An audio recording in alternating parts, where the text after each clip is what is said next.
The Belizean National Prayer.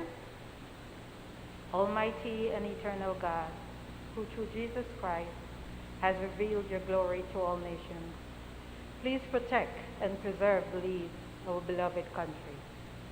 God of might, wisdom, and justice, please assist our Belizean government and people with your Holy Spirit of counsel and fortitude.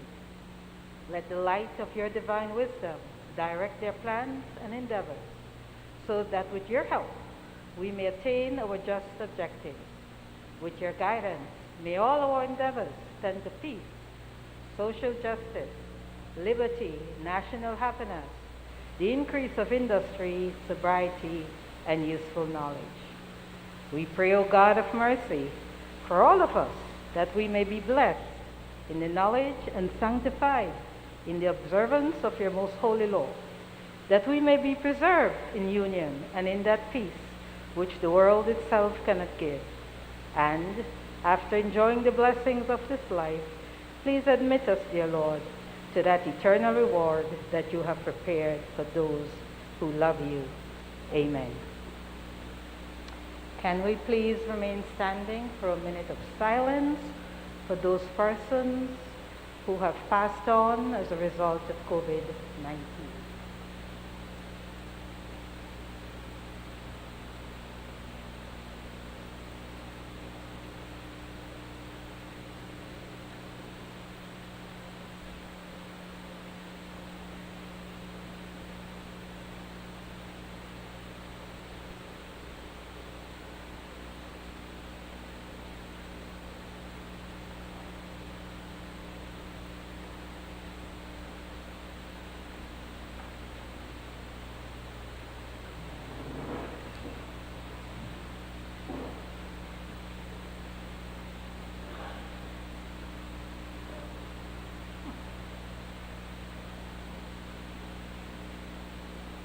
Good morning,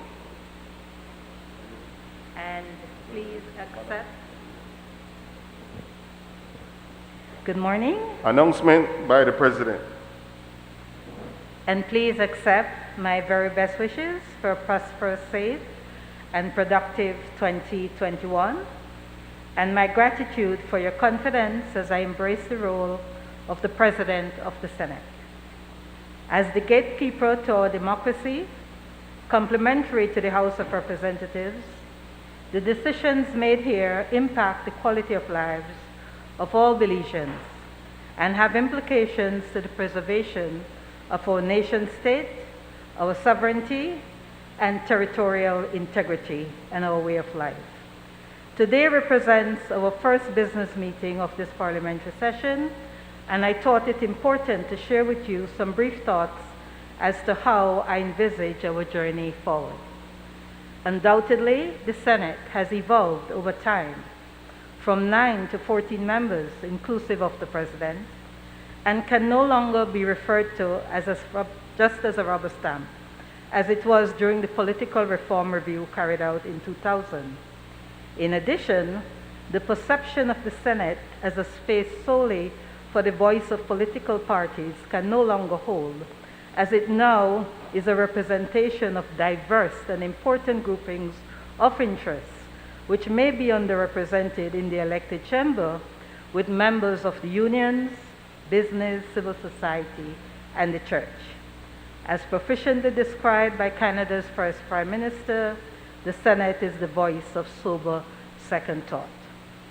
So as we journey through this parliamentary session, I hope for us to build on the contributions made by previous members of this honorable chamber and to add value, cognizant of the fact that much is expected of us.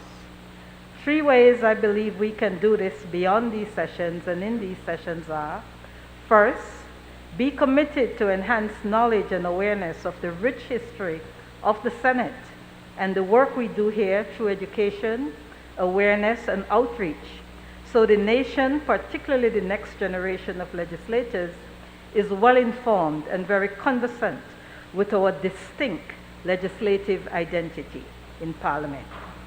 Second, be committed to work closely with Madam Speaker of the House of Representatives and the staff of the National Assembly on modernizing the way we operate to becoming more efficient and effective and more connected to the people we serve. Finally, that we be committed to leverage our role in regional and global parliamentary dialogue, diplomacy, and networking to support the national development goals and aspirations of our people. In furthering these objectives, I will be reaching out to all of you to inquire of your interest to serve on the various committees as set out in the standing orders, other than that, of course, of the Constitutional and Foreign Affairs Committee. Those committees being the Standing Order Committee, the House Committee, the Committee of Privileges, and the Regulations Committee. Noting also we are to nominate a member to the National Assembly Staff Committee. I thank you, and I look forward to our journey in service of this great nation. Honorable members, by letter dated the 8th January 2021, Cabinet's recommendation has been signified to the General Revenue Supplementary Appropriation 2020-2021 Number 5 Bill 2021. Bills brought from the House of Representatives. I recognize the Leader of Government Business. Madam President, and I again thank you for your kind words this morning and renew to you our assurance of support to your presidency. Madam President, I rise to take charge of the following bills. 1. General Revenue Supplementary Appropriation 2020-2021, Number 5 Bill 2021, and Public Health Amendment Bill 2021. Madam President, in accordance with Standing Order Number 49-1, I move that the bills be taken through all their stages forthwith. Honorable members, the question is that the bills be taken through all their stages forthwith. All those in favor, kindly say aye. Those against, kindly say no. I think the ayes have it. Paper. I recognize the Leader of Government Business. Madam President, I rise to lay on the table sessional paper 1/1/14, Supplementary Appropriation Number 5, scheduled for fiscal year 2020-2021. Honorable members, that paper is ordered to lie on the table.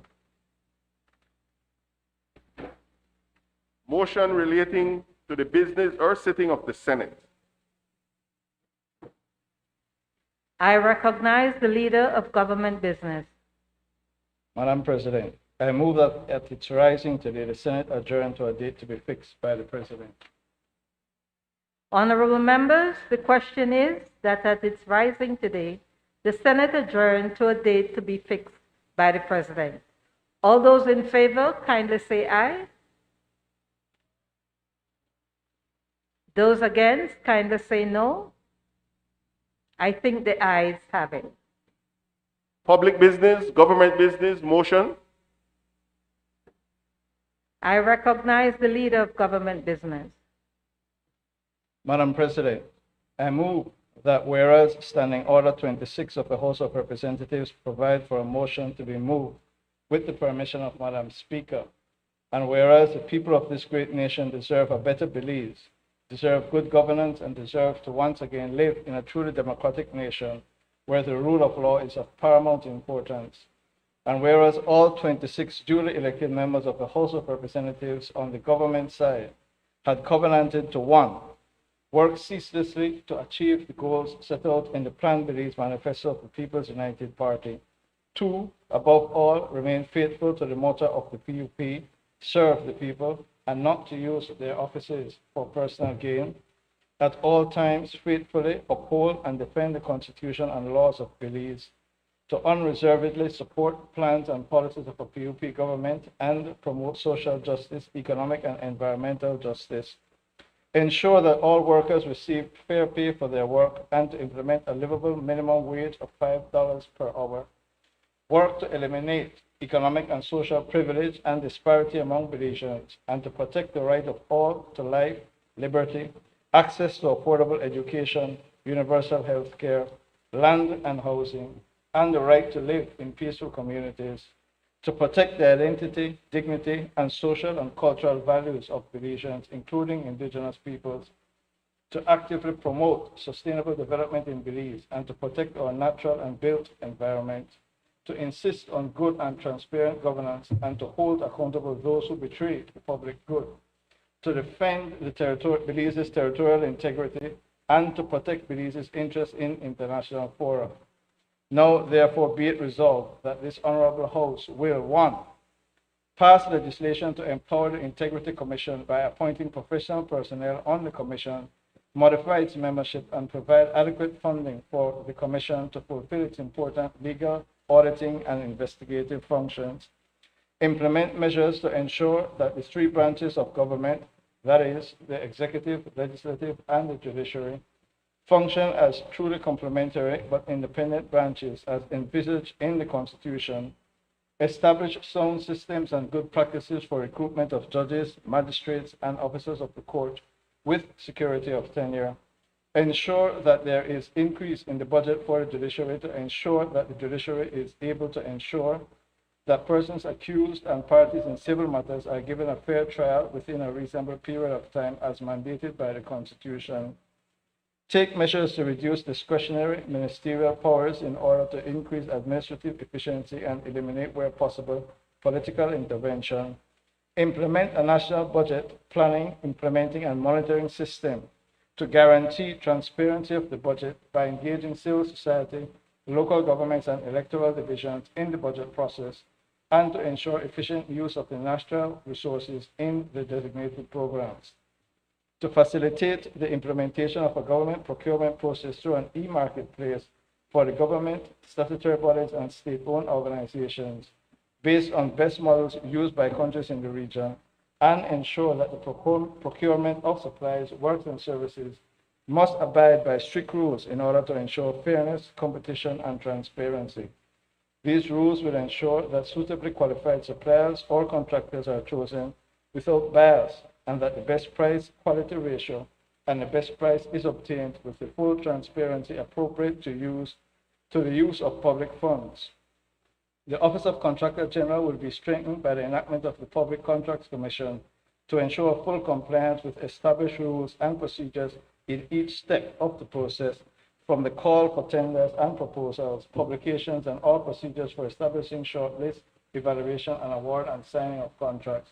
Reconstitute the Public Accounts Committee with effective participation of social partners in the Senate so as to ensure its proper role in overseeing the sound, prudent management of public revenues and expenditures, strengthen the capacity, allocate appropriate resources, and ensure the proper functioning of the Auditor General, to conduct financial and value for money audits for public cost centers and accounts right after the conclusion of every financial year, and enable and operationalize effective internal auditing systems throughout all departments of government. Ensure that all hearings of the Public Accounts Committee and parliamentary standing committees are public so as to ensure true transparency and accountability.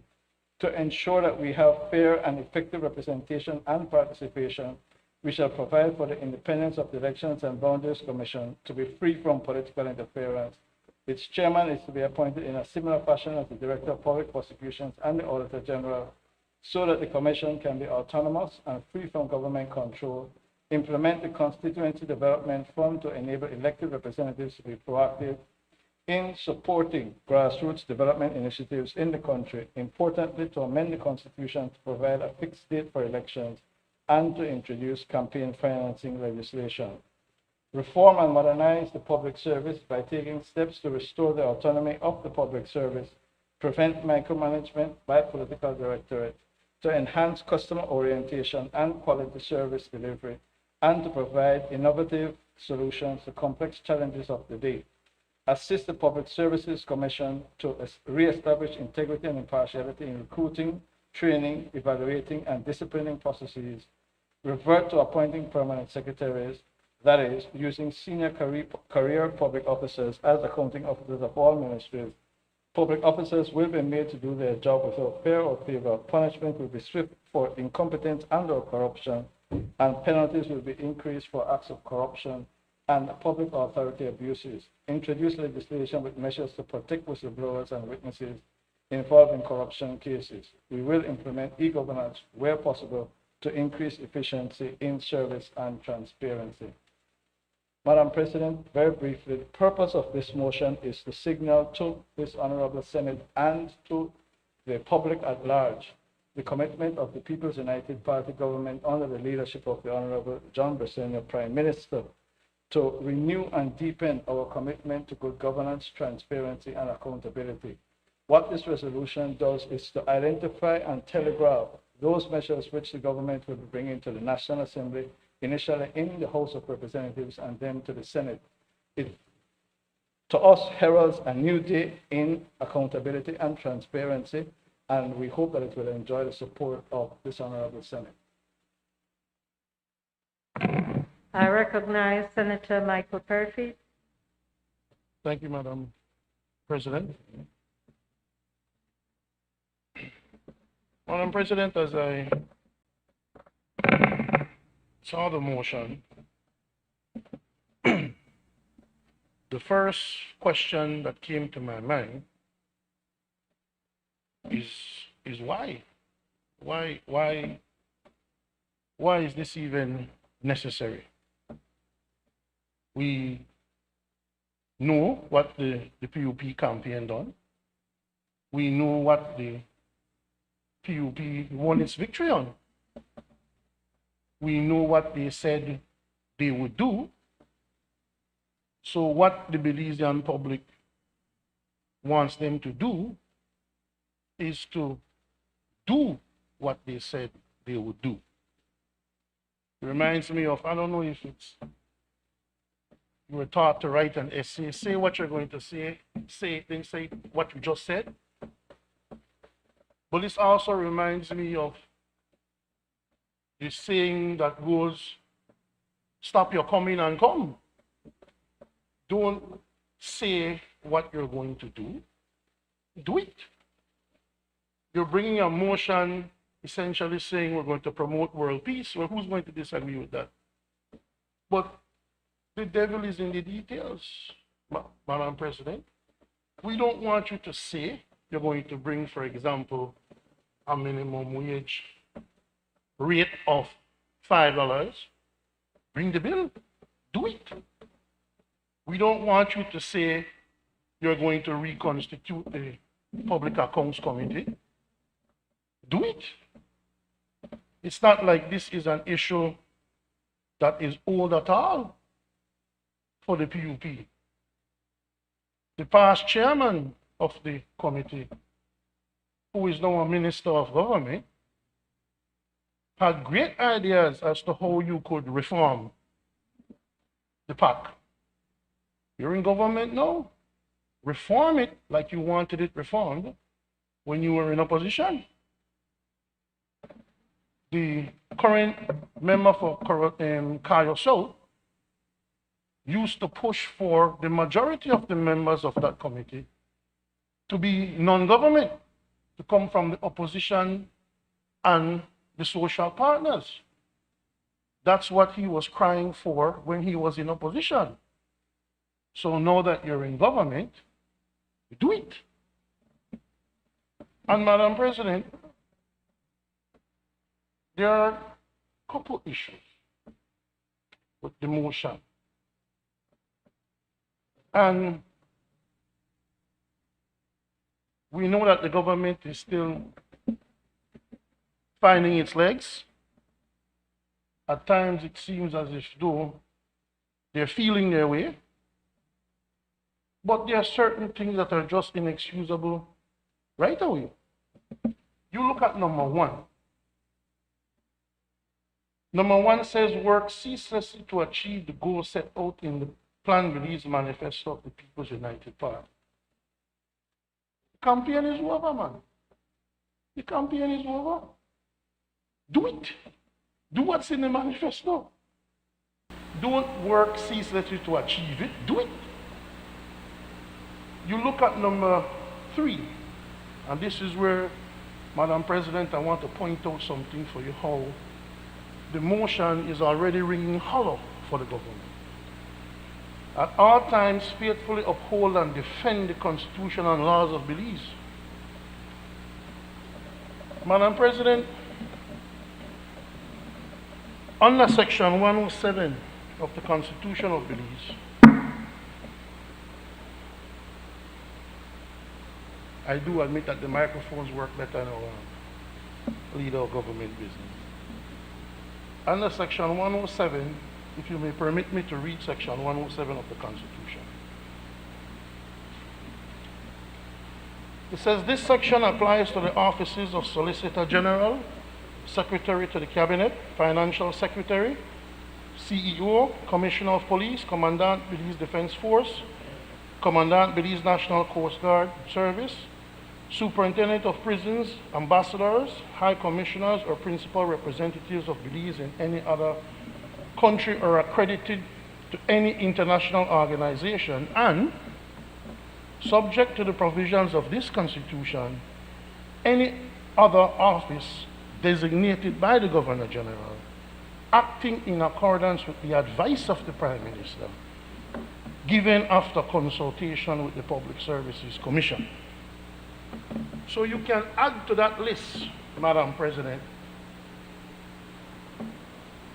by the Governor General so acting upon the advice of the Prime Minister after consultation with the Public Service Commission. On the 30th of December 2020, a person, a position, an office was added to that list, Madam President. And the position added to that list was the Comptroller of Customs. Now you see, Madam President, the current government was in a quandary. You had two people who were fighting. Sir, can we stick to the motion? Yes, yes, please? Madam President. I'm going to And tie keep it tight, don't No, breach. no, I'm going to tie in. I'm going to tie it in, Madam President. I promise you, I would never break the rules. The government had to decide which of those people it wanted to appoint to be the comptroller. So what they did was, to avoid any backlash within the Customs Department, they created the Comptroller of Customs as a 107 appointment, which means whoever the Prime Minister wants can just go in there without question, because that person will be going under the Constitution. But the point is this, Madam President. The Constitution says that the Prime Minister cannot advise the Governor General to create or to put the Comptroller of Customs under 107 until the Prime Minister has consulted with the Public Services Commission. I've been in contact with the Public Services Commission, Madam President, and they have informed me that they have not been so consulted. So we have the position of the Comptroller of Customs being put under a 107 provision without the government following the law. So how can you come to this august body and say that you will at all times faithfully uphold and defend the Constitution and laws of Belize, when from the 30th of December, you have already broken it? They have not checked with the Public Service Commission for meaningful consultation in order to have the Comptroller of Customs position be under 107 of the Constitution. I'm just trying to say, Madam President, that it is one thing to preach and bring a motion like this. It is another thing to put meaning to it, to give it some body, some meaning, some importance. Because passing a motion like this without acting properly makes the motion hollow. Madam President, if you look at number 7 of the resolution, now therefore be it resolved. This is amazing. And the PUP needs to make up its mind what it wants to do with the Elections and Boundaries Commission. There is a relentless campaign to pressure the current chairman, who was duly appointed by law under the Constitution, for him to step down and resign. Because the PUP want to put their own person there. Now, my personal opinion, Madam President, if you're appointed by a particular Prime Minister, my personal opinion, and your party lose, you resign. Nobody can embarrass me. But if the person so appointed chooses not to resign, then the government must show respect to the Constitution and the law. You can't pressure a person to resign simply because you don't like the person who was appointed to the position.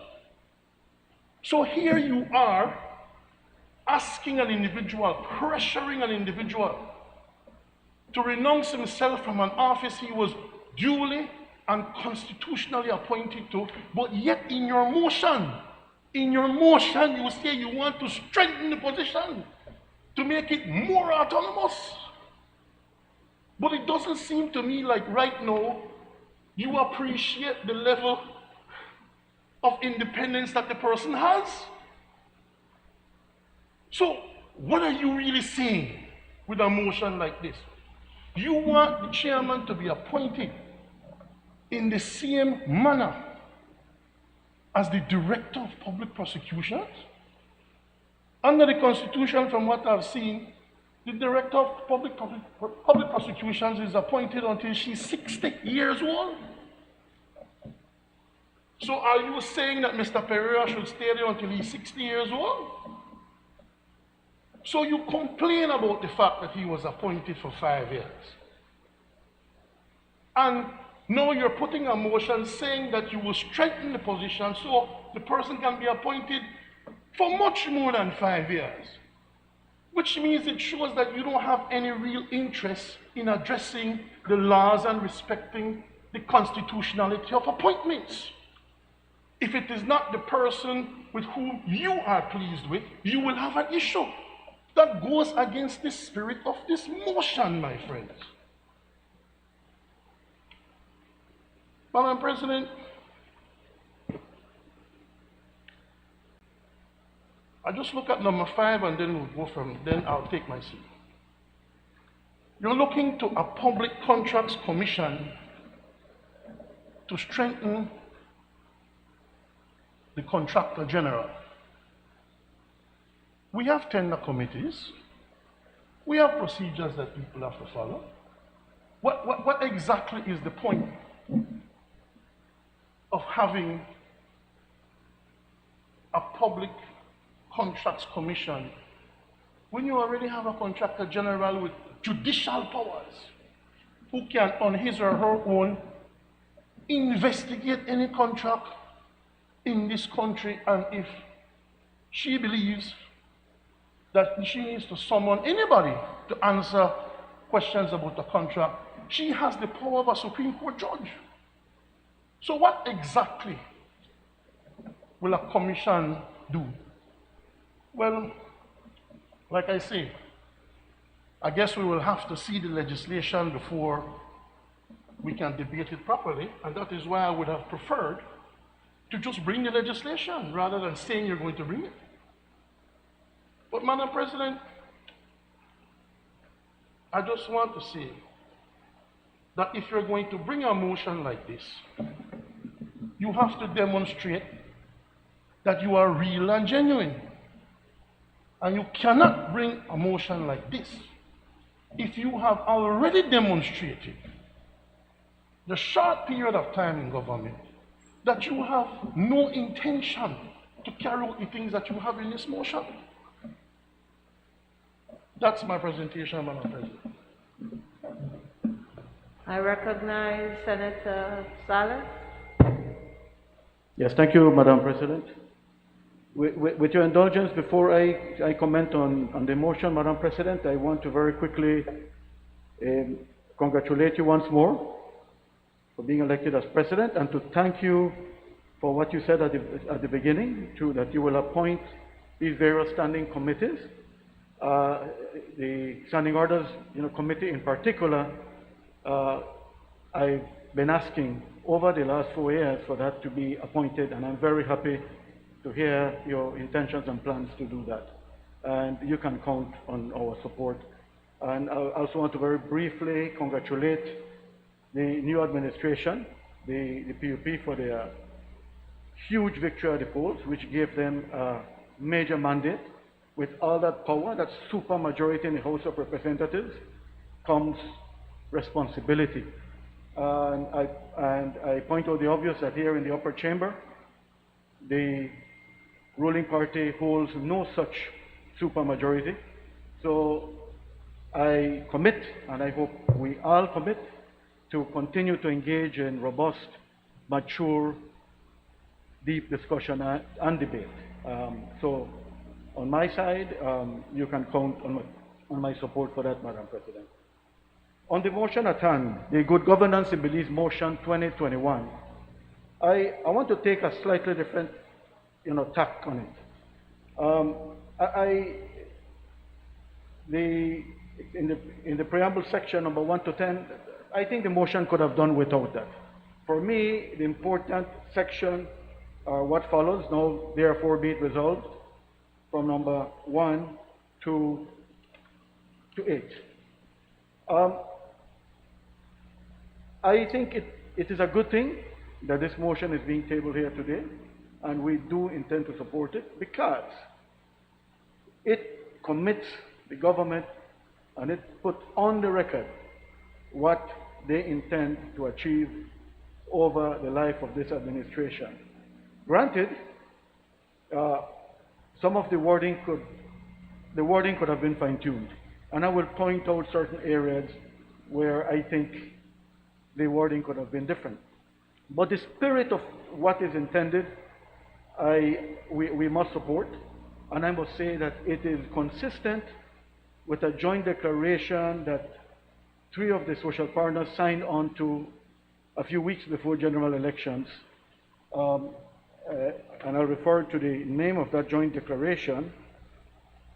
Declaration of the Social Partners of Belize for Reform of Essential Oversight Mechanisms to Strengthen the Democratic Governance of Belize, which was signed on to by the Belize Network of NGOs, the Belize Chamber of Commerce and Industry, and the National Trade Union Congress of Belize. And I've already had initial discussions with my colleague from churches to see how we can also bring the churches to sign on to and support this joint declaration. And it's what I see laid out here from number 1 to 8 of this motion is consistent for the most part with what we want to see accomplished. I do want to point though that some specifics. If we look at number 1, where it says pass legislation to empower the Integrity Commission by appointing professional personnel, etc. I just want to remind the government that that may not be necessary. The Prevention of Corruption Act already allows for that. And there have been numerous times over the last 4 years that several senators have pointed to the need for the Integrity Commission to have a well-staffed secretariat. And Section 7 of the Prevention of Corruption Act already allows for that. We already know what the positions are, except that they have not been filled over all these years. An executive director, a senior accounts clerk, an in-house legal advisor, a special forensic investigator, and any other personnel deemed necessary. So the laws already allow for that. What we need is a will to assign the resources for the secretariat to be put in place. That's what I think is most important. So the previous government did not have the will, and I want to challenge the current administration to find the will to do what Section 7 of the Prevention of Corruption Act provides for. I am very pleased to see the government's commitment to implement a national budget planning process by engaging different stakeholders, civil society, etc. You don't have a lot of time to do that before we are back here to debate the national budget, but I look forward to that process, and you can count on the support from the NGO side for that. We are in a major crisis. We have been in a major crisis for many months, almost a year, and I just heard on the news that the CDC of the United States, the Center for Disease Control and Prevention, is recommending that any person flying into the United States carries with him or her the results of a PCR test. Every person, the impact that that can have, will have on our tourism, on our tourism industry that has been on its knees, is tremendous. So I point that out because we don't only have to be worrying now about testing our people, but we will soon need to think about testing everybody who visits our shores and have to get back to our countries. So that will require even bigger budgetary outlays for that kind of activity.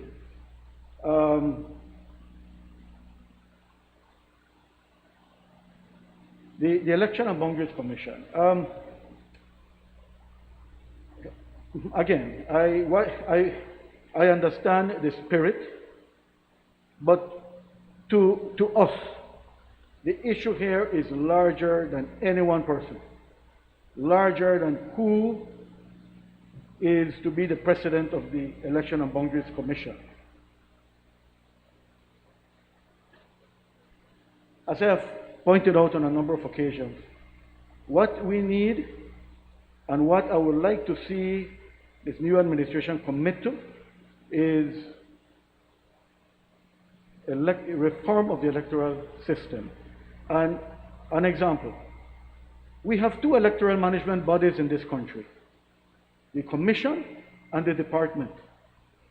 The Commission is essentially a shell, has been a shell with the exception of that function that they play to develop proposals and submit proposals for increasing of electoral divisions to the National Assembly. That is their main purpose. Everything else has been delegated via the Representation of the People's Act to the Election and Boundaries Department. So, if we are serious about reforming our electoral system, we need to tackle that, and you can count on our support to work towards having a fully independent, well-resourced Election and Boundaries Commission and consolidate everything under such a body. The example I've used in the past is what is in place in Jamaica and has worked exceedingly well for them.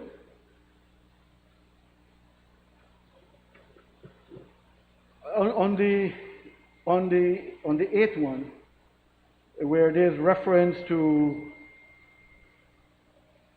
increasing penalties to tackle corruption and public authority abuses, introduce whistleblower legislations, witness protection, etc.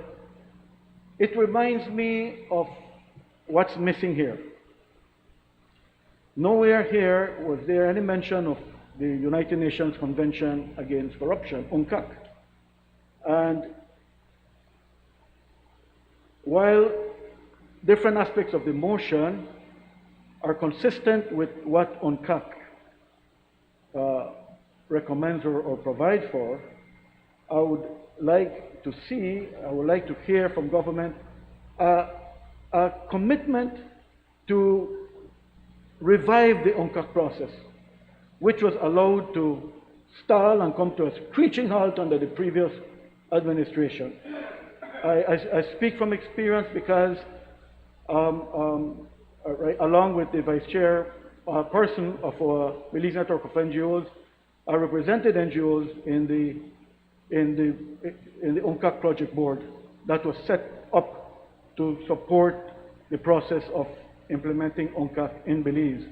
You know, many people are of the mistaken impression that we need to sign on to UNCAC. That has been done years ago. The challenge now is to put it into action and to get the support we need to put the new or stronger legislative measures in place. A couple points on what is missing, or I would have wanted to see added to the motion, is the development and implementation of a concrete mechanism or plan to assure follow-through on the Maya Land Rights Court ruling. That needs significant attention. Even though there have been an office set up to carry that forward, there has been very little progress on that. And I would like to see a commitment on the part of the government to focus on that once more. There's a lot of work to do there. And I think finally, my final comment on this for now, but which refers to Section 8 of the preamble section that says to actively promote sustainable development in Belize and to protect our natural and built environment. I strongly encourage the government to commit to ensure that we do not deviate from sustainable development and maintain the integrity of our natural resources base, which to a great extent our economy is natural resource based. So any decision we make needs to keep that in mind. Granted, we need development, but we need to follow due process and never forget that we should not deviate from true sustainable development. The EIA process itself is not sufficient. In some respects, it's deeply flawed, and efforts need to be put in place to strengthen that entire process. So that's all I have on that, Madam President. Thank you. I recognize Senator Isabel Bennett. Good morning, Madam President. Good morning, esteemed colleagues. Thanks very much. I will speak to this motion. I would like to say it's a pleasure to be back. It's an honor to serve. And I am ecstatic, excited, and I'm happy for the vision that I'm seeing being placed forward in this House by the People's United Party. Having said that, though, I would also like to thank you for the vision that you have placed forward as the President of the Senate. I always say when people speak a vision, you can have persons that are enabled, that can work that vision with you.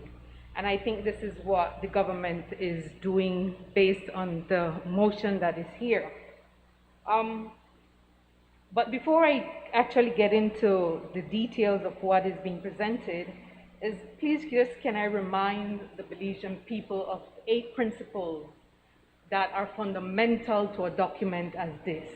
When we talk about good governance, we are talking about specific things. It's a process of decision making. And it's a decision making process whereby all persons are involved. Not just the legislation, not just the politicians, not just the Senate, it's every single individual, north to south, east to west, including the key. So when we get up and we speak to the fact that just do it, it's an insane statement simply because the leaders who are chosen by the people is putting forward a vision so that everybody can be involved. And so when the decisions are implemented, it is transposed into the lives of Belizeans so that we can see growth and prosperity, which we have not seen for 12 years. And so, Madam President, let me just quickly, for the purpose of this paper, speaks to the fact that one of the main things that has to happen is participation. And in this particular motion, the government has already identified several layers of participation. When we talk about participation, it can simply mean that, and if you allow me to refer to my notes here, all ages of persons need to be involved. That just doesn't just happen.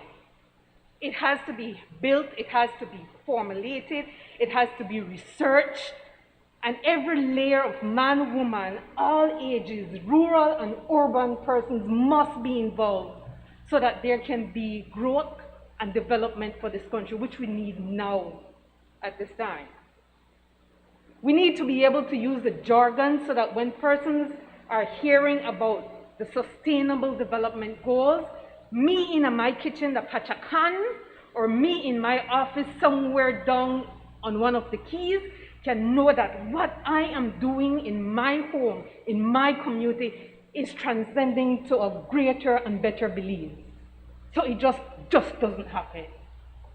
It takes a process. And you can't give it 59 days or 60 days or whatever it is right now for us to just push through certain things. It means that the rule of law must be involved. What does that mean? It simply means that we have to activate the Constitution and all other legal documents that will enforce a policy or a plan that is sound and that will reach the lives of Belizeans. Whether it's to eliminate poverty or minimize it, whether it's to eliminate corruption or minimize it in any form. It means that we have to be able to use the rule of law. In addition to that, of course, transparency in any decision has to be reinforced at every level. And so I have to understand as a fisherman, when you change the rules and regulations of my fishing market, I need to know how my behavior and how my attitude needs to change in order for there to be, again, greater productivity as well as prosperity for the country. It cannot be that legislations are made or laws are made and I'm down here not understanding what is happening. So it takes time.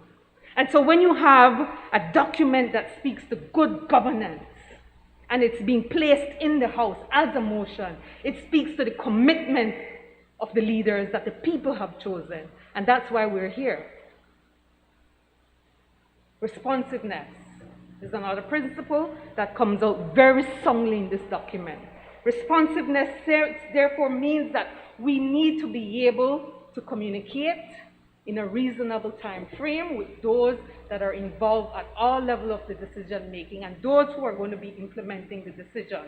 As a matter of fact, it's a grassroots effect, meaning we speak to those at the levels, the different levels of the country, so that we can take their ideas and their input and make it a better situation wherever they are. This document speaks to consensus.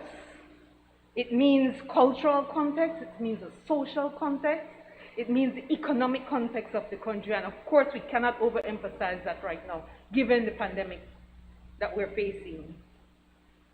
Equality and inclusivity. There's no way any man, woman, and child should be left behind. When we talk about good governance, it simply means that we're never supposed to feel excluded from the mainstream of the decision making here at this level. Every Belizean should be able to sit, even a drunken man should be able to sit and discuss what this good governance motion means to them and how their lives will become better as a result of this good governance motion. Accountability cannot be overemphasized.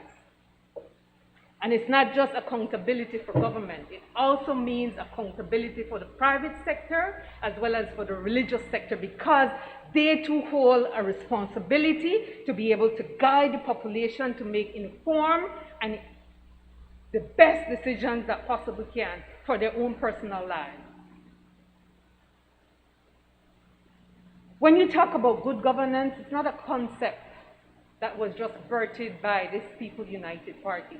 As a matter of fact, anybody that stands against this good governance motion, I can say that the whole concept has been in existence from the concept from the inception of human existence. And so for you to even consider that it is not in the best interest that this document should be in this honorable house is kind of questionable. Because every single leader, one that has integrity, one that has a vision, one that loves his or her country, will always strive to establish goals so that the people can understand based on what they have provided to him. And so good governance is the process by which this party that the people have chosen need to continue to support in every way. You might say, that's a whole lot of things to try to strive to obtain. But you know what? It's better to be able to paint a picture so that I can see and I can understand how my personal contribution as a teacher, as a policeman, as a custom officer, how I, in my own capacity, as a hairdresser, can help to move my country forward. There's a realistic perception and then there is the ideal. However, if every single Belizean understands this motion and lend their support, their listening ear, they always say that if you take the time to listen, you can understand the commitment behind a document like this. And so I say to this particular document that it's one that we have set a standard, and it's one that I know that the people of Belize will continue to appreciate as they see our commitment to transform this country. I thank you. I recognize Senator Sheena Pitt. Thank you, Madam President. I rise to make contribution on the motion, and I would like to indicate that my position is not different from my colleague, Senator Perifit, and not from my colleague, Senator Sala, neither my colleague, Senator Bennett. It is my understanding, and I am sure where I am not properly guided, Leader of Government Business, Senator Courtney, will disabuse us all. But if it is we are bringing a motion for good governance, then it means first there is governance that was in place, correct? And then if you say you want good governance, it means that whatever governance was in place was deficient or not good enough. And so in bringing a good governance notion, it means, in tandem with Senator Bennett, that decision-making process must include identifying the areas of governance that are deficient or not good. And so we have here from 1 to 10 what should be the problems in governance that the government intends to solve. And so we see now the government has identified several things which, like Senator Perifit has said, for the large and most part is a continuation of campaigning. But I digress. What I want to point out is what in numbers 1 to 10 can we objectively ask ourselves are the problems in government that need a solution? And then when we go to the be it resolved, we ask ourselves, what in 1 to 8 are the solutions to those 10 problems identified? And I say that to say this. One of the good governance, which is at number 5, ensure that all workers receive fair pay for their work and to implement a livable minimum wage of $5 per hour. Where on the be it resolved is the resolution that addresses that problem. Senator Parafit has said, do it. I hear Senator Isabel Bennett saying, you can't just do it, there is a process. This is the same process that brought us here to the good governance motion, the very same process that informed those who prepared the motion. So then, the process has occurred. We're not circumventing the process. We're saying now here, you have identified a problem. Where is the solution? The platform on which this government was elected, and we cannot discredit the government for having garnered the support it did. I personally congratulate the government for that, because it means that the people who elect them into office, they made a point to say, we need to recenter the focus on people, on us, the citizenry. And so a part of recentering that focus was increasing the minimum wage. And now at the very first opportunity, at a time when our citizens are being without jobs and access to any kind of earnings, most of them for the most part in across the sectors, and our people are being faced with a raise in consumer prices at the register, because all of us, we live, we breathe, we eat, and all of us appreciated that what costed a certain amount a couple months ago has drastically changed overnight. The price of Lysol has gone from $12 and $14 to now $18 and $20. So the average person who is barely holding on to access to any kind of earnings, and the average person who has $3 and change as their minimum wage, is now being forced to afford the rise in prices without the government appreciating that. Having identified a problem of raising the minimum wage, they are not here today to have us deal with any amendment or legislation to say, we are changing the law. I will give you the rise that I said I will give you during campaign, and at least that will help you. So when you go to the cash register, there is some kind of buffer. I'm not saying that is the complete solution, because where are our standards bureau to protect consumers at the register? So what I am saying, Madam President, is this. Identifying problems, it's great. We can make all the noise we want to in opposition or on the steps or in the field. But what is important is solving the problem. And how have we, through this good governance motion, come to any closer realization that the problem identified as raising minimum wage is being solved?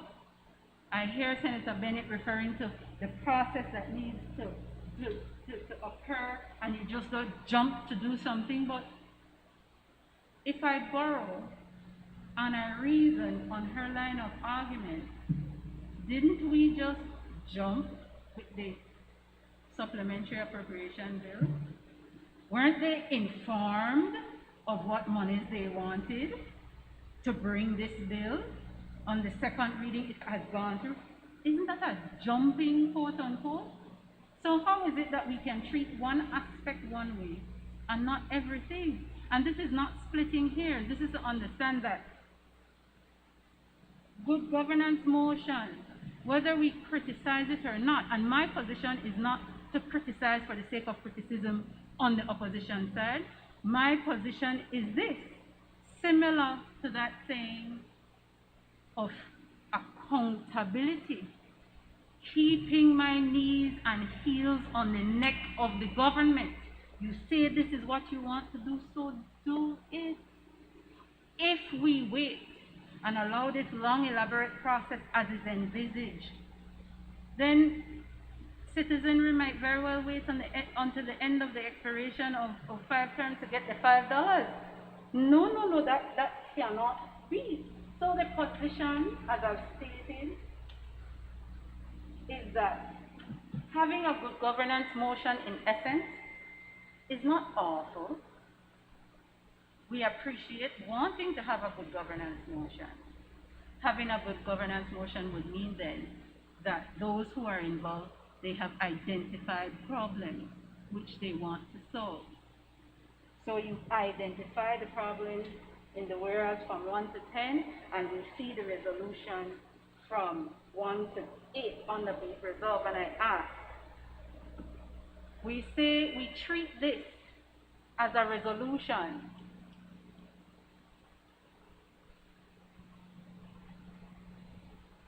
I read number 3.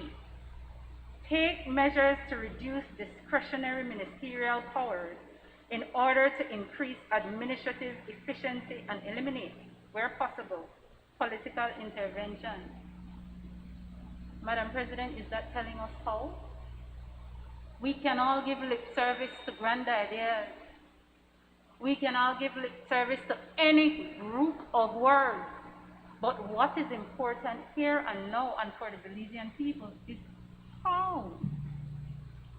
The Belizean people appreciate that the United Democratic Party has gone wrong. We expect the People's United Party to tell us exactly what that is. And in addition, tell us how it is we can correct and or make better. And what we're seeing here is not how we can correct and or make better. What we're seeing here is a collection and consolidation of great words that any one of us can sit together and put together to make it look good on paper. What we need to see is action, and what we need to see is an elucidation of what action will be done. My fellow colleague, Senator Perfit, has said the devil is in the details. He is correct in that what is important is a particularization of how you intend. We have heard nothing about the problems that have been identified and about how those problems will be solved. We've heard they want to pass legislation. We can say that is a way of how the problem can be solved by passing legislation. But Senator Salas has reminded us, first and foremost, we have mechanisms in place already. Is it that the government is saying what is in place already is deficient? If it is deficient, how? You want to pass legislation, what legislation? We have not been provided with any legislation to see what it is they intend to do, how it is intended to work. So really, we are being reduced here in this city, and a disservice to Madam President, to deal with motions without any concrete material to appreciate what this good governance is about. And so we are here left to debate ideas and suppositions and ifs. Senator Bennett referred to ideals versus the ideal versus the realistic.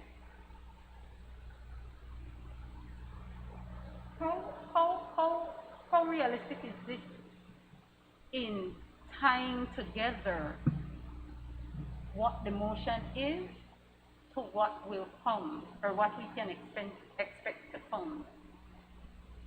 How realistic is this? How do we use this?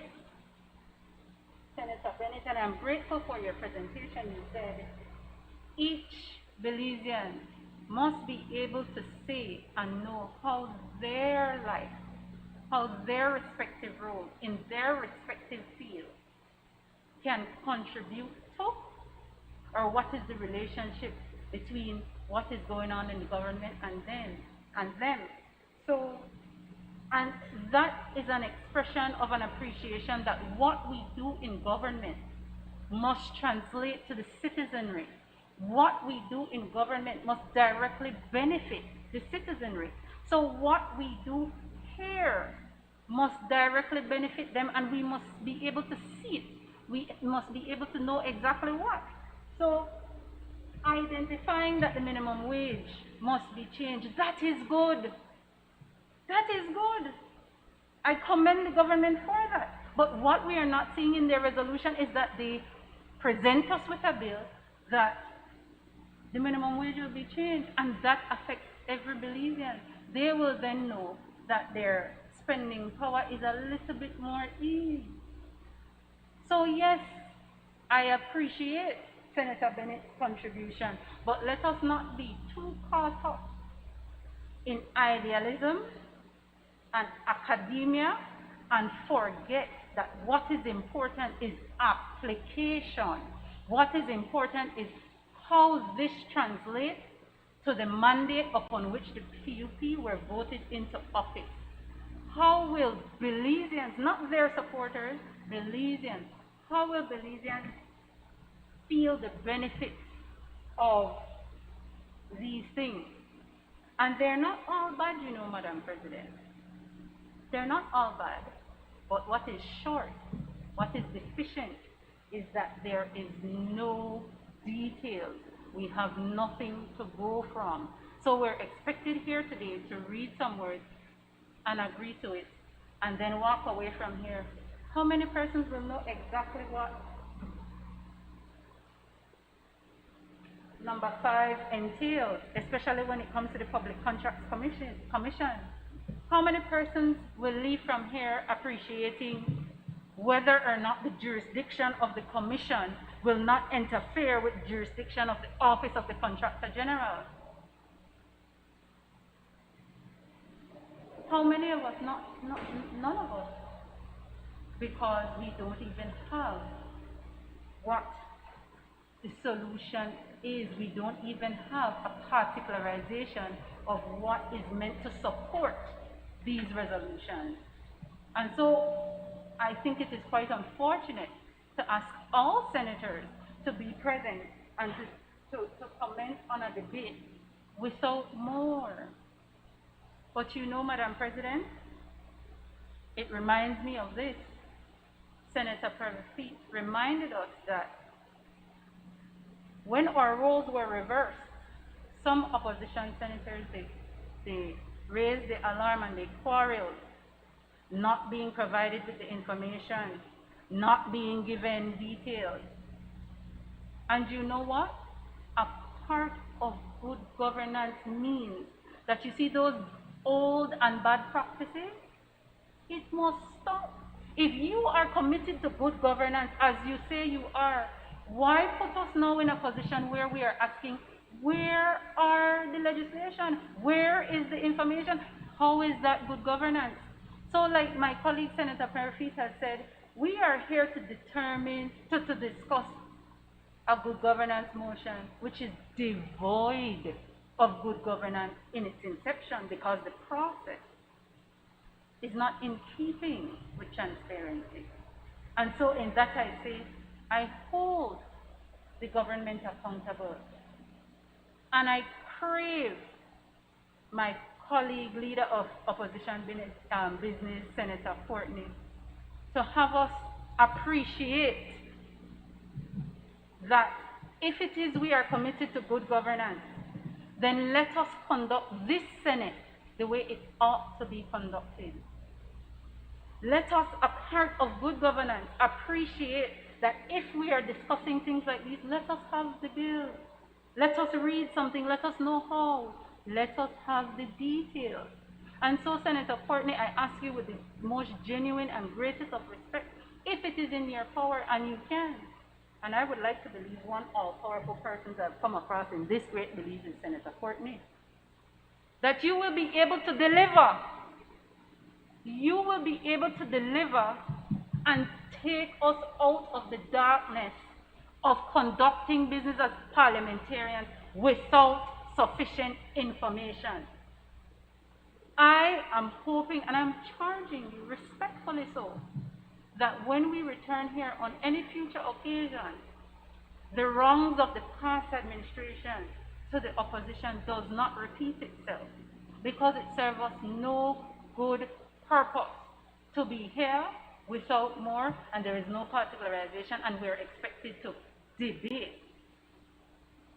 Madam President, with that, I take my seat.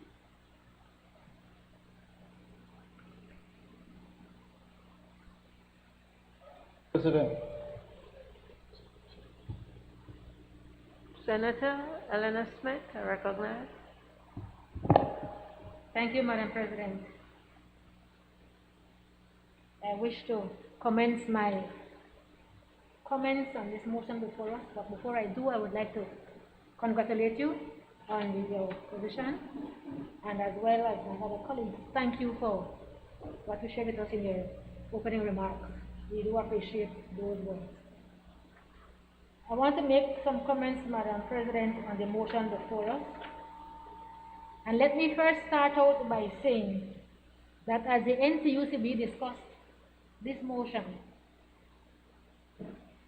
we were, in a way, pleased with what is before us, but we had much concern as well.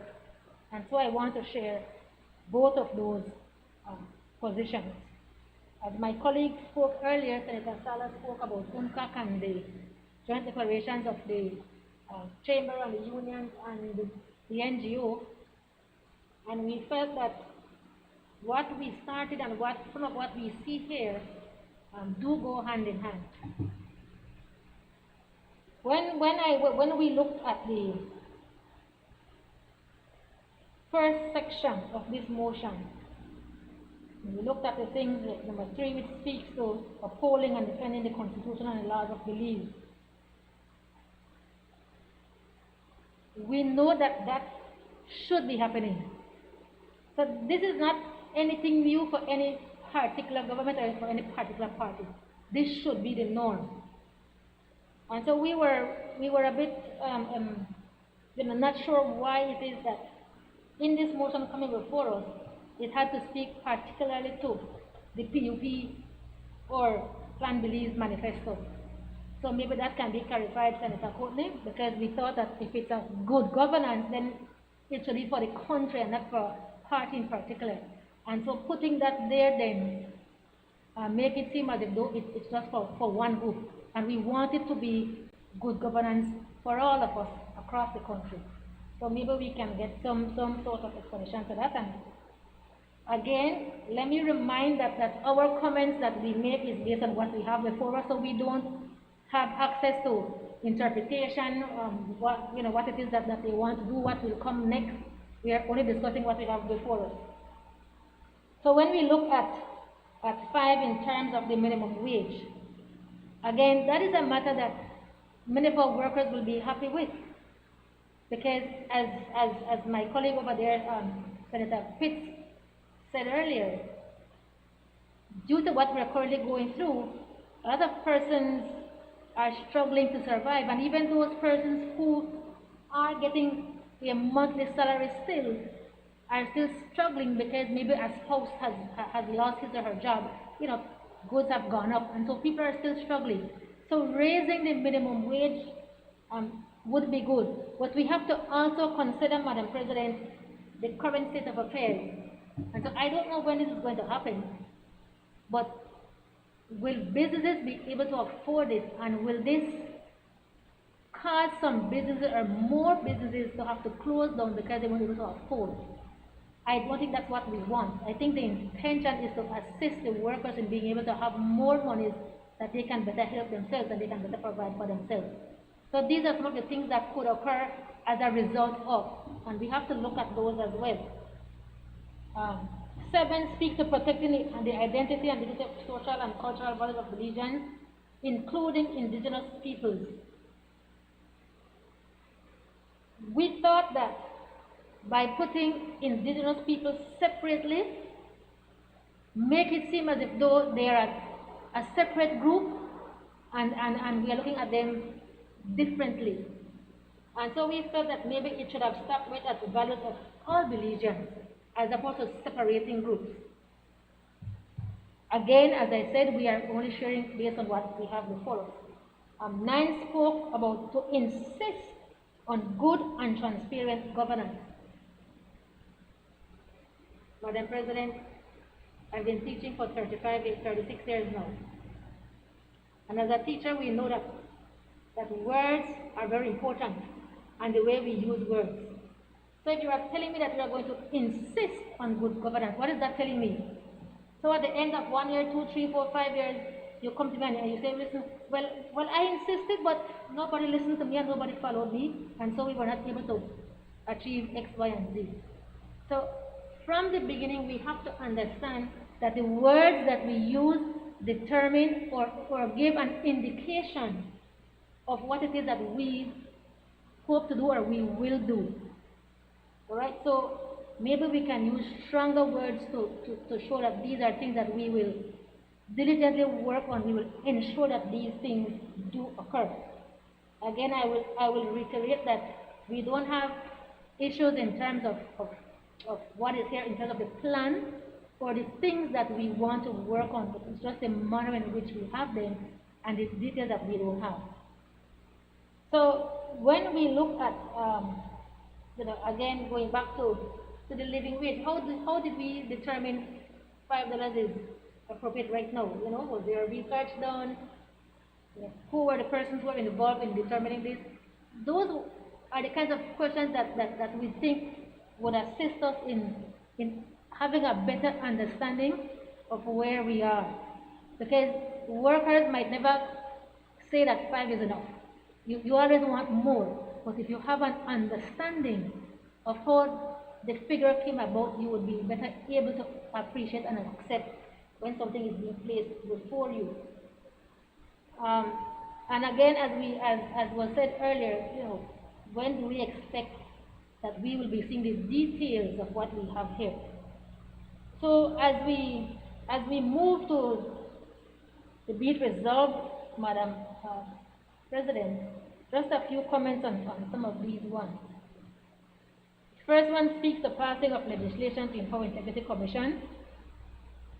That is good because as unions, we know that these are some of the things that we have been clamoring for.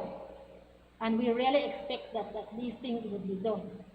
But again, we are seeing the words here, but we are not yet getting the how these will come about. So we look forward to seeing those so that we can make meaningful contributions to that portion of it.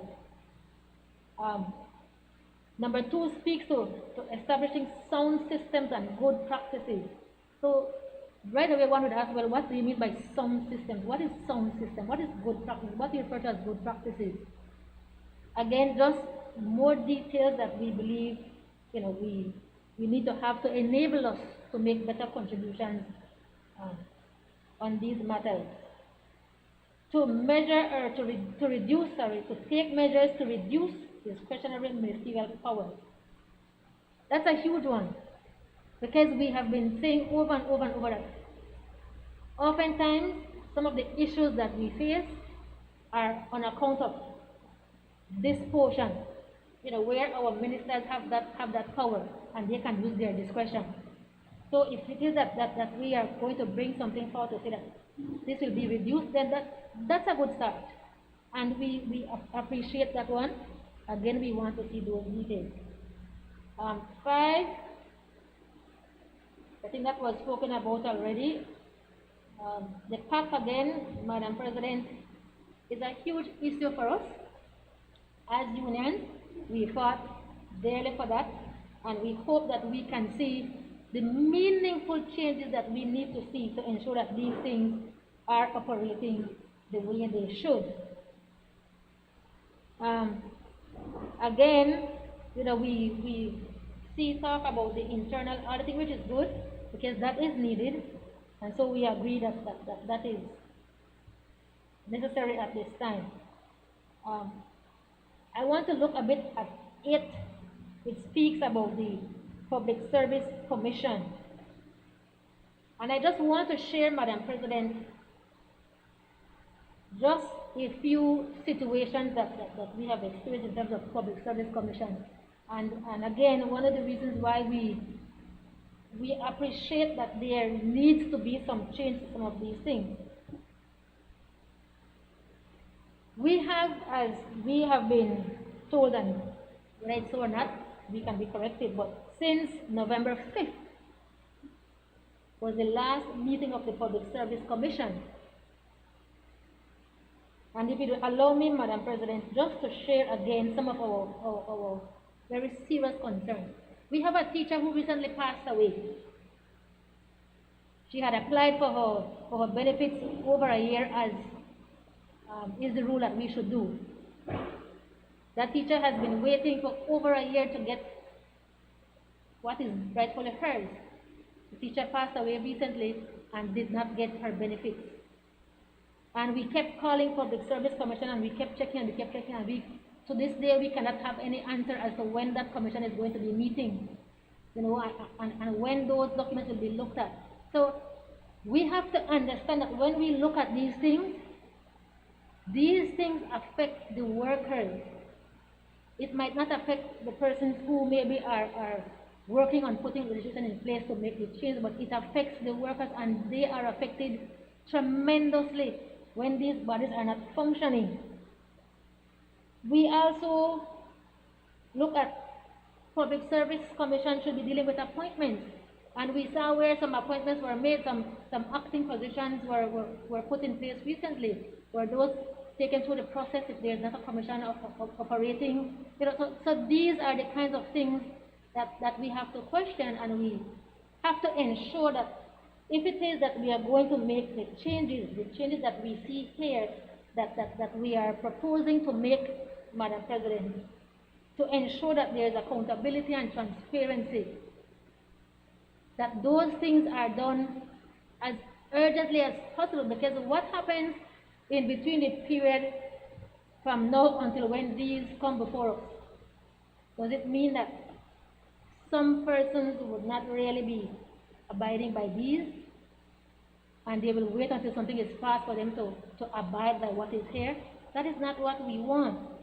As was said by other colleagues, this administration was given, or was overwhelmingly put in government, given power for a reason.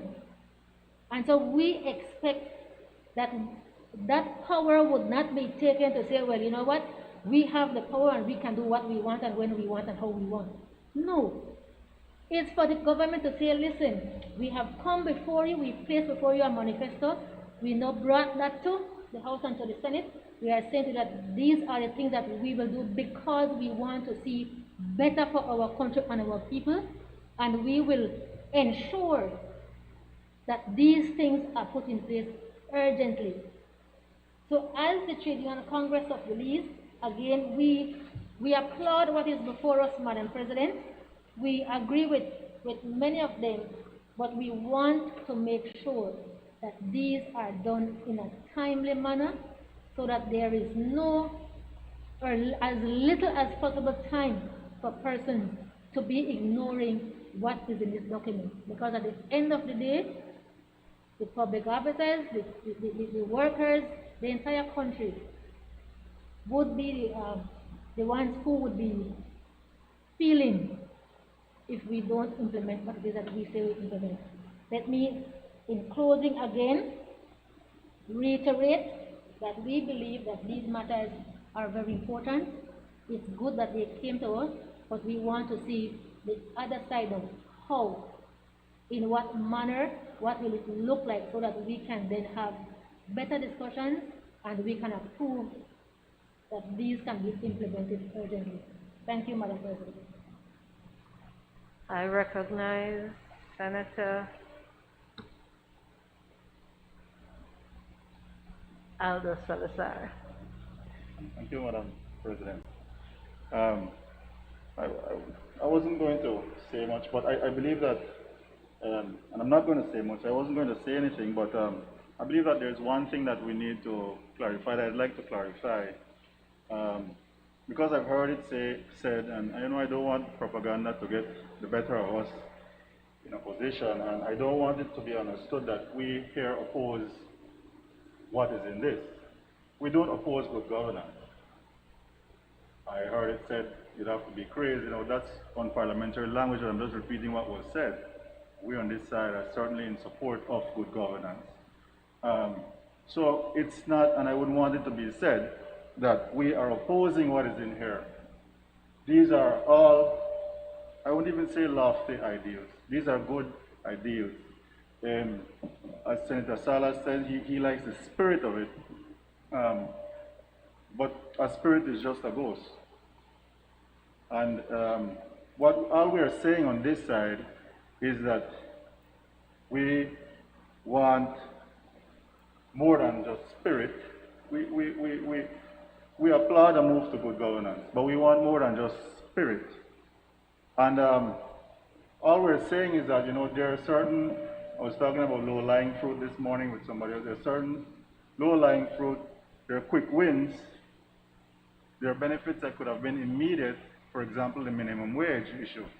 I mean, Senator Bennett made it seem as, we're not trying to get anybody to Mars, a rover to Mars. How difficult it is to change from $3.30 to $5. It's something that was promised. So how difficult can it be to do that? So these are things that, we would expect that, based on the promises that were made, that we would expect to see them come to fruition. And I was reminded while I was driving down this morning, as I was passing the junction by Mahogany Heights, there's a big sign there that says $5 minimum wage. There's a big blue and white sign. I was reminded of it this morning. And all I'm saying is, the things that we can do now, let's do it so that when I pass that junction, I'm only reminded of one broken promise and not two. That's all we're saying. Yeah. I recognize Senator Kevin Herrera. I raise to make some brief good governance in Belize motion 2021. And I'll make them very brief, Madam President. I'm glad that the government has stated its intention in the motions in terms of the types of reforms it intends to carry out through its term. I think you mentioned earlier, Madam President, that about the reforms of 2000 that the then administration had carried out. I was also very involved in the Finance and Audit Reform Act of 2005. And I think, that reforms are the easy part. Bringing the bills and passing them in the legislature is easy. The difficulty is to ensure that the intentions of these reforms, of these proposed changes, materialize. We've seen massive violations between 2008 and current of the Finance and Audit Reform Act, of many of the reforms that we had spent so much time in bringing to this honorable legislature.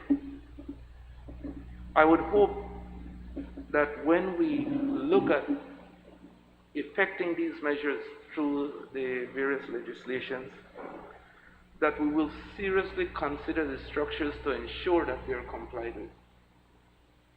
I think that has been the fundamental weakness that we've been seeing, and quite frankly, it has been extremely frustrating from the business community, from the business organizations, to have spent so much time lobbying, so much time working on these various reforms, just to see an outright disregard for them, for many of them, by the administrations. I don't want to sound cynical. I just want to be real with my colleagues this morning. I think we are getting a little tired of the cycle in terms of going through these processes. We hope that there is real intention to make those changes. There's reforms, and then there's the real change. Like I said, the bills are easy. Passing the bills in Parliament are the easy part. It's not difficult at all. But it's ensuring that that the government of the day complies with what we have in this legislation. Thank you, Madam President. I recognize Senator Bevan Cal. Thank you, Madam President. Madam President, with your indulgence, I want to also congratulate you on being selected as the President of the Senate. And I'm sure that this Honorable Senate will be always kept in order under a watch.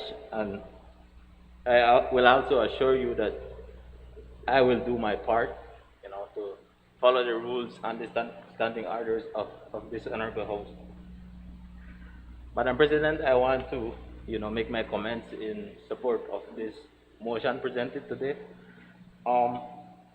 This clearly shows the Belizean people, Madam President, that this PUP government is serious about good governance and bringing justice to the Belizean people. On which that is something that the Belizean people, especially the young people, have been clamoring for the last 13 years. And I must say that we now have hope under this People's United Party government that we will bring all of those injustices and have justice to the Belizean people. And I must associate myself with my colleague, Senator Bennett, when she said it's a process. Senator Perry said, do it. We're not there yet, Senator Perry. It's a process, and I hope when we bring it, you will support us, and also, like how you always tell the Belizean people, if you break the law, then you go into jail. I hope you, Senator Perry, will also tell your colleagues that when the time comes, when we come and present the laws to this Honorable Senate, that you will support us, and also tell your colleagues that have broken the law before, that have raped this country, tell them that you go in the jail too. So Keep it, Senator. Senator, just keep it to the motion, please. it is regarding the motion, good governance motion, Madam President. Like I said, Madam President, the People's United Party signed on this before election, and now we're bringing it to this Honorable Senate to show the Belizean people how serious we are. It's not, just saying it like the UDP, and after election they hide their manifesto. No, we're bringing it here to put on the record that we're serious to uphold the law. We will be effective and efficient. We will be transparent, and we will be sound to the accountability and the financial management of this country. So with that said, Madam Speaker, Madam President, I fully support this motion.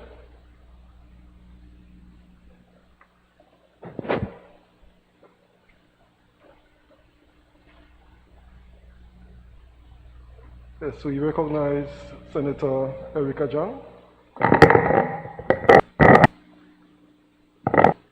Morning, Mr. President.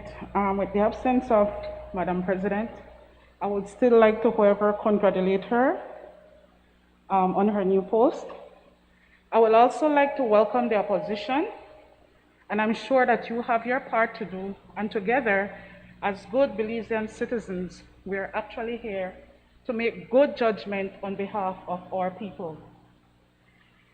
I would also like to thank my team, and I am honored. I'm also honored that I am here on behalf of this great team, and that we will be able to work together in order to implement good governance for our people as well. Mr. President, I stand to support the motion of good governance. It is said, can I refer to my notes? Sorry. It is said that the definition of good governance, one in particular, it depends on goals to be pursued with regards to social, political, and environmental aspects. And when we talk of this, it simply explains that when good governance existed, it is not only for one person, it is for man, it is for women, and it is also for children. No one should be deprived. It is important, and I support good governance. There is a phrase that is said, if something not broke, you don't need to fix it. But if it's broken, then we need to do some adjustments. And that is why we're here in this honorable house. I'm looking at good governance, being able to link not only this situation, but actually all levels of government with regards to town councils, issues that happen there. We want to look at good governance with village councils. We want to look at good governance with different corporations. And in the end, it will have economic benefit for all. Madam Speaker, it is important that the people of this country be given the best option of life. It is important that after all these years of suffering, we now stand here to make sure that what has done will not continue. And hence, today we stand to support the motion of good governance. Thank you.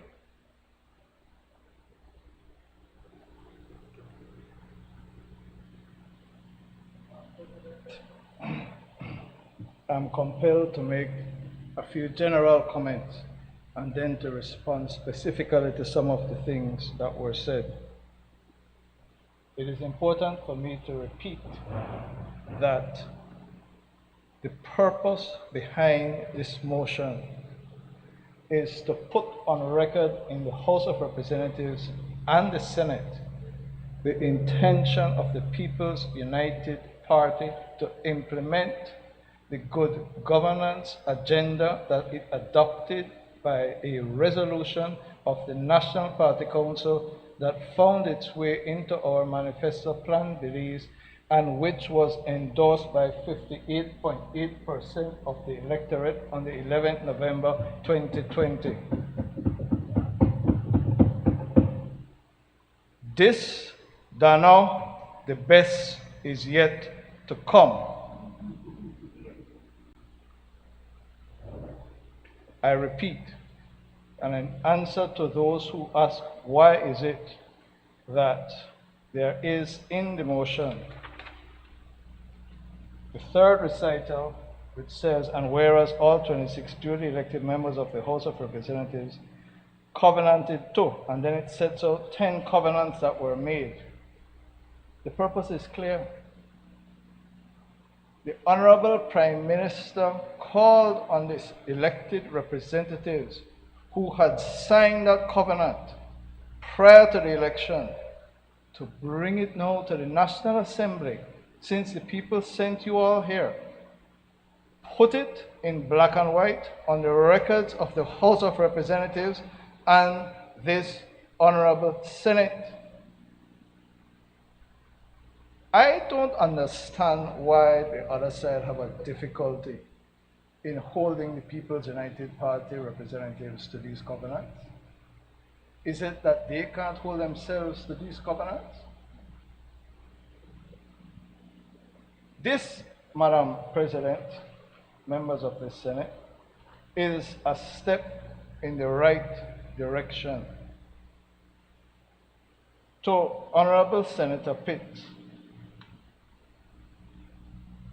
you craved, you implored us to provide the details. We were criticized that the spirit, not our ghost. This is our reform agenda. This is what was in the manifesto. The manifesto is now the plan of action for the government. And so, in the days and the weeks, months to come. You will get the details. You will get the bills. You will get the amendments. And I assure you, and all the senators, and Senator Salas brought it up, that under this administration, we will be working the Senate in a different way, in a transparent way, in an open way, and in committees. We are fully well aware that there is no rock here. We do not have a majority, and therefore it is necessary for us to build a consensus, and that is our intention. Against that background, Madam President, I want to make some specific responses. And before that, let me say this. We are under no illusion of how difficult this ambitious agenda is. But with the help of God, the support of the Belizean people, and doing what is right by our people, we will make every effort to achieve this agenda. Because, as we say in the very beginning of the resolution, the people of this great nation deserve a better Belize, deserve good governance, and deserve to once again live in a truly democratic nation where the rule of law is of paramount importance. I listened with interest to Senator Perry on the Elections and Boundaries Commission. And I won't go into detail.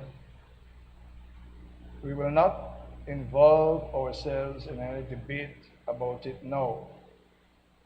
I will simply ask him to be a messenger and to take the message of Senator Salas. The question of the Elections and Boundaries Commission is larger than any one person. Tell Steve Pereira it is larger than any one person. How is it that every UDP member of the Election Commission and Boundaries Commission resigned? The PUPs resigned, but the Emperor saying he never resigned. He has a chance. As Mr. Price always used to say, it is never too late to do what is right. Take the message, Mr. Perry, Senator Perry, to Mr. Pereira. It is larger than any one person. We welcome Senator Salas the opportunity to look at the Jamaica legislation in when we seek to reform the Elections and Boundaries Commission. The whole question of indigenous rights. We have a ministry, we have a minister that has been assigned cabinet constitutional responsibility for indigenous people. And Senator Smith, I say this to you, it is the People's United Party that signed the 10-point agenda that recognized the different rights and benefits of indigenous people that we have been seeking to implement and that has been frustrated for the last 13 years under United Democratic Party government. We make no apology to say that the Prime Minister decided to create a cabinet position to address the implementation of the CCJ judgment that recognizes the right of the indigenous people to customary land title. The People's United Party will give life to that judgment, and we will implement the decision of the Caribbean Court of Justice under the leadership of the Honorable Dolores Valderramos Garcia. Madam President,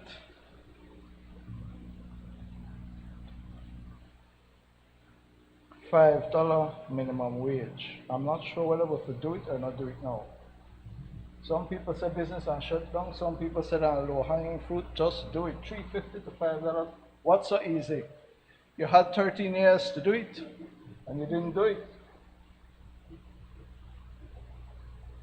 You build a road to nowhere, but you know under the $5. $15 million for foreign affairs building and we can't fit in there, but you don't give them $5 to the people. Madam President, the $5 minimum wage measure, the commitment and covenant of the People's United Party in that regard is a matter that we hold sacred. We recognize that that is an attempt to address the commitment by the People's United Party to reduce poverty from 50% created under the United Democratic Party to 50% of it in 10 years. This is designed to help and assist the poorest of the poor, the marginalized in our society. We are equally aware that it is going to have an effect on the cost of doing business. And so under the leadership of the Honorable Oscar Rekenya, we will appoint a commission to look into this matter, to hold consultations, and to design a way for the implementation of it so that the poorest of the poor can have a better standard of living under the People's United Party.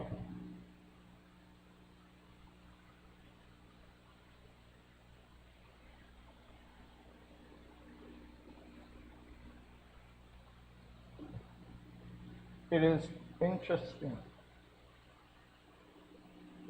very interesting,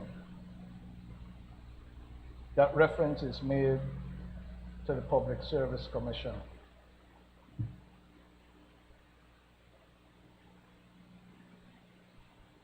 You hear how long the Public Service Commission hasn't met? But you know, Senator Salas, what is an amazing thing? We get in a government, and the one thing we find is all kind of people who had contract, not upon permanent establishment. Contract for years, getting gratuity. And in a 2020, Public Service Commission could meet and all of a sudden make them permanent on the establishment.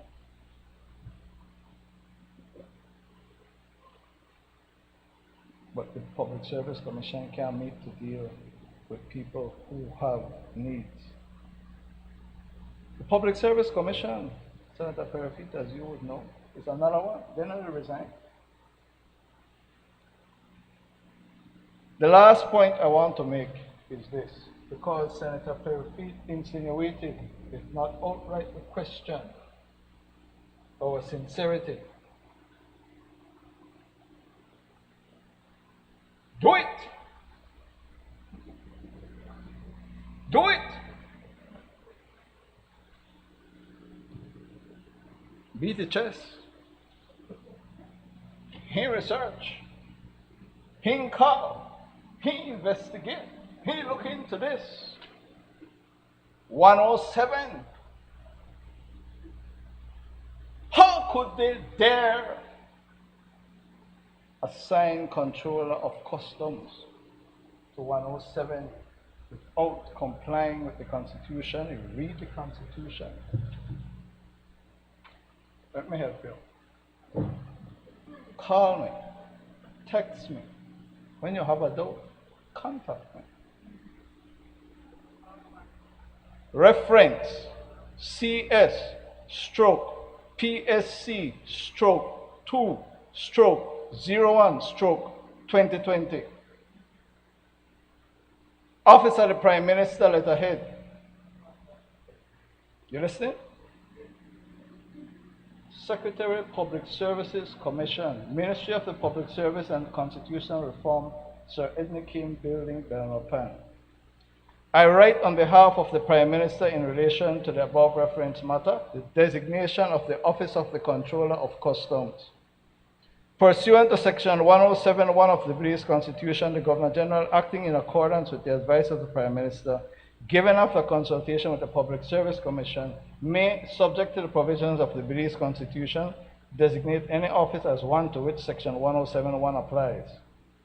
Furthermore, pursuant to Section 107(2) of the power to appoint persons to hold or act in offices to which Section 107(1) applies, is vested in the Governor General, acting in accordance with the advice of the Prime Minister. Please be advised that the Prime Minister intends to advise the Governor General that the office of the Controller of Customs be designated an office to which Section 107 of the Belize Constitution applies. Therefore, advising the Governor General, the Prime Minister hereby seeks your views on the above-mentioned intended advice to the Governor General by responding to this letter by no later than the 29th December 2020. An early reply would be appreciated. Sincerely, His Excellency Stuart Leslie, Cabinet Secretary. Do not come to the Senate and say that the Public Service Commission was not consulted. They were consulted. The Public Service Commission, as it has been said here before, has not responded up to today's date. Let me tell you this. Listen carefully. Senator. You know, and Senator Pitts will help you with this if you are not sure about it, that is a fundamental principle of administrative law, that you write to the designated person, you give them an opportunity, and if they choose not to respond, you move forward. We are not waiting on the UDP-controlled Public Service Commission. They were consulted, they did not respond. We complied with our duty under the Constitution. The office was lawfully designated, and the controller is lawfully appointed. What the Latin call quod erat demonstratum, quite easily proved. Madam President, I thank you.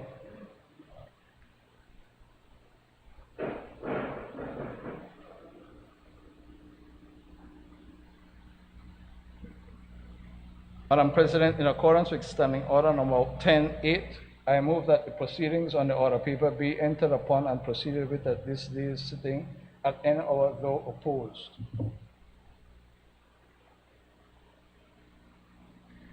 Honorable members, the question is that the proceedings on the order paper may be entered upon and proceeded with at this day's sitting at any hour though opposed. All those in favor, kindly say aye. All those in favor, kindly say aye. Those against, kindly say no. I think the ayes have it.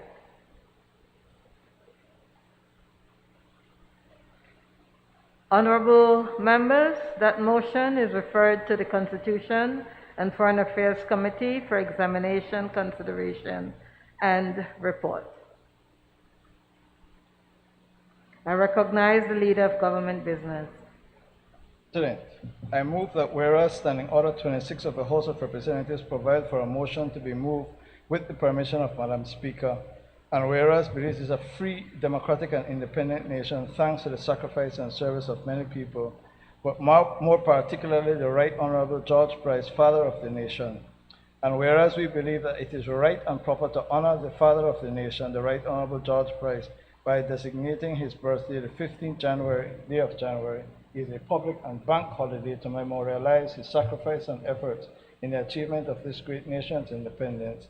And whereas today Belize is a beautiful tapestry of peoples of diverse ethnicities and culture, and whereas we wish to mark the importance of the emancipation of slaves in Belize on the first day of August 1834, when many of the ancestors of our fellow Belizeans of African descent were freed from their shackles, who continued in their service as the free persons to build what is today this great nation. And whereas history records that the people of Belize, including the indigenous people of Belize, were never conquered by the Spanish, and as such, we wish to celebrate their heritage and also the cultural diversity of the great people of Belize by either removing the 12th day of October as Columbus Day and redesignating that day, and establishing a committee to do so, and to review all other public and bank holidays. Now therefore be it resolved that 1. The 15th day of January shall be a public and bank holiday in honor of the late Right Honorable George Price, the Father of the Nation, and be celebrated as George Price Day. The first day of August shall be a public and bank holiday to mark the importance of the emancipation of slaves in Belize, and be celebrated as Emancipation Day. And the 12th day of October shall no longer be celebrated as Columbus Day, and it is to be redesignated by a committee to be formed with a review the same and all holidays. I recognize Senator Michael Perfy. Madam President, as I take it, it's a motion with three parts, right? The motion with three parts, and number two being 1st of August to be a public and bank holiday to mark the importance of the emancipation of slaves in Belize and be celebrated as Emancipation Day. I noticed a notice put out by the Minister of Home Affairs that said it would be Freedom Day, but it will officially be Emancipation Day. I can take it from that. I don't see, Madam President, how anybody could have a difficulty with that. Number three, the 12th of October shall no longer be celebrated as Columbus Day and to be redesignated by a committee to be formed to review the same and all holidays. Once again, Madam President, I don't have a difficulty with not celebrating a conqueror and a pillager, and for us to think of a better way to give ourselves a holiday on the 12th of October. So as I take it, the 12th of October will no longer be Columbus Day, but by the 12th of October, it may be named something else, and there will be a committee in place to determine that along with all other holidays. And then we have number one with George Price Day. And I do want to say something on that, Madam President. Madam President, about 20 years ago, I was in church on a Sunday. I said 20 years ago, man. 20 years ago, I was in church on a Sunday in Barbados. And if you're familiar with our beautiful sister country, they have a lot of churches. And there is one particular one that's very close to the tourist area of the country, which is hard not to be a tourist area in Barbados, but this one was like extra close. The priest had this habit of at the end of the service, because he knew that many foreigners would go to that church, he would stand at the door and he would greet you as you're leaving. So him guessing that I was not Barbadian, he asked me where I was from. And I said, Belize. And the priest said, yes, Belize. George Price, right? George Price. And I said, yes, George Price, indeed. I give that story, Madam President, because I don't want anybody to make any mistake about it. In that moment, I recognized that the man, certainly an iconic figure, both locally and internationally. And while no one is perfect, including him, there is no doubt that what he has meant for Belize, what he obviously continues to mean for Belize, there's no doubt that that is well deserved, and no doubt that he is an accomplished individual. And for those reasons, Madam President, we thought that the accomplishments of this outstanding Belizean merited him being named a national hero. And I don't think that, as far as national heroes go, that anybody can say that he doesn't fit the proper description of a national hero, because that's what he is. But Mr. Price, and I've had the privilege to meet the man a couple of times. Mr. Price was also a politician. And we need to be very careful that we don't set the precarious precedent of singling out politicians from your own party for national recognition. We need to be very careful. What we did when we were in government, we established a Heroes Day and Benefactors Day. And what we did is that we told the nation that there is a day, and that day still exists to this day, March 9th, when we celebrate all of our national heroes and all of our benefactors and all those who have contributed greatly to the country of Belize. So, Madam President, Mr. Price already has his day when he is celebrated as a proper national hero as he should be. We have two national heroes. And of course, depending on who you ask, it's a subjective test to see who is more hero than the next one. For different reasons, people would take different positions. So to be safe, since one of them was put there by the UDP and one by the PUP, we celebrate both of them on one day, because then their contributions should be above the fray. Their contribution should be so universal for the country that we don't need to single any one of them out and to create any debate. To single out one of them, one of the national heroes, without saying, look, you have a George Price Day. We believe his contributions were so great that he deserves a day. Well, then why not Philip Gorson Day? Why single out one politician? Why single out this person as accomplished as he is? As accomplished as he is.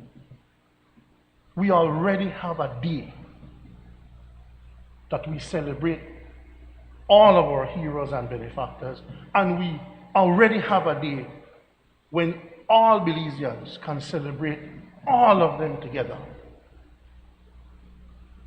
This now, the People's United Party, is tampering with the mystique of George Price.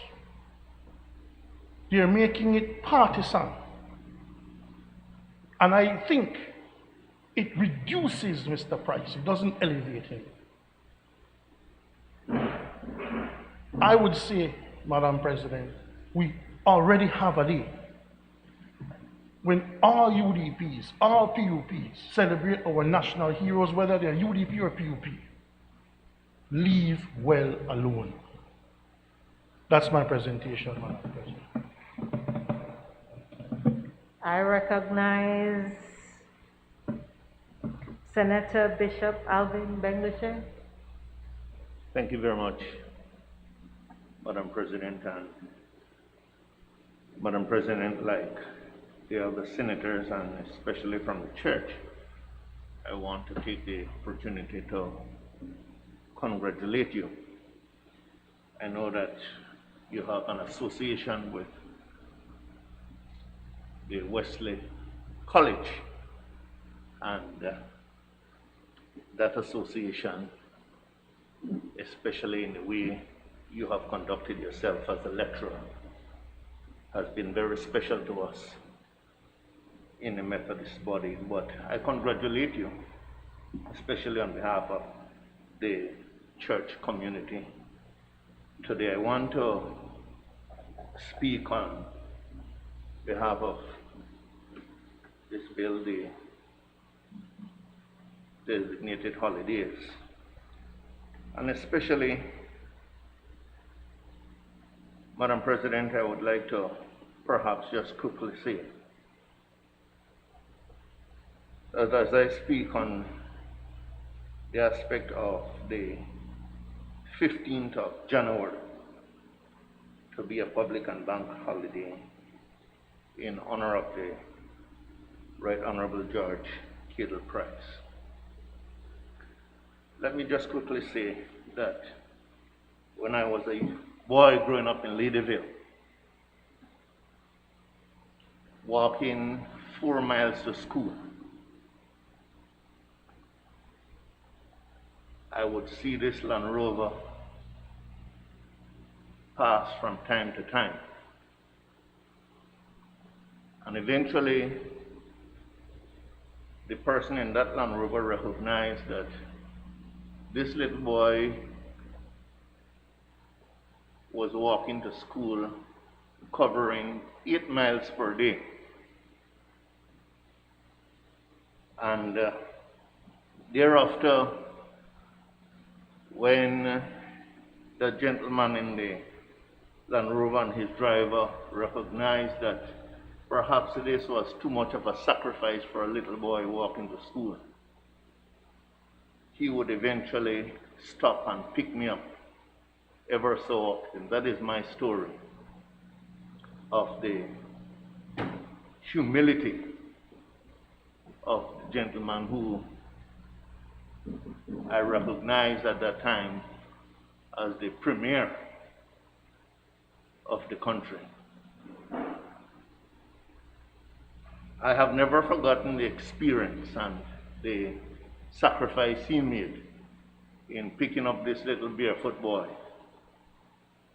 in his Land Rover and would take him to school. And there were some evenings when, after being a little rude and spending extra time at school, even though I was told to report back home immediately, there were times when he would also pick me up in the evening. And his words were always, "Be a good young man and make sure that you do well at school." I will never forget that. In fact, I hope in time to come it will be a part of my own story in writing. I say that to say, Madam President, that the intent in which I will now share is not to stifle the granting of a holiday for one of the fathers of the nation. But what must be observed, of course, is, and what is important especially in the way it is being presented today, is what was the procedure in bringing this forward? Who was consulted? What consultations took place insofar as coming to where we are now? And I think those things are important for us because it spells the way forward as to the level of consultation that must take place. In some things, I do recognize that the minister with the authority does have that authority to make some provision. But at the same time, I believe that it is also very important that some level of consultation be held in this regard. I also take note that my colleagues on sitting with me, and I don't necessarily want to speak for them, but in the granting of this holiday, we have to take some, if consultations are properly held, we have to take into consideration the private sector, commerce, holiday involved, employees, employer, how all that will mix into what needs to take place. In other words, then, the complete finish of and the complete package. And so it is also important, I think, that perhaps we be mindful of these things. And of course, I would also want to say, what happens down the road later on when another group wants to advocate for somebody else because they want to recognize them in having a holiday for them. And so we have to be careful what kind of precedent is set in this regard. I thought that perhaps it is important for me to share in that way. I want to emphasize again that it is important for me to say that this individual is a very important individual to the nation, to me personally, but we also have to take those important things into consideration: precedents, consultation, etc., in bringing forward a bill of this nature. Thank you. I recognize Senator Sheena Pitt. Madam President, it is not my intention to debate the designation of new holidays and special days. However, I think it is important for us to make some crucial observations, having just come through the motion of good governance. We have heard Senator Benguche speak to inquiring what procedure, what consultation, and to this I am redirected to Senator Bennett when she said the procedure, it's a process. And so we're here asking what process has been undertaken in coming to this conclusion. And you know why I say conclusion? Madam President, we are here discussing this designation of new holidays or not. Prior to now, there was a most previous press release that indicated the position of the government, which was unfortunately, it bore the signature of Senator Perry, as he then was the Attorney General. They quickly had to retract it and then reissued it under the signature of the Minister for Home Affairs. I have the papers here if you would like to see them. But that is not the point. The point is this. The point is that we're here to discuss the designation of new holidays when it has already been determined that there will be those new holidays. Like Senator Perry has said, no one would object to the designation of August 1st, Emancipation Day. I welcome that. We have long fallen short of having that as a holiday. On the 30th of December 2020, I believe by Gazette number 311, page 444, are we aware that it has been gazetted that come Friday we will be celebrating the national holiday for the Right Honorable George Price? So what are we doing here? That has already been decided. It has already been gazetted. Senator Bennett, we want to know, we agree with Senator Bennett, where is the process? What procedure? Who was consulted? But I am not standing here to say that I am objecting to the designation of any holiday in theory. And I say this because there is a Latin term, primus inter pares, for my other colleagues, it means first among equals.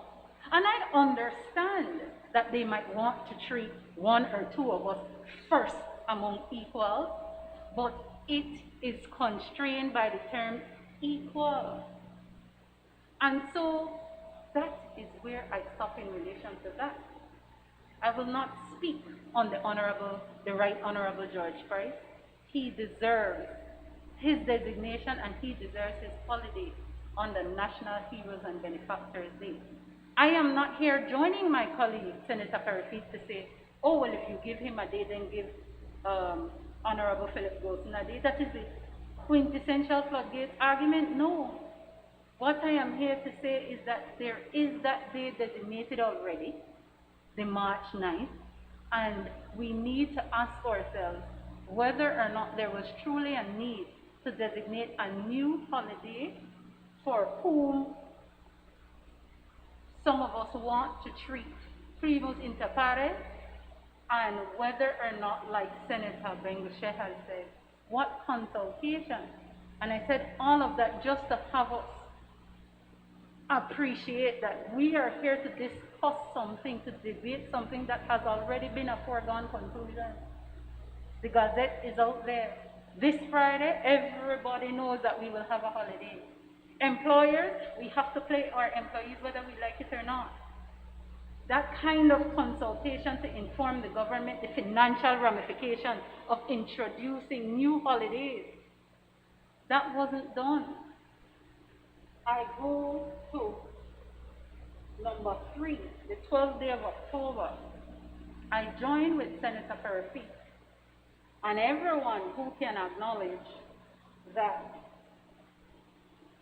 Christopher Columbus or Combosos or however we want to call him, as Muta Baruka has said, it is now right for us to agree that we do not designate a day in his name. Again, I say, the Gazette dated 30th December 2020.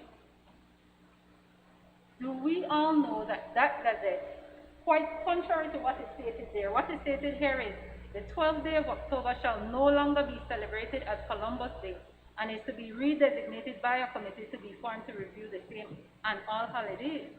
Senator Perifit clarified that that means the day will still be there, but not named Columbus Day, and that by the time we get to there, we will know what the new name is.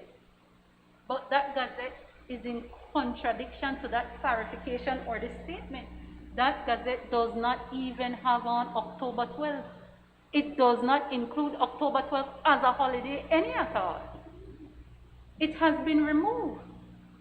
And perhaps and I am most measured in my presentation here today, and I will always invite us to be patient in being disabused by the leader of the government business as to why this is being handled in this way. We are saying that we will redesignate the day.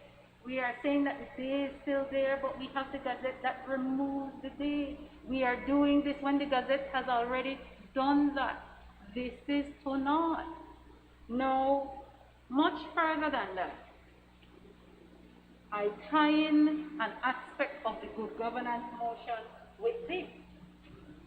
The good governance motion says, to protect the identity, dignity, and social and cultural values of the Belizeans, including indigenous peoples. Here I share Senator Smith's observation. To stop and say including indigenous people is to appreciate that at first we don't think them to be one of us. They are not Belizeans. But that aside, if that is the premise of good governance, and this is the stage we're at where there is already a Gazette, and I say this with most sincerity, I don't know how I would feel if I were a Maya, knowing that this was a ripe opportunity for the government to say, if I am redesignating that holiday, I redesignate it to Indigenous Peoples Day. Why not? Did the government not take the opportunity, as they have already, not recognize our indigenous people, the Mayas, and give them the redesignation, which is most deserving of that group of people? And again, I stop to say this is not the floodgate argument. If you give the Maya Day, you want to give Creole Day, you want to give Mestizo Day. No. Indigeneity by definition only includes the Mayas. And we will not be the first country. All over the world, they have designated October 12th as Indigenous Peoples Day. So this is no, to send us to a committee to determine the designation when the day has already been wiped off the calendar. When we, at which time I don't know when we would have consulted. But here, we should appreciate that we are pretending that there was a process, and we are not pretending that this is a process, and we are pretending that this process means something. We are here masquerading for Belizeans that good governance is at play. Good governance was lost when that gazette was published and made October 12th disappear. Good governance was lost when that gazette was published and made already January 15th a national holiday. And I join and I repeat, my fellow colleagues, my position here, or our position, is not to oppose. Our position is keeping our knees and feet on the neck to say, if there is a process involved, and if there ought to be a process involved, then let us follow that process, not circumvent it, not bring us here to argue a motion that has already been decided, that no matter what we say here, a decision has already been made. And so, Madam President, with that I say, I implore the government, we don't need to go to a committee to redesignate or find a name for the holiday. There was even a circulation that it would have been redesignated Dia de la Raza. Dia de la Raza means Day of Races. Why would we, in redesignating the day, in rejecting the idea of this pillager, rapist, and murderer, but still align ourselves with a Spanish-European construct of Dia de la Raza, where the priest, I believe, who one day said, oh my, I feel so bad, we've done this to these people. Let's have Dia de la Raza where the colonizers and the conquered can share and walk shoulder to shoulder and enjoy yourself. No, October 12th ought not to be redesignated Dia de la Raza. If we want to redesignate October 12th Indigenous Peoples Day, include the Mayas. I agree with the leader for government business. The fight against our Maya, it must stop. And it has come to a stop by his words, and that their rights will be recognized to the fullest of the judgment from the CCJ, separate and apart and independent of recognizing Maya land rights. We must also recognize in a meaningful way the Mayas as part and parcel of our Belizean identity. It is part of our tourism product. It is part of what brings people to our nation. And we cannot, by circumventing the process, in dealing with October 12th as a redesignation, not automatically identify it as Indigenous Peoples Day. And so with that, Madam President, I take my seat. And in taking my seat, I just want to repeat, we are here for naught. The Gazette has already been out. Friday will be that holiday.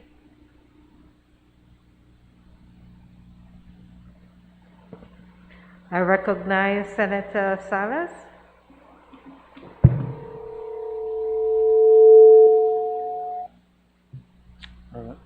Madam President, thank you. I would like to preface my comments on this motion by saying that I think every Belizean, most Belizeans, my age and older, more than likely had an encounter with the late George Gale Price and can very likely relate an anecdote as my colleague, Senator Bishop Ngushe shared. I have my own set of examples. The fact is that the late George Gale Price was our first minister, our first premier, our first prime minister. Nobody else can lay claim to that. From my growing up and my encounters and everything I've read, he was a force to reckon with. He was larger than life. He led our efforts to secure our political independence against all odds. Nobody else can lay claim to that. So I have no problem with supporting the creation of a special day, as the motion says, to memorialize his sacrifice and efforts in the achievement of our country's independence. However,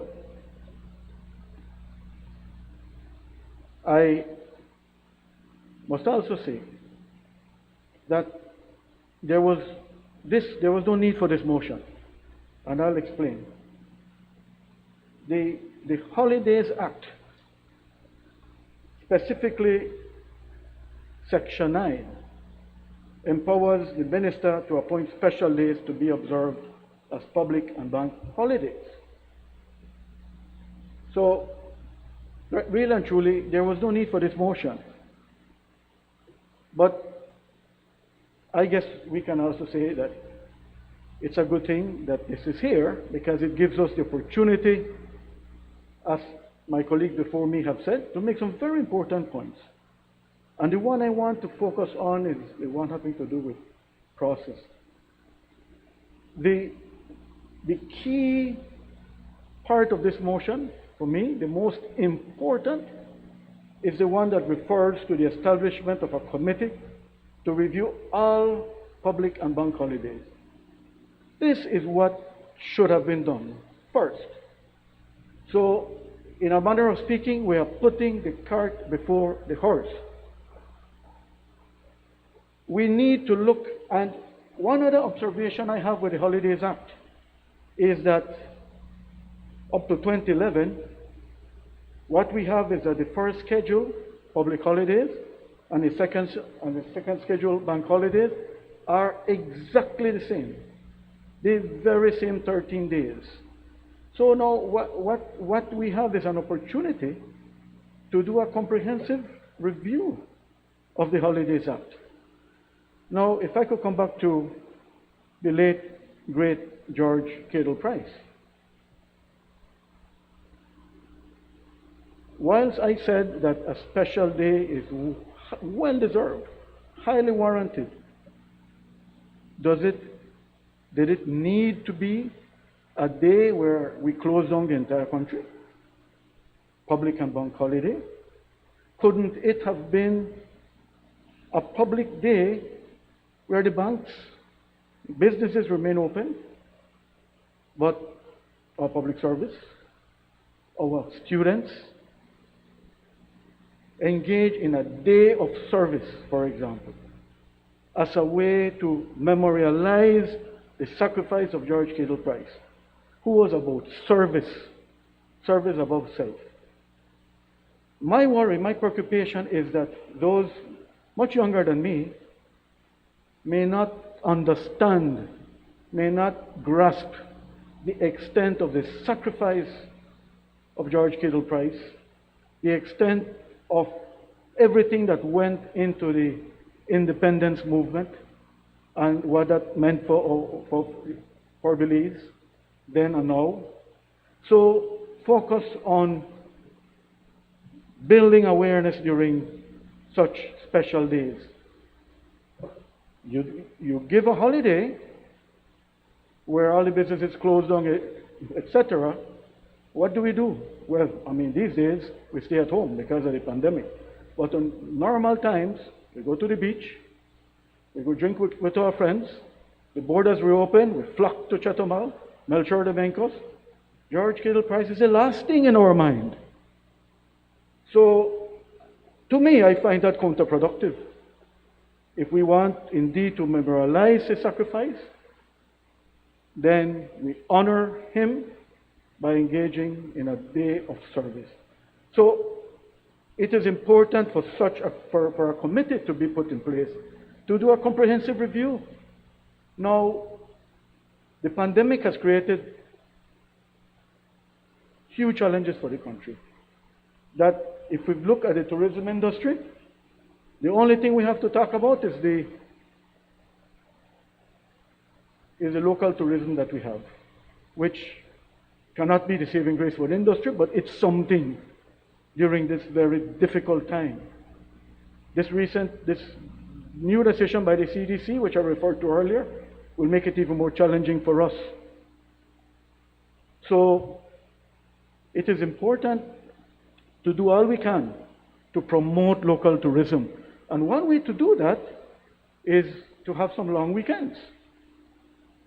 But we need to consider which days, Friday or a Monday. This is the type of deliberation that we need to engage in to guide us in making changes to the holidays and the list of holidays and the purpose of the individual holidays. So I think we may have missed the point, but I like the fact that the government does intend to set up such a committee. That is enormously important that we do that. In principle, as I mentioned, I'm fully supportive of a George Price Day. I'm completely supportive of an Emancipation Day. And many of us in the NGO community, as my colleague Senator Pitts has referred to, would like to see October 12th focusing on celebrating the indigenous people of Belize. And again, keep in mind, when we say holidays, we are used to having public and bank holidays where we don't go to work. It doesn't have to be that way. My colleague, Senator Bishop Benguche, referred to the economic impact that holidays can have. Could be negative, but with careful consideration, we could make it positive. With that, Madam President, I thank you. I recognize Senator Kevin Herrera. Madam President, I rise to make a few remarks on the motion on the proposed George Price holiday that will be celebrated on January 15th and the proposed Emancipation Day on August 1st. Madam President, most people like holidays. Most, if not all, including myself, would find it very difficult to quarrel with a special day or a public and bank holiday for Mr. Price. Because like my colleague said previously, the man really did a lot in this country in terms of sacrifices, in terms of leading the country to independence. In fact, many countries celebrate the person who led the country to independence, celebrate their birthday as a holiday. It's also difficult to quarrel with a day that is celebrated as a public and bank holiday, as Emancipation Day on August the 1st. Given the terrible and immoral savagery of slavery and remembering all the long road that we had come from. The problem, Madam President, is the cost. The lead time and the process for declaring these holidays. The business community takes the brunt of this.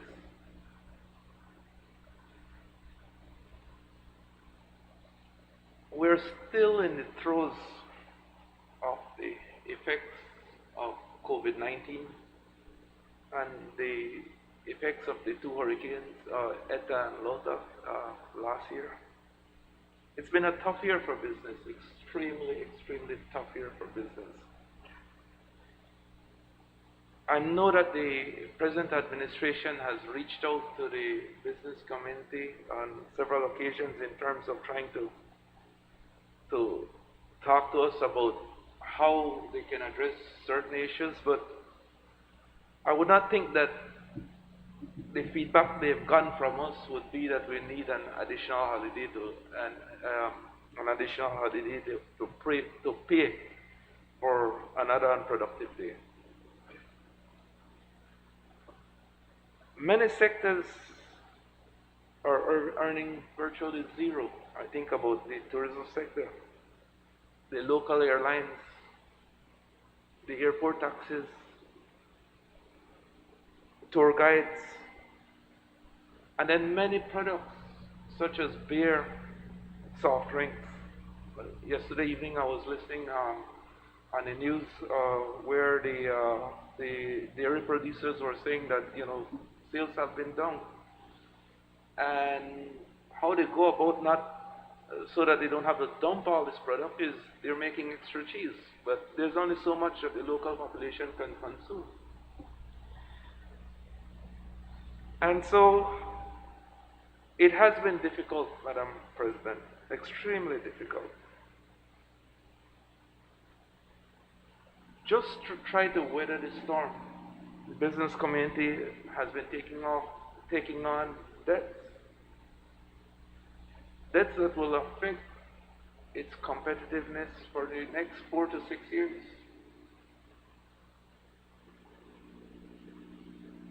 This is not a struggle that we brought on, it's something that we have to deal with. And we are dealing with it. But we want to impress on the government that try not to make this struggle a little more difficult than it needs to be. Holidays really don't help the situation right now.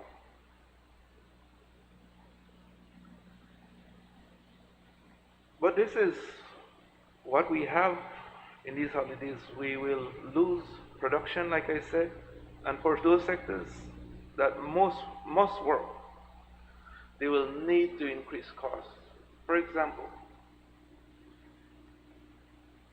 if you have 100 employees and you need them to work on that day, it's like paying 150 employees for the day because you have to pay them time and a half. In my sector, the BPO sector, we pay twice the rate. So if I have 100 or 200, if I have 200 agents, it's like paying 400 persons to work a day, but I need to do that because I'm working for foreign clients. I cannot tell them that I'll close for a day because they need service and we've contracted to provide these services.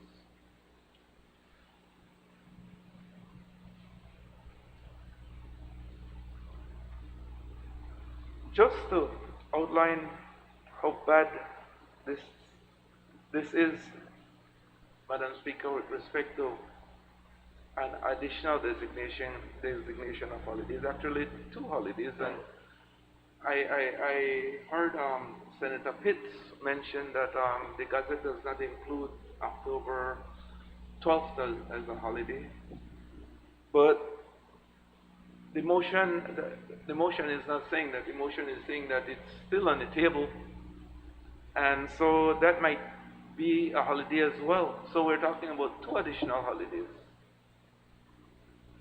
But no, January will have 2 holidays. May, 2 holidays. April has 3 holidays. September has 2 holidays. And December has 2 holidays. Almost half of the months in a year has at least 2 holidays. Again, this type of situation, Madam President, really does not help the private sector competitiveness in Belize. And we have to compete every day. We have to compete with businesses in Central America. We have to compete with businesses in the Caribbean. It is really something that we have to look at closely. And I'm not even taking into account other days. We have 16 sick days that our unproductive employees can utilize 16 days of sick days. In addition, there's another 10 days vacation day, at least 10 days vacation day. Where are we here? 30, 40 days? Possible days that are unproductive.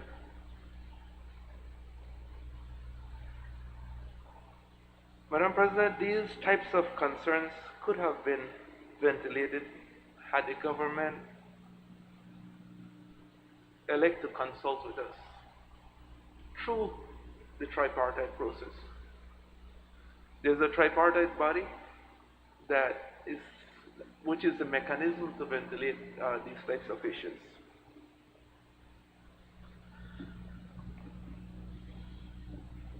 So I've stated what the problem is, the difficulty for us, Madam President. I also want to propose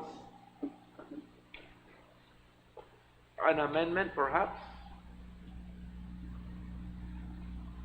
to the Holiday Act that can help us address some of these issues. Firstly, I'd like to propose that no newly enacted holiday can come into effect or have payroll implications for a period of 365 days after they've been declared. Again, this will help companies who have already gone through the budgetary process to plan for these extra costs. That's the only reason why we'd have this type of notice period.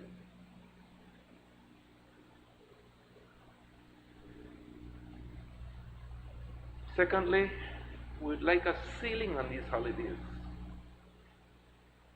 If we're looking at 2 additional holidays this year, and still include the October 12th, we'd be looking at 15 holidays. If the October 12th, like what Senator Pitts mentioned, is not included, then there are 14 days. We would like to ask that there's a ceiling at least 14 holidays, not more than 14 holidays. And so there's no problem with us in terms of declaring new holidays. We could declare the holiday, that's fine. But let's find one that we can eliminate, not just add to them, because this will get out of hand, like what the previous senators had mentioned earlier, could easily get out of hand. And like I mentioned, there's a significant cost.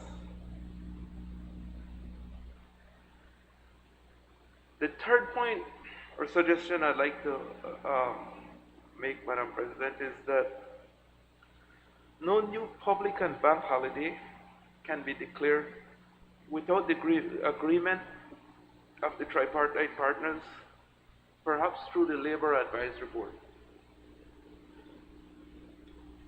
Again, we are the ones who are affected. It does have an impact. I would hope that we could be brought into this process a little more than we have. As I mentioned, Madam President, our issue with this bill is we support all the contributions. We appreciate all the contributions of Mr. Price. I don't think anybody could quarrel with that. But we would like that there's a process that we go about for it, that we look at the cost implications of it. We are not an island economy where we have to go out there and compete with others. We are not in isolation. Everything has implications. And so I would hope that through these consultations, before this type of declarations declaration in the future is made, that perhaps we could talk about these issues and come up with something that is acceptable to the parties who will be affected. Thank you, Madam President. I recognize Senator Aldo Salazar. Madam President, just briefly, I'd like to as well raise the issue. I think Senator Salas and I were thinking quite the same thing. I looked at the Holidays Act when I got this a few days ago, and the legal position is right now is that the minister has already made an order which creates a holiday. So regardless of what we have to say, regardless of what the 44 of us, including the lower house, had to say, the legal position is that there is already a George Price Day. The 12th of October is already gone, and we're here, like my colleague said, to not, except to express, to lament about something that could have been done better, as my colleague from the chamber has done. I get up because I want to raise something like what Senator Salas said as well. All of us can give some anecdote about meeting George Price, and I have one as well. When I was a young man, a young boy, basically in my teens, in the mornings, I can recall on more than one occasion, I would take the I would take this 6:30 bus to San Ignacio sometimes, and it would have been on a Sunday because I would go on Sunday morning sometimes, and I met the Right Honorable George Price at the time here on the walkway. I believe he would have been headed to church, and I would have been headed to the bus. And I met him on more than one occasion, maybe 2 or 3. On the first occasion that I met him, and I can't recall whether he was Prime Minister at the time, I really can't recall, but I remember meeting him, and you know what he was doing? He was picking up garbage from beside the walkway. And he called me and asked me my name, and he spoke to me briefly, and he asked me to help him fetch some piece of garbage which was a little bit farther away from the walkway, and I did so, and he asked me my name and so on. And so he was a very humble man and a man of service. And I think whether or not we're really doing him a service by creating a holiday, because I really don't think that the George Price that I knew, and apart from that, from meeting him and seeing him on more than one occasion picking up garbage, this man, who's the father of the nation, picking up garbage, I really don't think that he would have wanted us to all have a day in his name where we just cock up our foot and do nothing. I really don't think so. From what I've read, I've read from the book by Godfrey Smith and so on. From everything that I've read, I'm more convinced that I don't think he would have wanted that spotlight on a day for him alone, and then we take away the 12th of October, or we fail to reconfigure it so that it's celebrated for all races. So I would urge the government that we really reconsider, based on what I'm hearing here today. And I think that, and I've heard that, I heard the Minister of Public Service, I believe, was saying that, and rightfully so, that he would want, and he urged the Minister of Education, and they would speak. I think I heard it on the news or somewhere, but he would want that day to be, a day of study where we learn about George Price and we learn about the history of Belize. But like what Senator Salas, I believe, has said, if we simply, and that's why I like the idea that it kind of evolved informally, where his birthday was used as a day of service in the years after his death, where we do a day of service. I'm not sure if that's when I think the workers of City Council I saw would go and clean up and that sort of thing.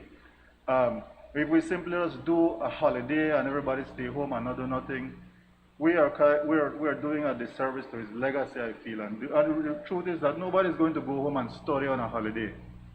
If we make it a day, like you can do a special day, and like what Senator Salas has rightfully said, there is provision under the Holidays Act that we can have special days.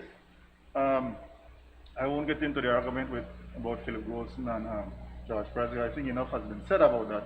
But I'm just thinking about the legacy and what I believe that this man would have wanted from us. I think he would have wanted us to have a day of service in his name, and for us to give back to our country on that day, whether we pick up garbage like he was doing when I met him, or we do something to honor him aside from just cock up a foot and not do nothing. I recognize Senator Colette Montejo. Thank you very much, Madam President. I've listened to quite a bit of the discussion this morning as it pertains to the designation of George Price Day. And like many of my colleagues, I too had numerous experiences with the Right Honorable George Price. My first encounter with him, I was only 8 years old. And I remember riding in his Land Rover with him as he went to Cala Creek. We had to cross two parts of the river at that time. Drove around through San Jose all the way to Bully Tree. And the man I knew as George Price, and the man we all knew as George Price, I have to say this afternoon, he deserves every single accolade he can get. I listened to Senator Salas speaking about Service Day, and we do have a Service Day, Senator. The 19th day of September is commemorated as Service Day. It's not a holiday, all right? But it is Service Day, and it is annually celebrated in the September celebrations calendar. But to lose George Price in what we term as Heroes and Benefactors Day, when all of us growing up remember that as Baron Bliss Day. And on the 9th of March, as a matter of fact, it is Baron Bliss that is mainly celebrated. So, to designate his birthday, the 15th day of January, as a public and bank holiday, in honor of all that George Price did for this country, all the sacrifices he made, is the least we can do as a people. It's the least we can do as a people. Recently, I had the experience, Madam President, of visiting with a number of senior citizens in this country. And as I interviewed them at the different times I visited with them, the one question that I asked each and every one of them, what does George Price mean to you? And whenever I ask that question, Madam President, their faces lit up. If you go to Georgeville and you ask the folks there, what does George Price mean to you? You go to Toledo, you go to Oranjua, Corozal, whatever facet or part of this country you go, people will tell you that George Price meant more than just life to them. He brought hope. Not only independence, not only political independence, but so many people received land, opportunity, improvement to their life, houses, homes. When they saw their children educated thanks to the Right Honorable George Cable Price. And that is why when this matter was discussed months ago, right, this was not just a hurry-come-up process, because George Price was not just yesterday. George Price was there from the nationalist movement. He's been there with us all the way through. He's been there for us through universal adult suffrage. He was there for us through self-government. He was there when Belmopan was constructed. He was there for independence. He's gone through the process.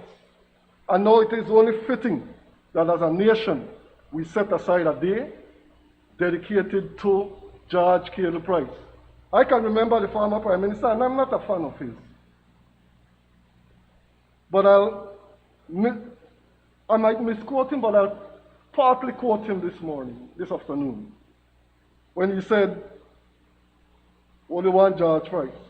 Never be another George Price. Never be another Prime Minister like George Price. All right? Now, Madam President, I grew up in Santa Elena town, where we have George Price Avenue and where we have George Price Highway. And it is only fitting that we have now George Price Day. I support this motion, Madam President. I recognize Senator Bevencal. Thank you, Madam President. I must associate myself with, what Senator Collett has said. I might be I've been too young or haven't, even born as yet when they were riding the Land Rover for the Right Honorable George Price, but I must say that the sentiments we get everywhere we go, especially in Toledo, where I come from, and when people hear the name George Price, you hear about a humble man, a hard-working man, a man that fought for independence for us. So I must agree also when he said that there's only one George Price, and there's only one father of the nation, and he deserved a holiday to his name. And when it comes to Columbus Day, yes, we understand that Columbus might have been one of, the best sailors from Europe, and he was probably the first one to come to this area, but in reality, he did not, really, like how they said, discovered the New World. The indigenous people were already here, and as a proud Maya, I would say that, from what the Prime Minister has said in the House of Representatives, that they are reviewing this holiday, and hopefully, and I'm sure it will be renamed the Indigenous Peoples Day.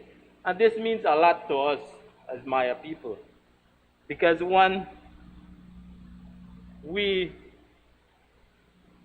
have, given a lot to this country, and even to do in tourism, working in the tourism sector, we see a lot of people coming here to see, our archaeological sites.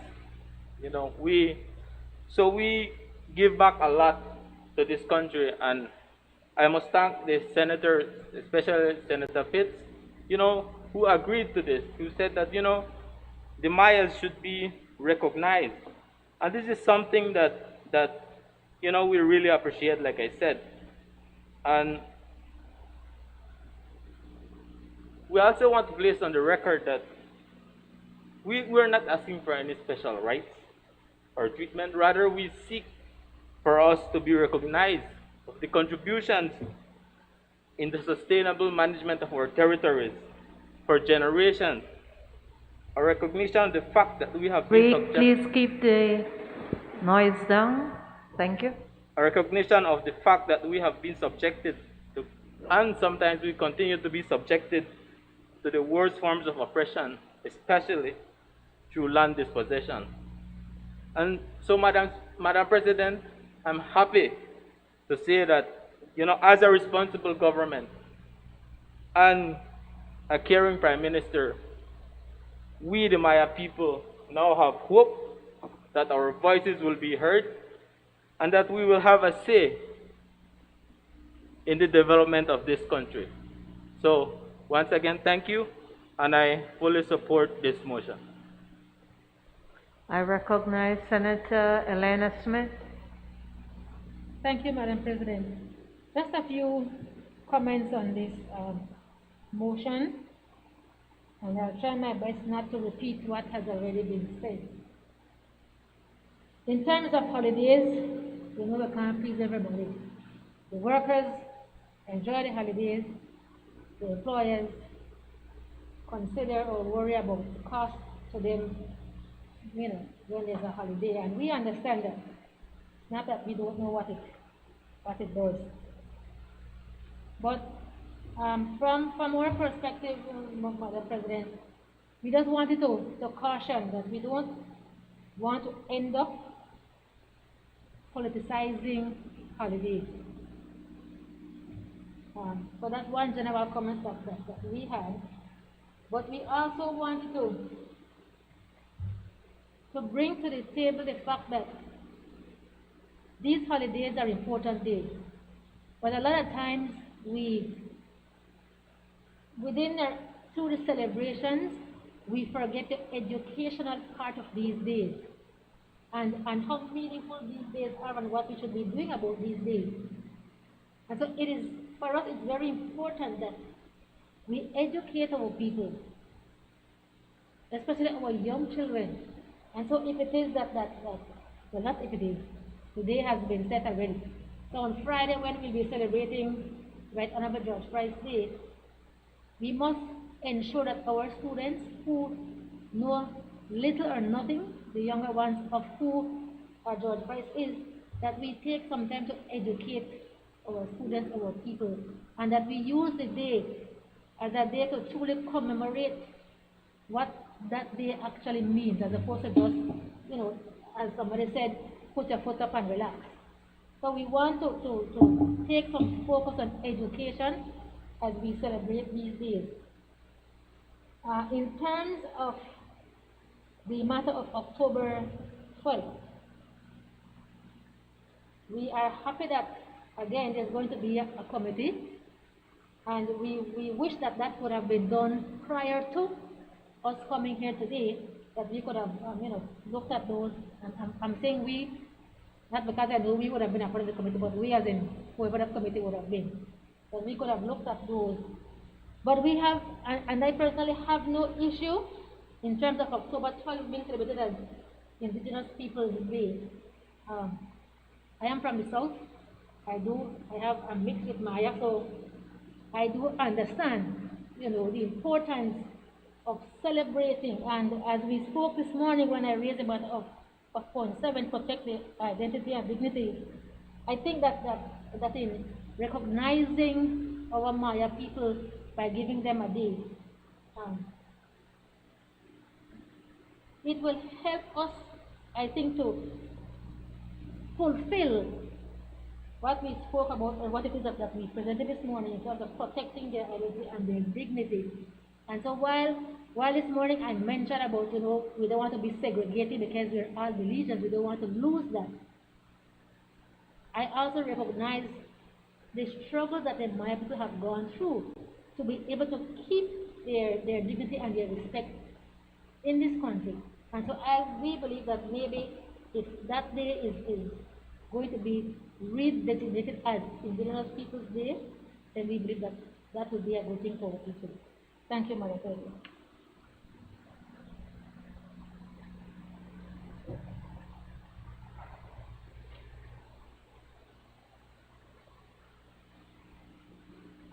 I recognize the Leader of Government Business. Madam President.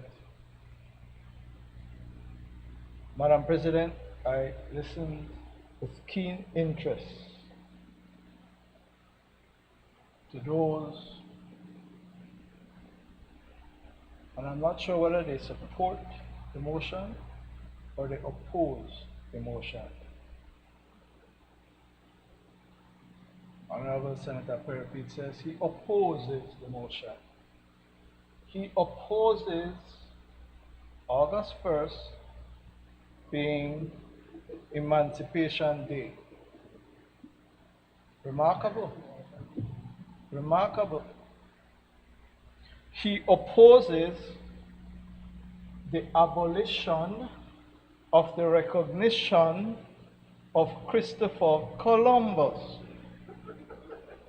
Amazing. He opposes the establishment of a committee to review all holidays.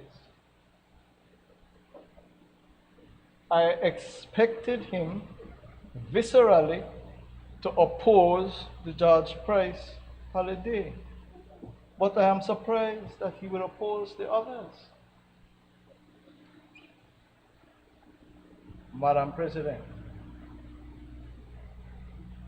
it is interesting to listen to the comments. Everybody has had an opportunity to speak. Everyone has taken that opportunity to speak. But yet we are told, oh, sometimes we bring this here. We'll bring it here. We're not got nothing to say. But they had a lot to say. It is true that the Minister of Home Affairs has the power, as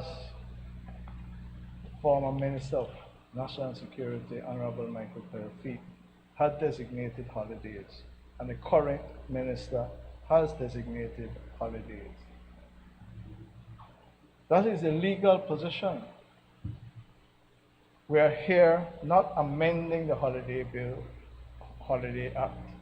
We are here discussing a motion. I want to put the motion very briefly, Madam President. I won't take long. In a context, because apparently people didn't read.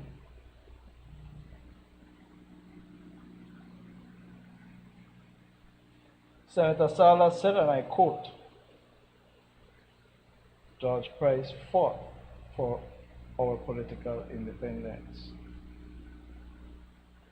Senator Salazar said, and I quote, this man who is the father of the nation.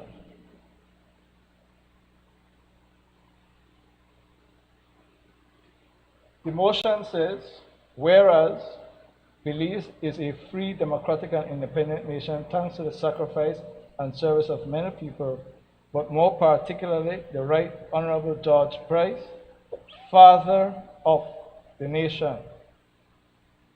And whereas we believe that it is right and proper to honor the father of the nation, the Right Honorable George Price, by designating his birthday, the 15th day of January, as a public and bank holiday to memorialize his sacrifice and efforts in the achievement of this great nation's independence.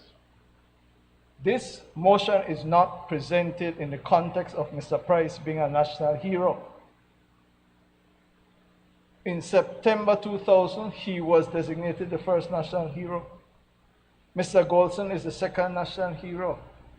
This motion is presented in the context of Mr. Price being the father of the nation. Let there be no doubt about it. The father of the nation. And I went and I researched it, Senator Perry. The father of, quoting now, the father of the nation is an honorific title given to a person considered the driving force behind the establishment of his or her country, state, or a nation. There is only one father of the nation, Right Honorable George Price. What we are saying, Madam President, is the following. The situation of holidays, to quote Senator Elena Smith, you cannot, not everybody will be happy. The workers enjoy the holiday, the employers say it's a cost. So we say we will set up a committee. Nobody appeared to focus on what we said. to review all holidays. But we also say that that committee, the People's United Party's position, is that one holiday that we will advocate for is for the 15th of January, the birthday of the father of the nation. Another day that we will advocate for is the 1st of August to recognize the abolition of slavery. Dia de la Raza, Indigenous Peoples Day, Garifuna Settlement Day, National Heroes Day. Everything is on the table for discussion. We are simply articulating our position on the holidays that we are going to be advocating for. Madam President, we on this side proudly present this motion, proudly believe that we have given everybody an opportunity in the House and in the Senate to express their view. We welcome their views, and the committee will be formed, and like Senator Herrera suggested, maybe there'll be amendments to the Holiday Act. It is a part of deepening our democracy, and I strongly support the motion. Thank you, Madam President.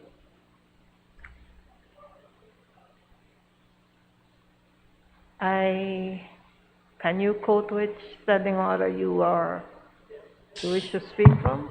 Yes, Madam President. I know we made light of the moment, but I know they're recorded and we need to sign. So I need to try and ask your privilege under Standing Order 33-4. A senator who has spoken on a question may again be heard to offer explanation of some material part of his speech which he alleges has been misunderstood or misrepresented. I want to state very clearly, Madam President, that despite what Senator Courtney said, I made it very clear in my presentation that I clearly did not object to Emancipation Day being a holiday, and I clearly did not object to removing Columbus Day. In jest, while seated, I made a comment to him, and he wants to enter that into the record. But for the record, it is very clear what my position is on number 2 and number 3. Yes, on number 1, I clearly object, but 2 and 3, I fully support.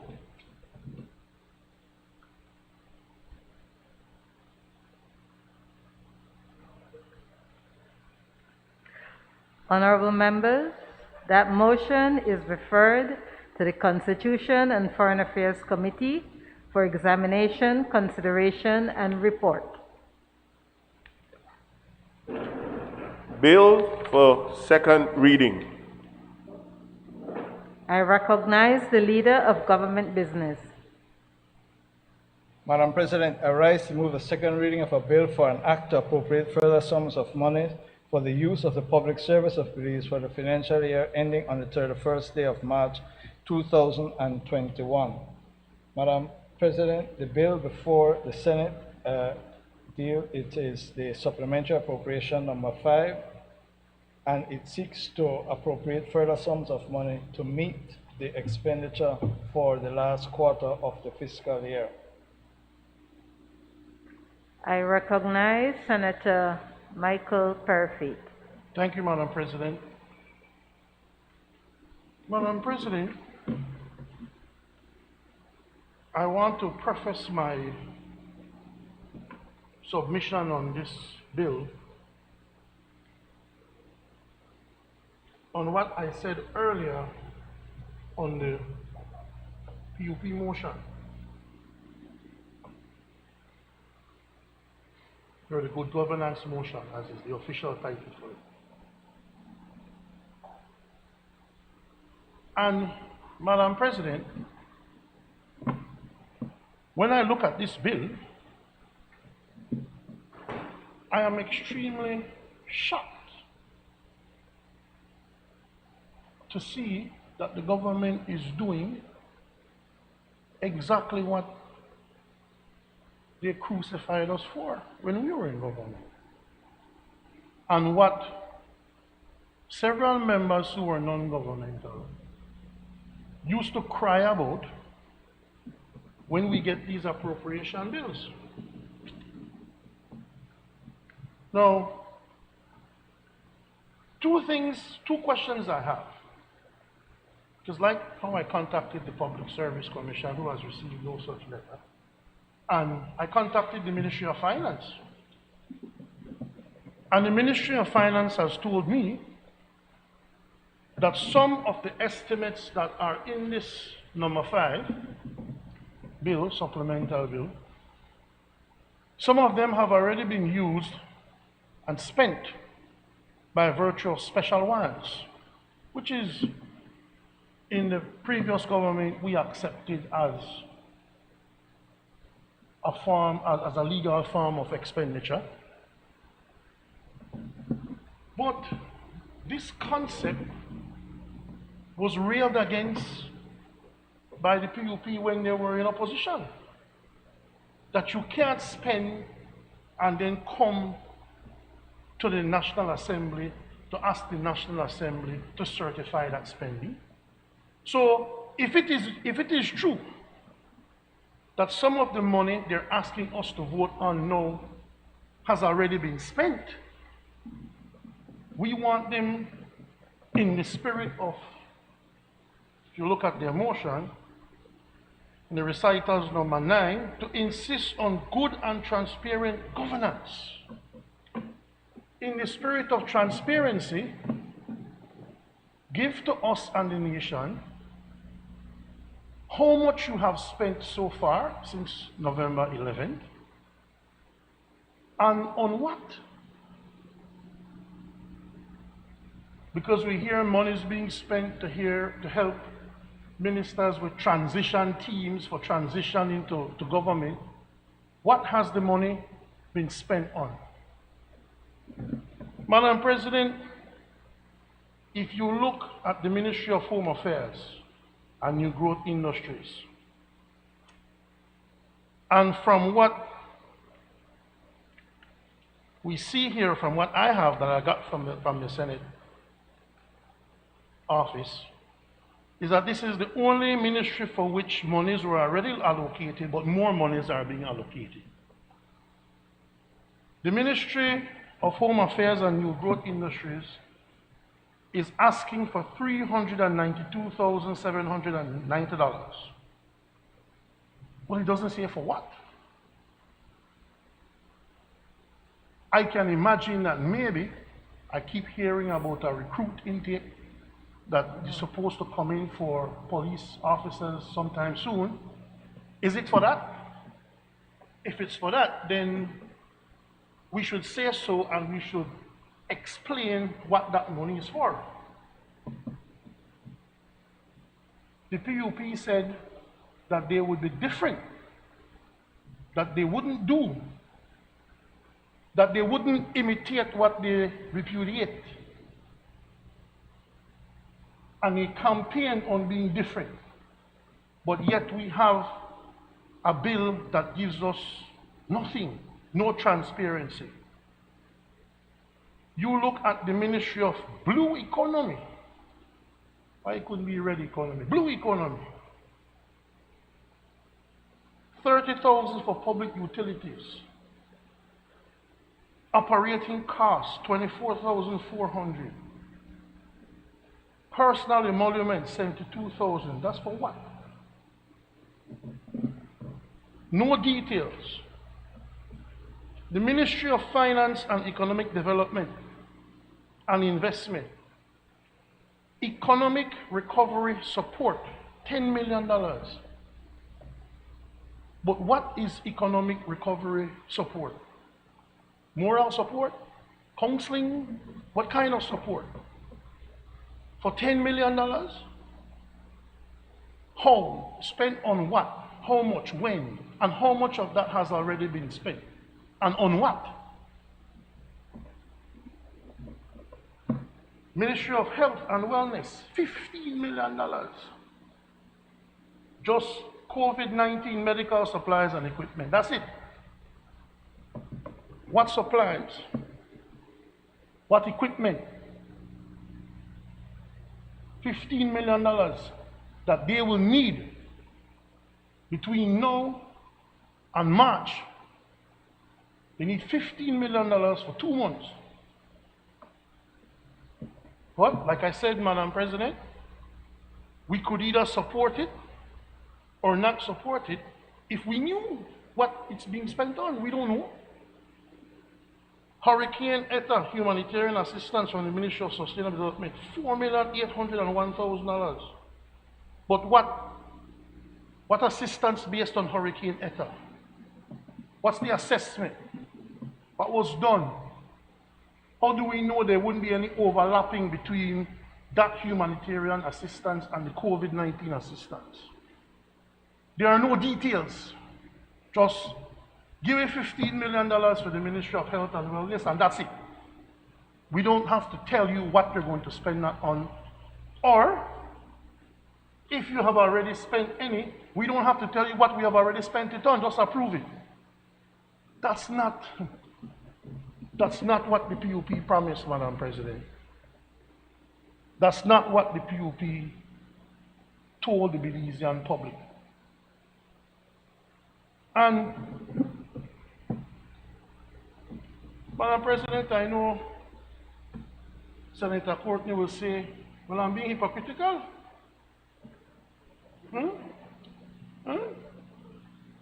No, you would be kind of justified to say that. No problem. Well, you said you would be different. When we did this, you said this cannot work. That you would bring a new era to government. Well, it's the same thing. So you have to admit one of two things. That when you were criticizing the way we did it, we were not wrong. Or you don't do like you say you will do. One of those things you have to admit to. You pick one. Hurricane Iota, $12 million. For what? On what? We don't know. How much has already been spent? We don't know. And I have asked for the figures from the Ministry of Finance. So in that sense, Senator Courtney, Minister Courtney, I'm not being hypocritical. I used to always tell you when you're over here, ask for the information you get. Well, I've asked for it and I haven't received it. Furniture and equipment, blue economy. Then on the next page, Regional Malaria Elimination Initiative, 148,000. Ministry of Foreign Affairs, 52,000. Doesn't seem like a huge amount, but what for? Ministry of Education, 19,000. Ministry of Human Development, UNDP projects, 289,000. For what? Madam President, all of these expenditures could be justified. They could be legit. But we don't know. How can we say they're legit? How can we support something blindly? How can we support the Ministry of Health getting $15 million and we don't know if it will be spent on that at all? And we don't know how much has already been spent.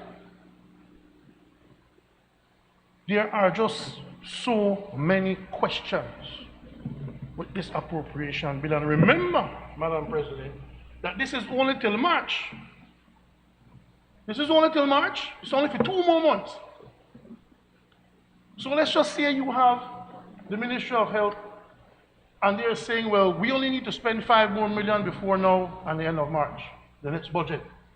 Well, then you have to explain to the Belizean people what you have spent the $10 million on, especially since, according to the Prime Minister, there was no money left in the coffers of the country.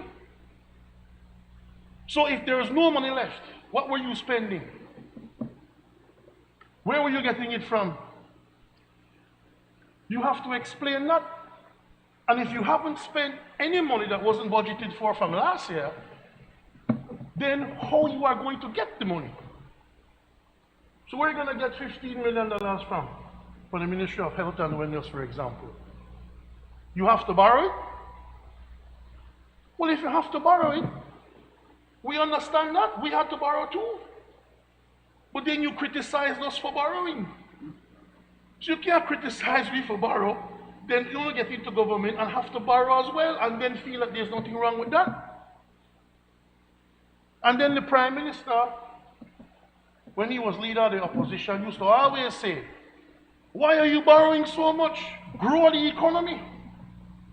Come up with an economic plan to grow the economy. What is your plan to grow this economy? Do you have a plan? And does that plan help you with fulfilling the needs of this supplemental bill? So, Madam President, I cannot support something that I don't know the details of. It's very difficult to do so, while at the same time understanding that we need the finances to help our people during a pandemic.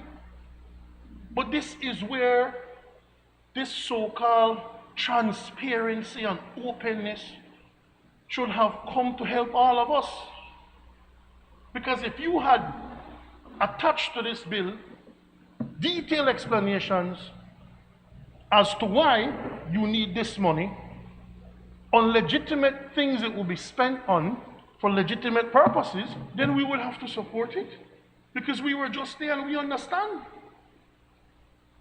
But you used to criticize us for that, come back with the same thing with no details, and expect us to just support it. That we cannot do, Madam President. Thank you. I recognize Senator Salas.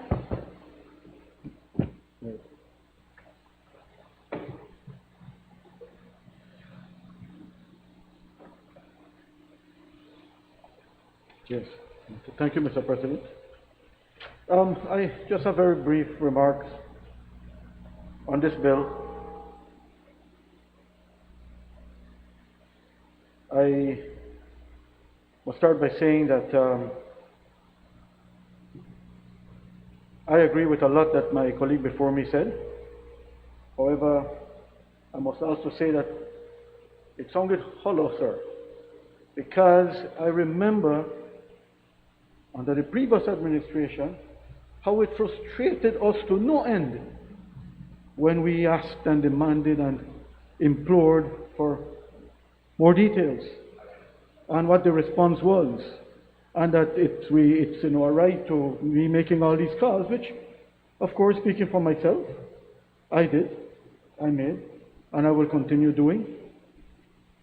And, you know, the new administration inherited, to put it simply, a very big mess, a huge challenge, a crisis that was exacerbated by this global pandemic that without the vaccines we won't see any end in sight.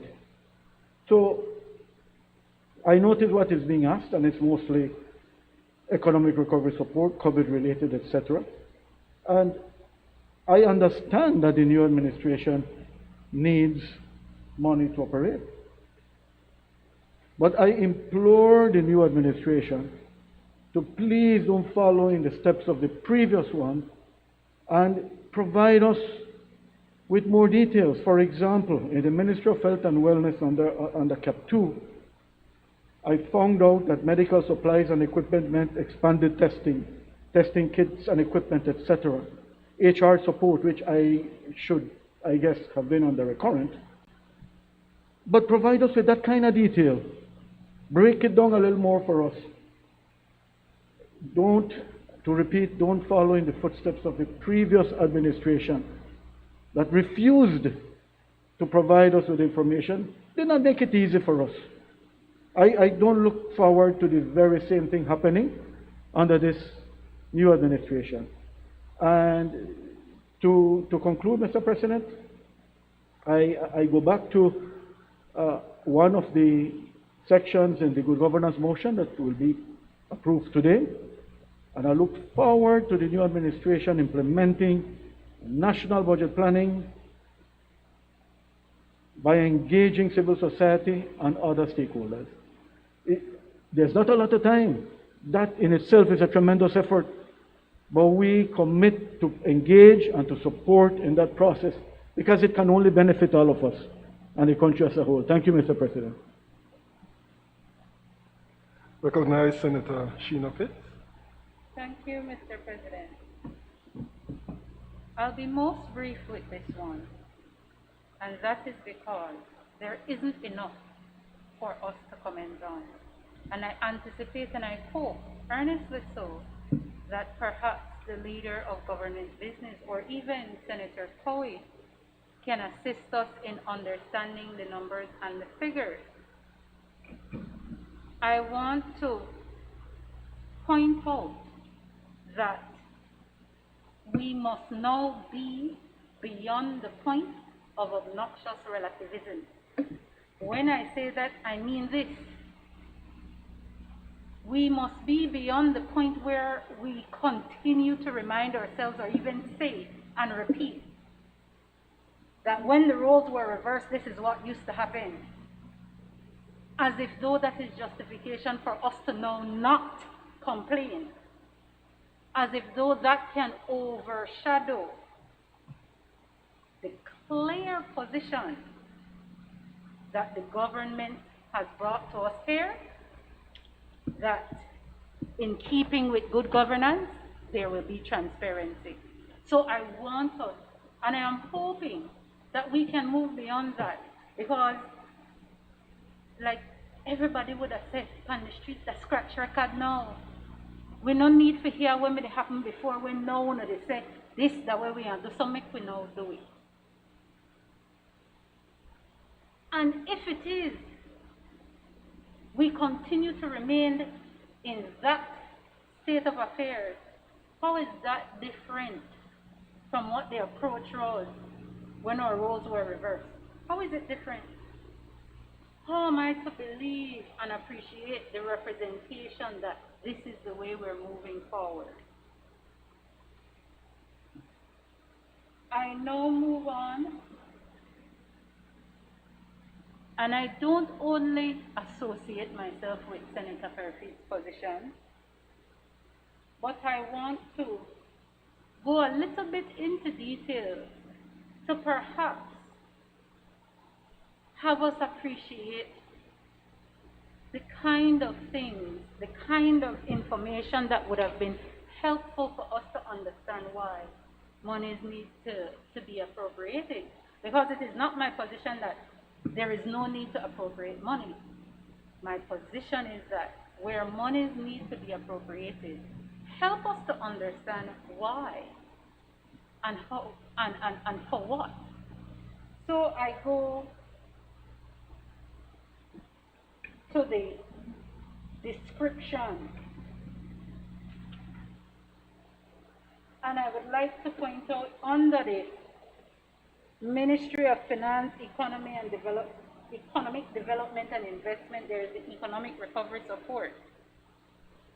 My colleague Senator Perfeet asked, how is this going to work? And something as simple as this, we can all recall that at the onset of the pandemic, at that time the government said, we are going to give persons affected either $100 or $150 that will go through the Social Security, so that that could help them through the pandemic. Is that not a part of economic recovery, or is it not? I don't know. But what would help and what happened at that time, we were able to know how many persons applied versus how many persons were approved, which translated to the amount of money that was used. So what I am saying here, if we have $10 million for economic recovery support, how are we using that? Is it the same kind of idea where this is actual monies that will be given to Belizeans? We don't know. I move now to the Ministry of Health and Wellness. They're asking for $15 million. I recall, and most of us can go back to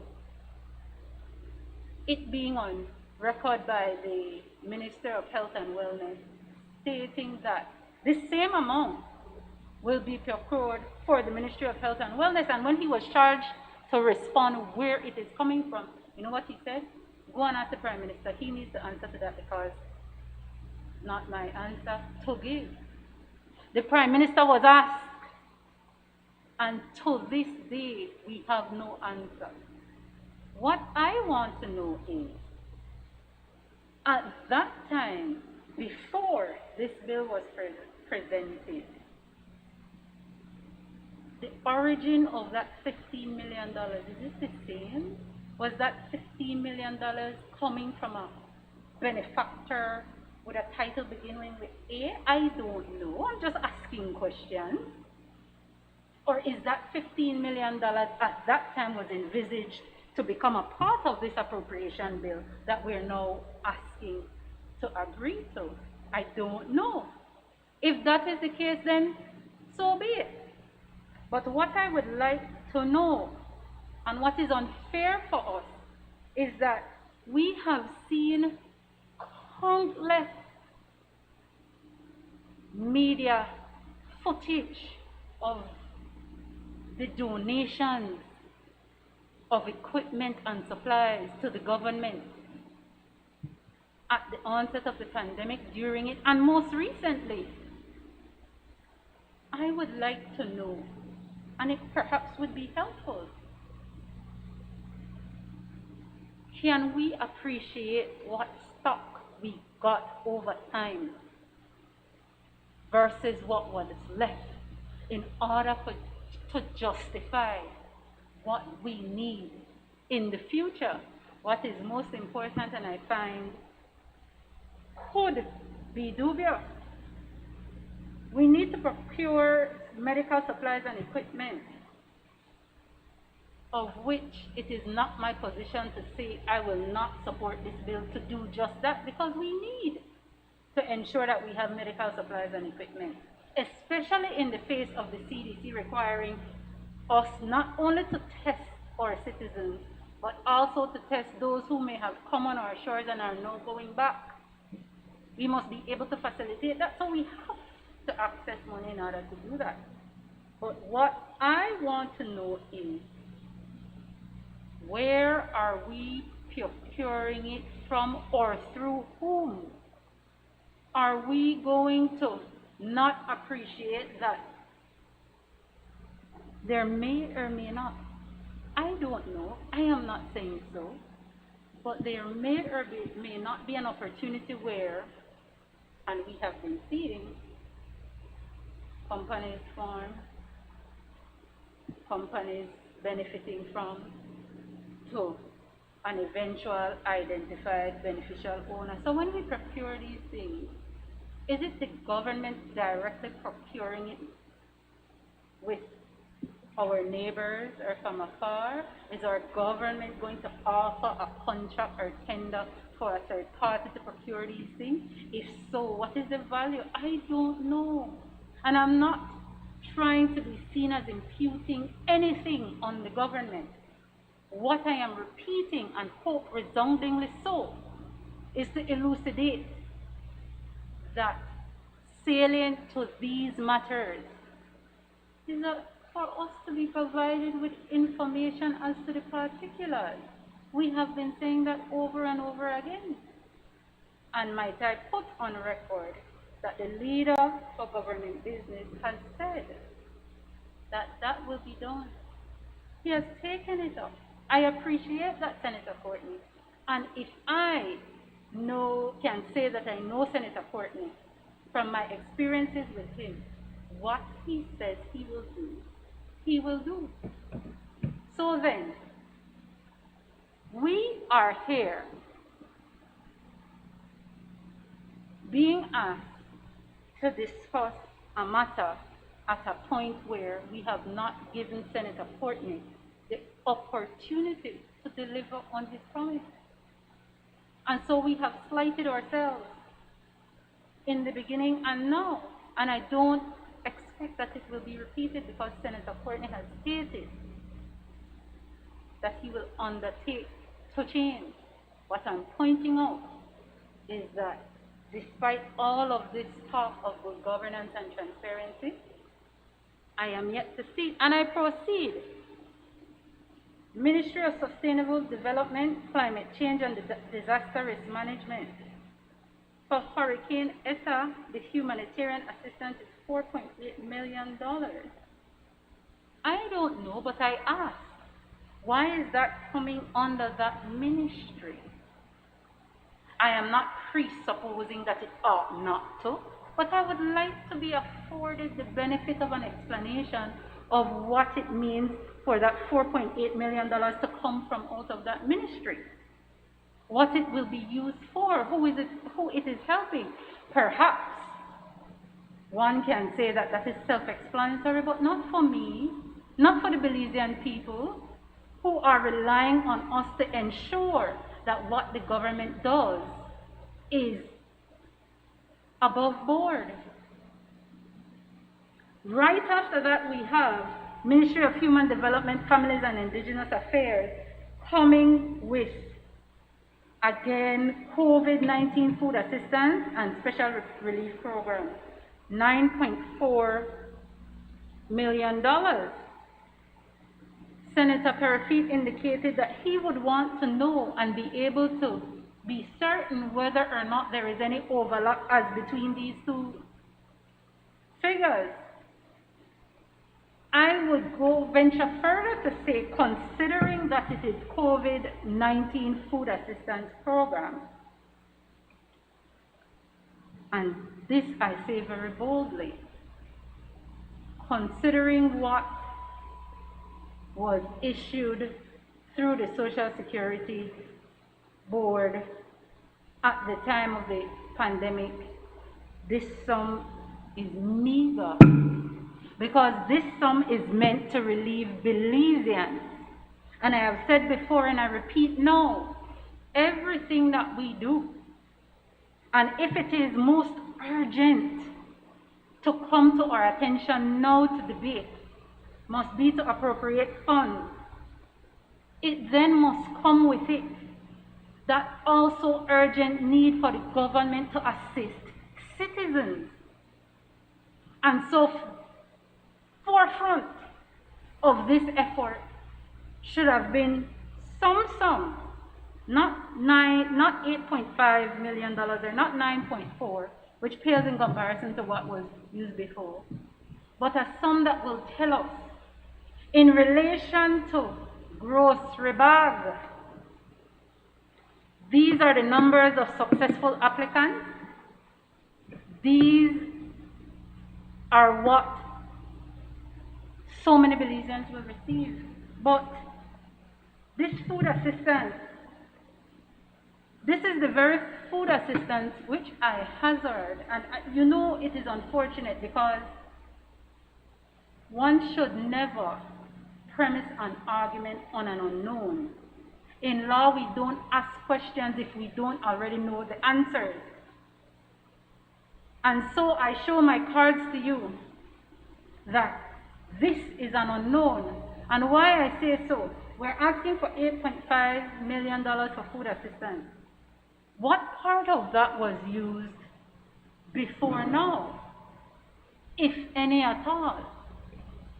And a figure must be realized, having taken into consideration the number of Belizeans that will benefit from such food assistance programs. So I am not sure how many of us have ever seen the pantry bag before the pandemic and after the pandemic, but I have seen it. Before the pandemic, the pantry bag in my most humble opinion, was meaningful.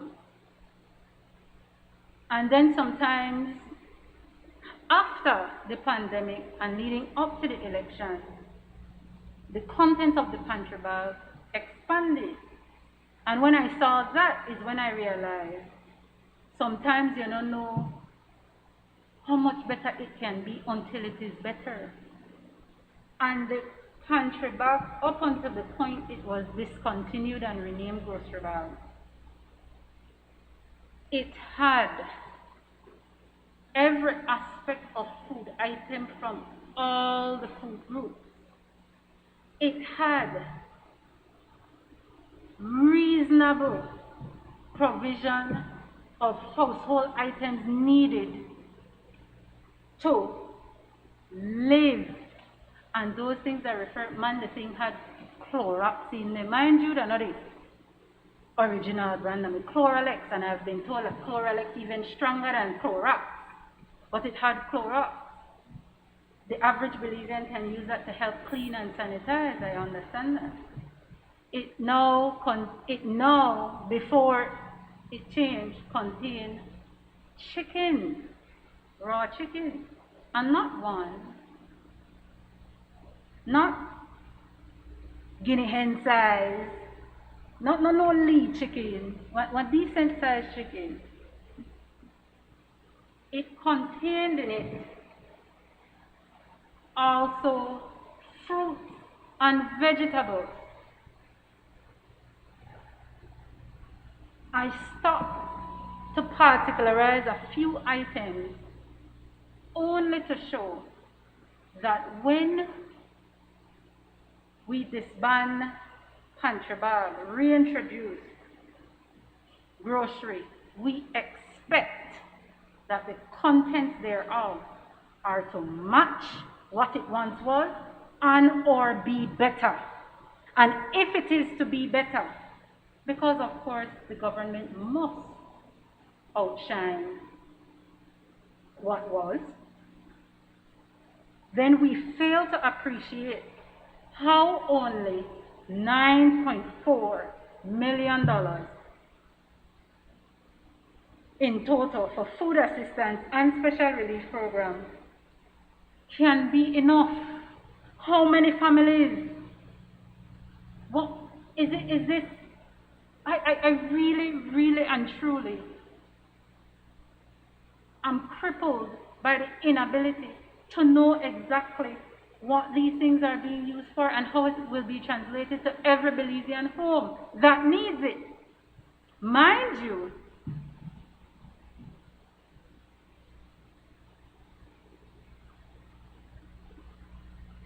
up until this point,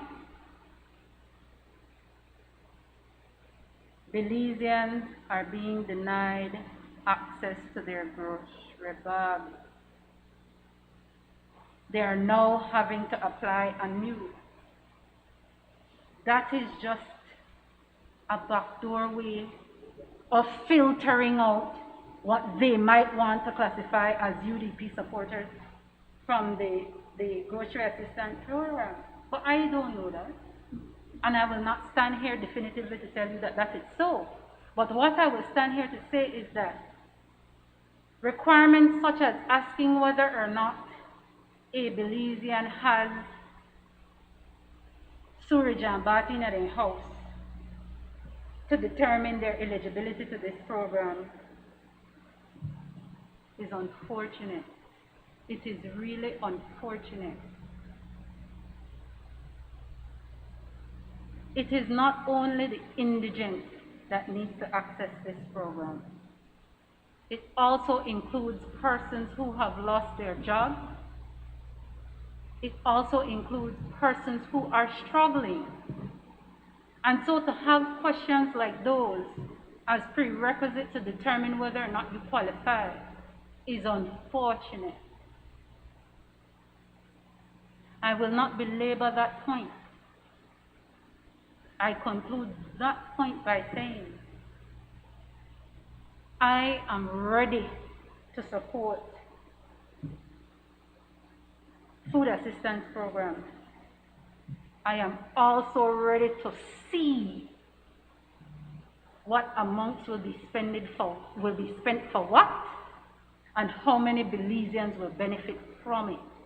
In the very least, let us know that, so that when all of us vote on this and we go home and we retire for the night and we put our heads on our pillows, we can sleep like a babe, knowing that our consciences are clean as members of this, that we have done our duty that will translate to every Belizean benefiting from what we have to do here. We must not leave from here and go, I will not say on the hilltops and in our mansions, because I don't live on a hilltop and I don't live on a mansion. I don't want us to leave here and not appreciate how connected we are to the average Belizean who has tasked us with the responsibility to represent their interests. I move forward to Ministry of Infrastructure, Development and Housing. As a result of Hurricane Iota, emergency roads and street repairs, $12 million. Mr. President, I'm not sure how many of us have seen in certain communities where the roads have washed away. I am not sure how many of us are aware of the extent of any street or road damage. But that would have helped us here to know what this 12 million represents.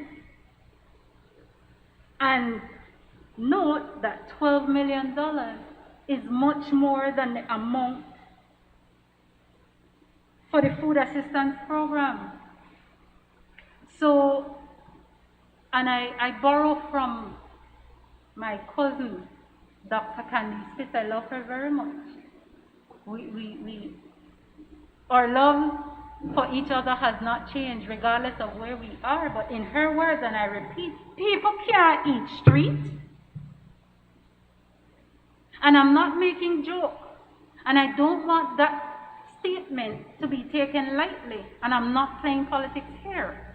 What I want that statement to bring to fore is that in as much as we need to put emphasis on fixing the damage, we also need to put emphasis on feeding our people. So I think, in my most respectful opinion, that we spend more money per road than food, man, how serious is the government about keeping the interests of the people at heart at a time when they are struggling to feed themselves? And it is not to say that $12 million may not be necessary to repair roads and whatnot, but how many roads, what roads, who will repair it? Right now, we must all be on the guard for whether or not any action taken to repair roads,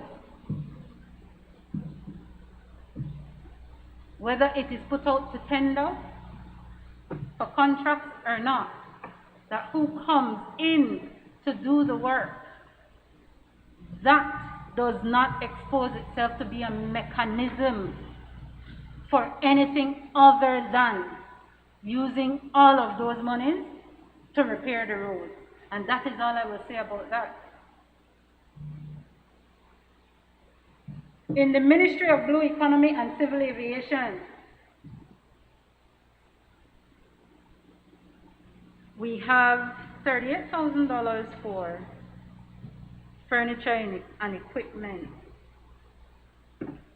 It may seem like a sum de minimis.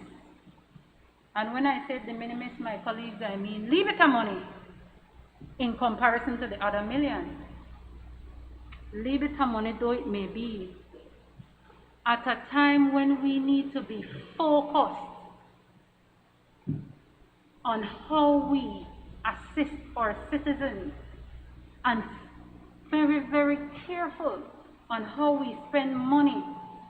I want to know, how is it that we are asking ourselves whether or not we agree to spend $38,000, 114, for furniture and equipment?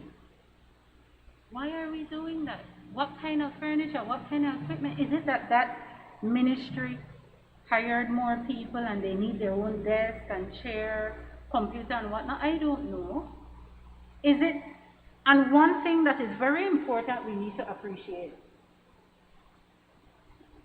and my colleague, Honorable Perfy, said this, we have no sense of whether any part of this money came from or was inherited. We don't know whether or not these needs have been met. We're not really sure. And so I want to be stated on record as the last senator to stand here and say that I oppose a bill to appropriate more funds that will serve the government and the people. I want the record to reflect that considering our current conditions, the economic climate, what I expected to see in an appropriation bill is a focus on how we help the Belizean people in the form of whatever food assistance, in the form of allowing people to leave the remoteness of their homes and villages to come out to the central part. Those ought to have been the focus. And they are a part of this. So don't get me wrong. I am just taken by the fact that we are trying to spend money on furniture and equipment.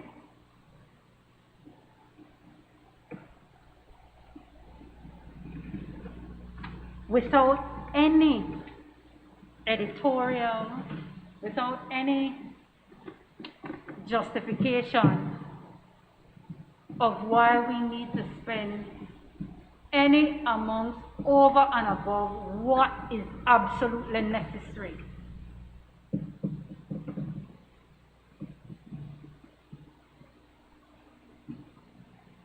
I go to Ministry of Foreign Affairs, Foreign Trade and Immigration. It says there COVID-19 52,177. Now, I tread carefully when it comes to this. I anticipate my colleague Senator Courtney will disabuse us all of whatever misunderstandings or misgivings we may or may not have. And I also tread carefully to state that being the professional that Senator Courtney is, I expect that when it comes to the Ministry of Foreign Affairs, that ministry in the face of the world is par excellence.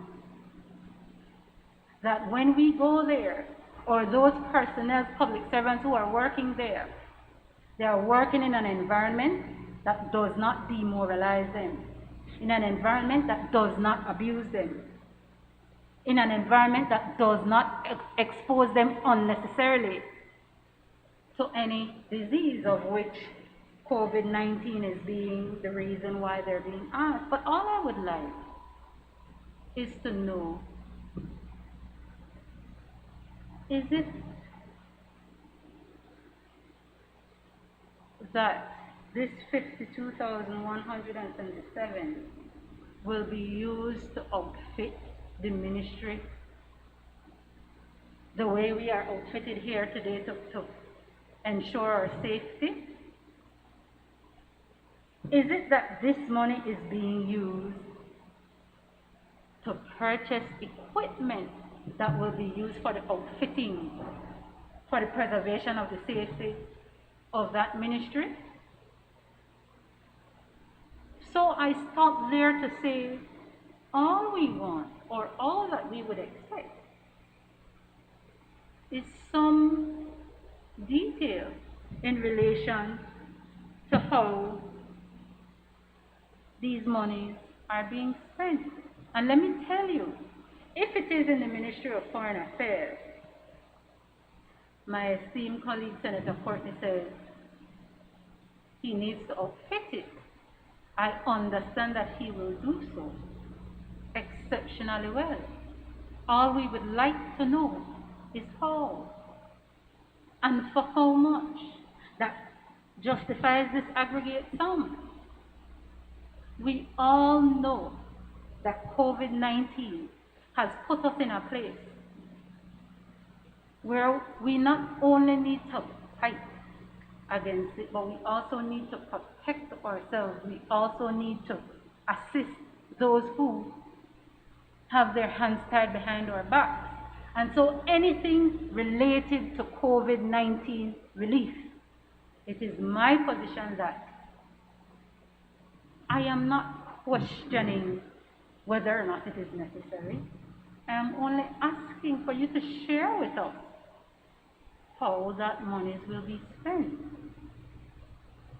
I am only asking, which I find is reasonable, for us to understand how is it the government came up with that aggregate sum.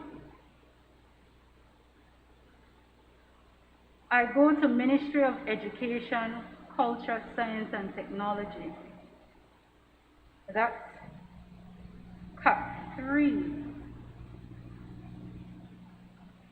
And the amount there is 19,638, it being Cut 3. When we get aid from third parties, that's always good. When people want to give you free money, you take it. Oftentimes when we're getting donations, it's specific and is outlined. And in this post-COVID-19 realities, in this new millennium, where we appreciate that we must have a softer footprint in the world, even as we got prepared to come here, I was most shocked to see that we're still receiving, all of us in here, paper documents. It costs, Madam President. It truly costs. So if it is we are to adapt to post-COVID-19 realities, and we're doing everything contactless, then shouldn't we appreciate that the production of documents should be at a minimum? We need to save the trees. And that, Madam President, ties in. If it is we are receiving donations from any third-party bodies to do any of these things, training materials for production, and the like, or anything, couldn't we then become involved in saying, you're giving us $19,000 odd to produce these documents because printing means this, ink means that. And I'm simplifying it here, Madam President. If it is they are willing to give us that money, couldn't we say then, I will take the help, I will take the donation, but could you consider, instead of it to be to print physical document, that it be used for our teachers, who we all know go above and beyond when they're in the classroom to put their hands inside their own pocket to produce learning materials and resources in their classroom. So there are different ways that we can put donations to good use, especially in the post-COVID-19 reality. So that is my position in relation to any further donation that may come, that we keep in our minds, that when we receive it, we consider how more meaningful it can translate. And so, Madam President, I close by saying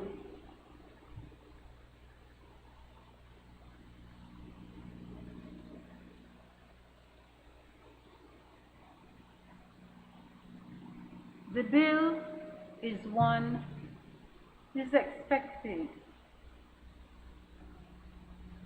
What we do not know is how much of the aggregate sum is being used in a particularized way.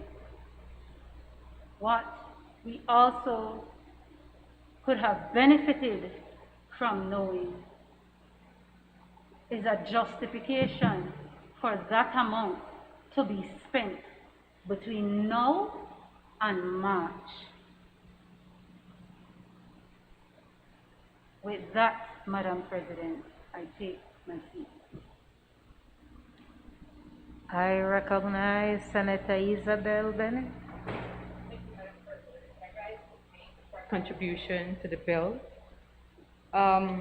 If I could ask a general question, and I think it's one that the Belizean public should be asking, what was the amount left in the contingency plan from the previous government? I ask that question because as human beings, sociable people, economic people, we are taught very young, especially I know a lot of Belizeans are, taught to save. And I could remember being in the lecture halls at the University of the West Indies. As a nurse, administrator, nurse educator, economics was the farthest thing from my mind.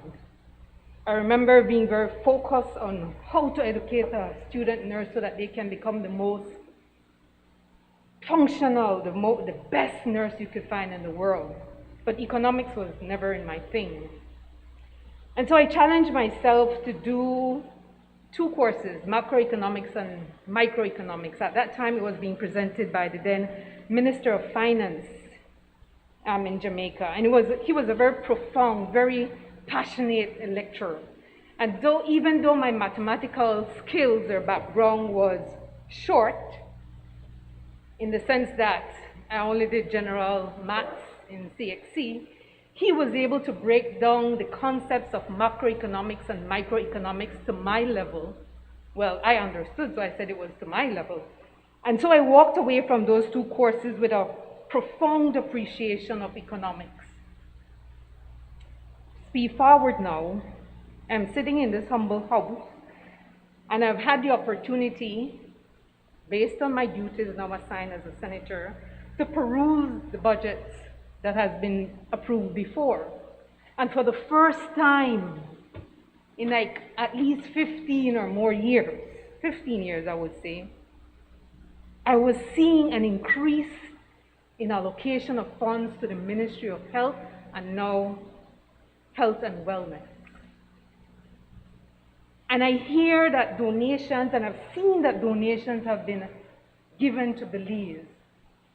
The only thing is those donations have dropped like 1 single drop of water in the bucket of the scarce resources that my colleagues have had to work under for the past 12 years. And so when these donations come in, it's basically just sapped up very, very fast. And so what we're seeing here now being allocated to the Ministry of Health and Wellness is nothing close to what we need to stabilize this country in this pandemic, moving forward as we're trying to empower and enable Belizeans to become more health conscious. And so last year, I remember standing in the same chamber across there, and I did make the statement, and I'm sure it wasn't just my sentiments, that the name Ministry of Health needed to be changed to the Ministry of Health and wellness.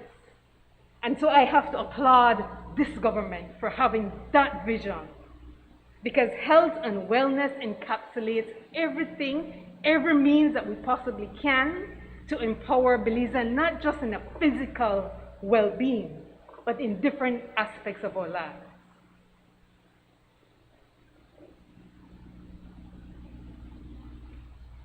I appreciate the patience, Senator Salas, having been here, having need for details, etc.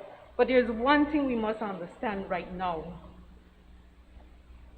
When you were operating, and this is to the previous administration, within the normal or out of the constraints of a pandemic, we weren't afforded a lot of information. Even now, as we try to stabilize the country from two disasters, the disaster of the UDP, poor, failed administration, and now on top of us, a global pandemic, yet we are expected to perform as Superman and Superwoman. I am not, and maybe it's because they know that we can do it, and we will do it, as what has been reiterated by Senator Pitts. We will deliver to the people, because that is what we are about as a party. The people have spoken, and they know that we will deliver. When I think about the pantry bags, now being referred to as the grocery bags, my heart was very much disturbed at what I came across as facts. Persons, and we keep saying it over and over when we were in opposition, please review the list, let's understand what is happening, how our Belizean people are being impacted.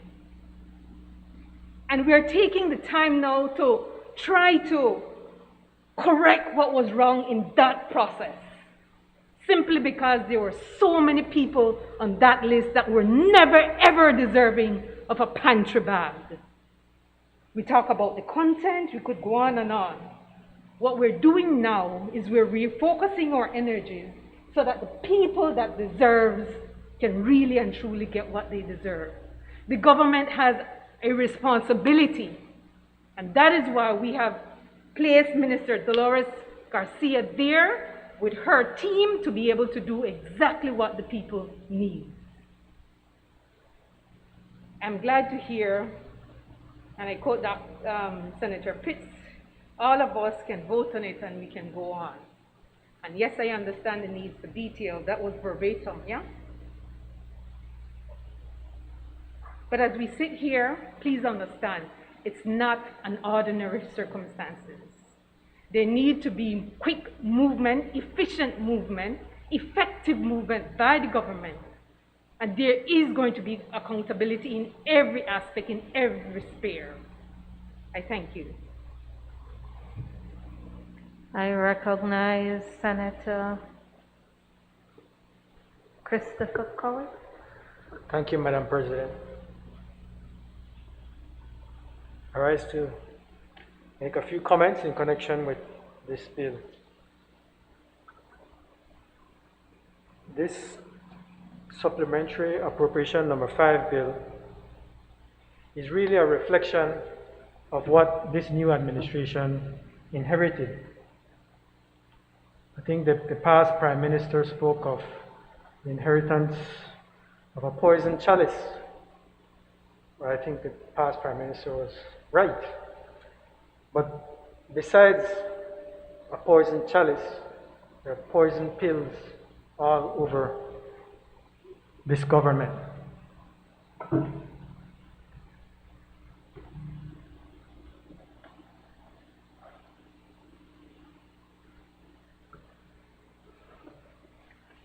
This new administration inherited an economic crisis.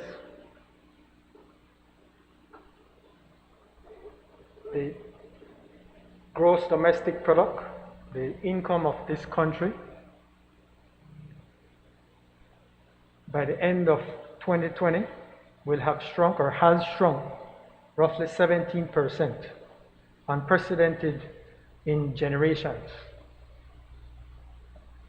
The debt to GDP is over 134%. Again, unprecedented. Never before has it even passed 100%. We are already approaching 150%. The debt is unsustainable. But probably most egregious is unemployment. The unemployment rate alone in the last labor force survey was roughly 30%, with an underemployment rate of 38%. That means roughly 68% of our labor force. Overall, that would put us to 130 to 140,000 members of our labor force are actually looking for work. The average number of work hours is less than the average work week. So no doubt we inherited an economic crisis and a fiscal crisis unparalleled since and even before independence.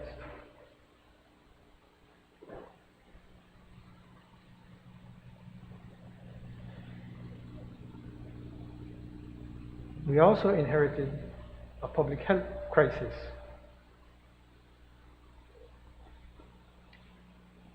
We have gone through a process and are still in that process. Prevention, containment, addressing clinical management. Never before has, or certainly at least since independence, has Belize gone through such an experience. So again, as I say, this bill is a reflection of what was inherited. So when you look at that bill and the particulars of the bill,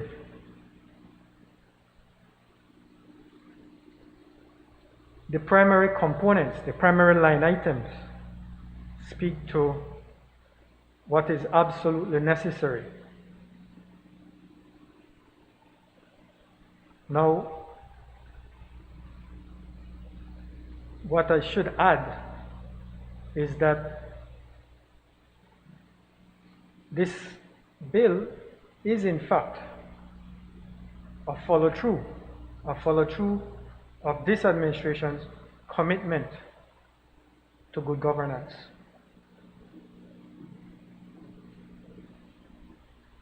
In 2020 alone, the past administration had its approved budget estimate of a little over $1 billion, and then it had 4 supplementary appropriations laws enacted. One for 66.9 million, another for 9.2 million, a third for 2.2 million, and a fourth for 27.3 million. None of which spoke to any particulars, any details whatsoever. No information, no particulars. But that aside, that amounts to 105 million in supplementary appropriations authorized. But in the last month of the past administration, from October into November, for some month and a half, if you will, there are over 57 million in unauthorized expenditures, not in any approved budget estimates and not in any supplementary appropriations laws. 57 million in unauthorized expenditures. No special warrants, nothing. Simply expenditures at the will of whether it's the Minister of Finance or the then Minister of Finance or Cabinet whoever, but entirely unauthorized by the legislature.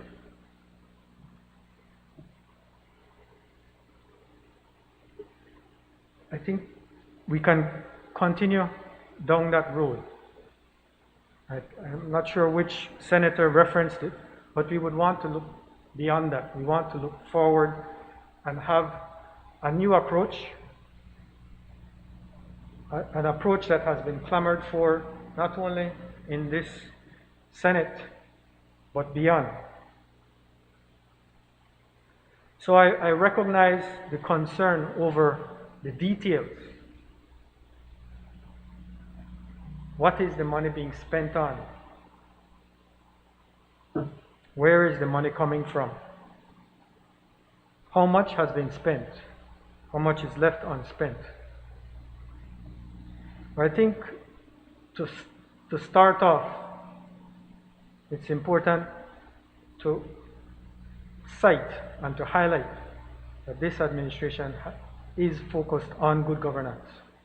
So rather than spending money without authority whatsoever, this administration has taken that step to ensure its compliance with the Finance and Audit Reform Act and the Constitution. So expenditures, those that have actually been spent even before this bill, are authorized by special warrant, unlike that 57 million in the month before elections, and unlike the millions more before that. So there's no question of compliance with the law and the commitment to good governance. But in pursuance of the law, I think it's the Finance and Audit Reform Act in particular, there is the follow-through, that after that special warrant, that at the very next sitting, a supplementary appropriations law is tabled before the House for enactment, for confirmation of those expenditures. So that is what this bill is here. This bill here is about. It is a full reflection of this commitment to good governance, not irresponsible or reckless governance.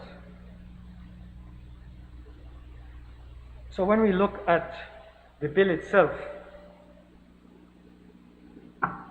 and many valid concerns have been raised today,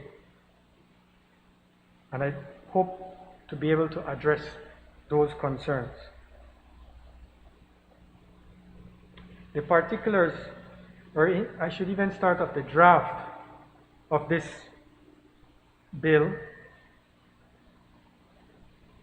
is an inheritance in its own right of the practice. And so I would say that respectfully, the effort going forward is to provide in the document itself more particulars.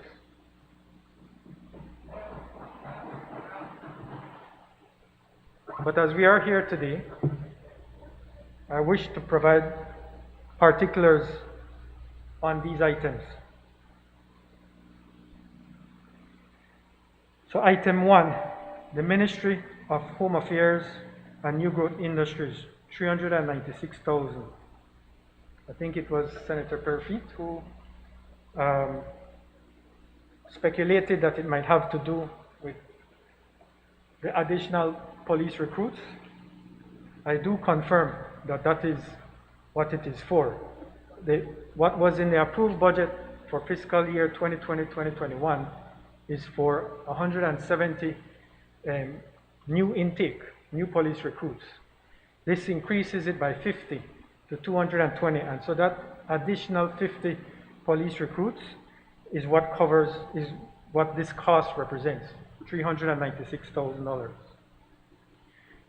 The Ministry of Blue Economy and Civil Aviation of 142,000. We all know that there was no Ministry of Blue Economy under the past administration. So in creating this new ministry. Unfortunately, there is no space. There are costs associated with renting, hiring personnel to get this new ministry going.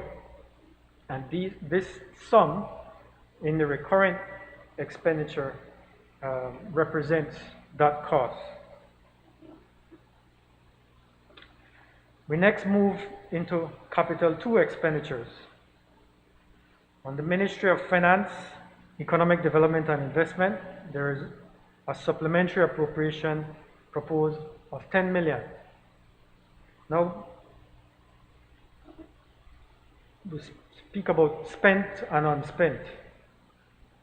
So before I get into particulars, I can say that on this item, there is no money yet spent. So this is for intended expenditures on economic recovery support. Now, there is a backdrop to this intended appropriation, and that's getting into the economics. The details is the economic situation. The details are the fiscal situation. I referenced the debt to GDP at over 134%. Now, you know what that means? That means over $4 billion in debt that the government currently has. Over $4 billion in debt. You know what that means? Our GDP is less than that. Maybe $3.5 billion. That's where we are. We owe more than we make. So, because of that debt, because of that ballooning debt, the government is fiscally constrained. Conventional wisdom will tell you when you have a recession, you have to take a counter-cyclical approach. In fiscal policy, you have to have an expansionary fiscal policy. But because we have this skyrocketing debt, and because there was no contingency fund in place, there was no contingency plan in place under the past administration, expansionary policy is a challenge. The government of the day is severely fiscally constrained. So to go and spend on A, B, and C is not as easy as it is said, simply because we are strapped. The government is strapped fiscally. So this 10 million might be meager or paltry. I think one of the senators mentioned, but it's not that that is the sole amount that will be used to provide fiscal stimulus or to provide economic stimulus, but it represents a part of an overall plan.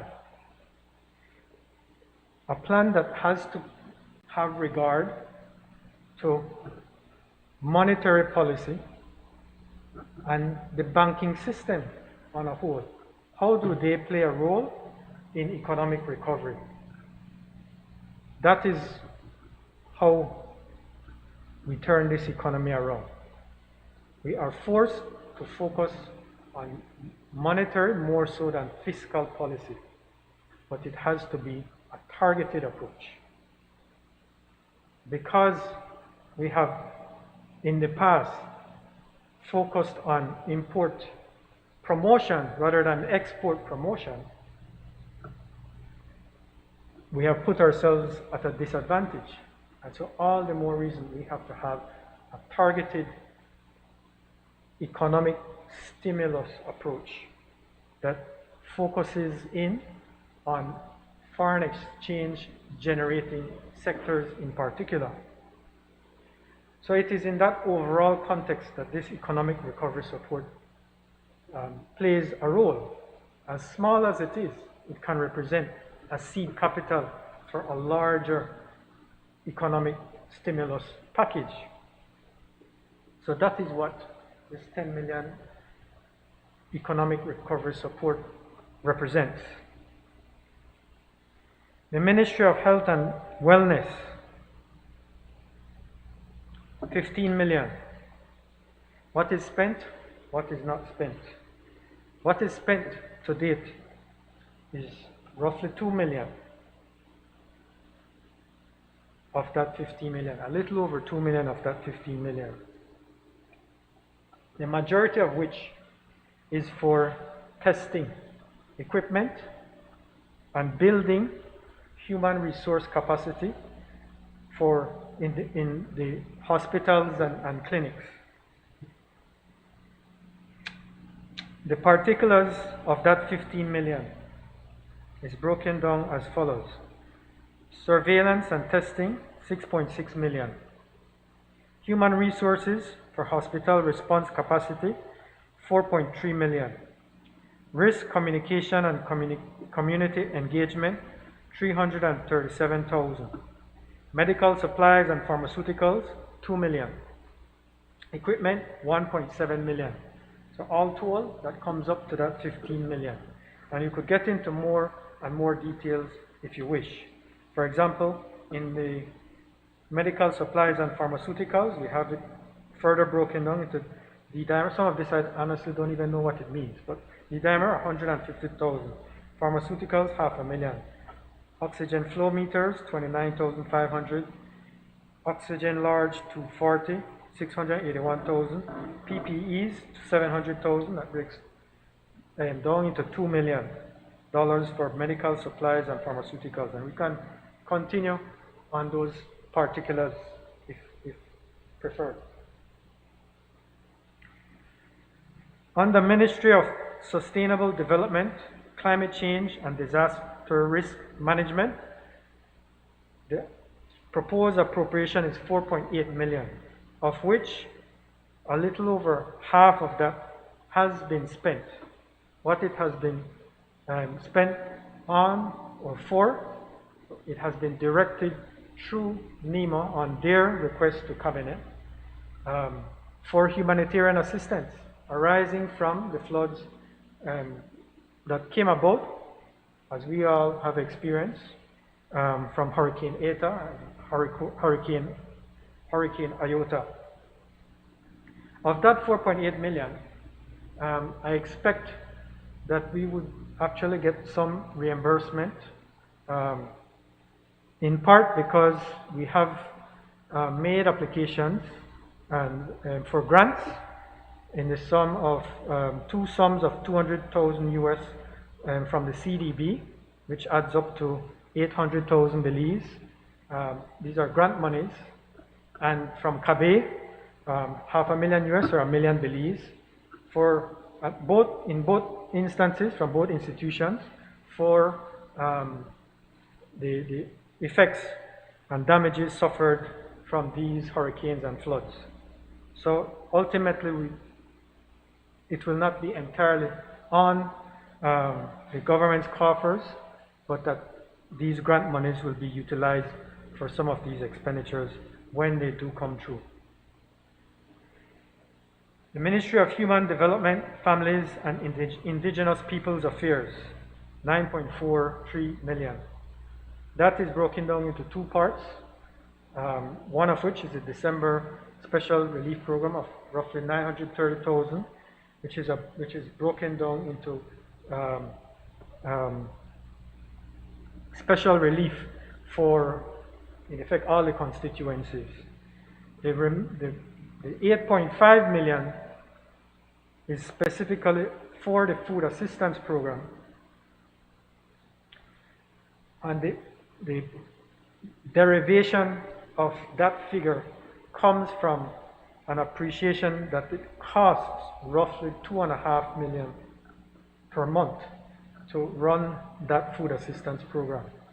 So I believe there was $1.5 million that was left over for December of last year. So to top up and make up the 2.5 million, there's $1 million there appropriated or allocated for December, and then 2.5 million per month, January, February, and March, which adds up to 8.5 million in total. Of that, 9.43, which includes the special relief program, a total of roughly 3.5 million has been spent. So the remaining amount is to be spent over the remainder of this month and the next 2 months. The Ministry of Infrastructure, Development and Housing, 12 million. Now this goes entirely to the experience of the floods, the rain and the floods, the weather-related shocks, and the extensive damage that our road infrastructure in particular has suffered. So that figure of 12 million not only encompasses that damage, but the added cost to improve the sugar roads as well. That in that 12 million, roughly 250,000, only 250,000 has yet been spent, or has been spent, with roughly 8 million in total as committed sums. So there are, most of this appropriation is not yet spent, but will likely be spent in the next couple of months. On Capital 3 expenditures, I won't get into the particulars as much as Senator Pitts did, but just to say that these figures, which in aggregate amount to $510,000, represent really grant monies from the various IFIs and other donor entities. And as Senator Pitts mentioned, these donor agencies tend to require their donations to be used in a particular way. So these figures simply represent those grant monies that would be expended in the manner and subject to the use of funds conditions of these donations. So that's, I believe, the particulars on these line items.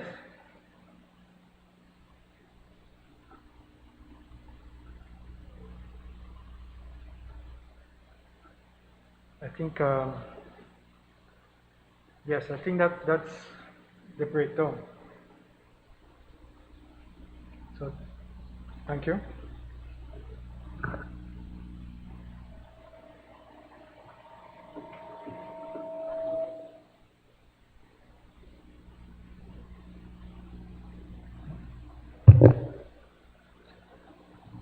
Madam President,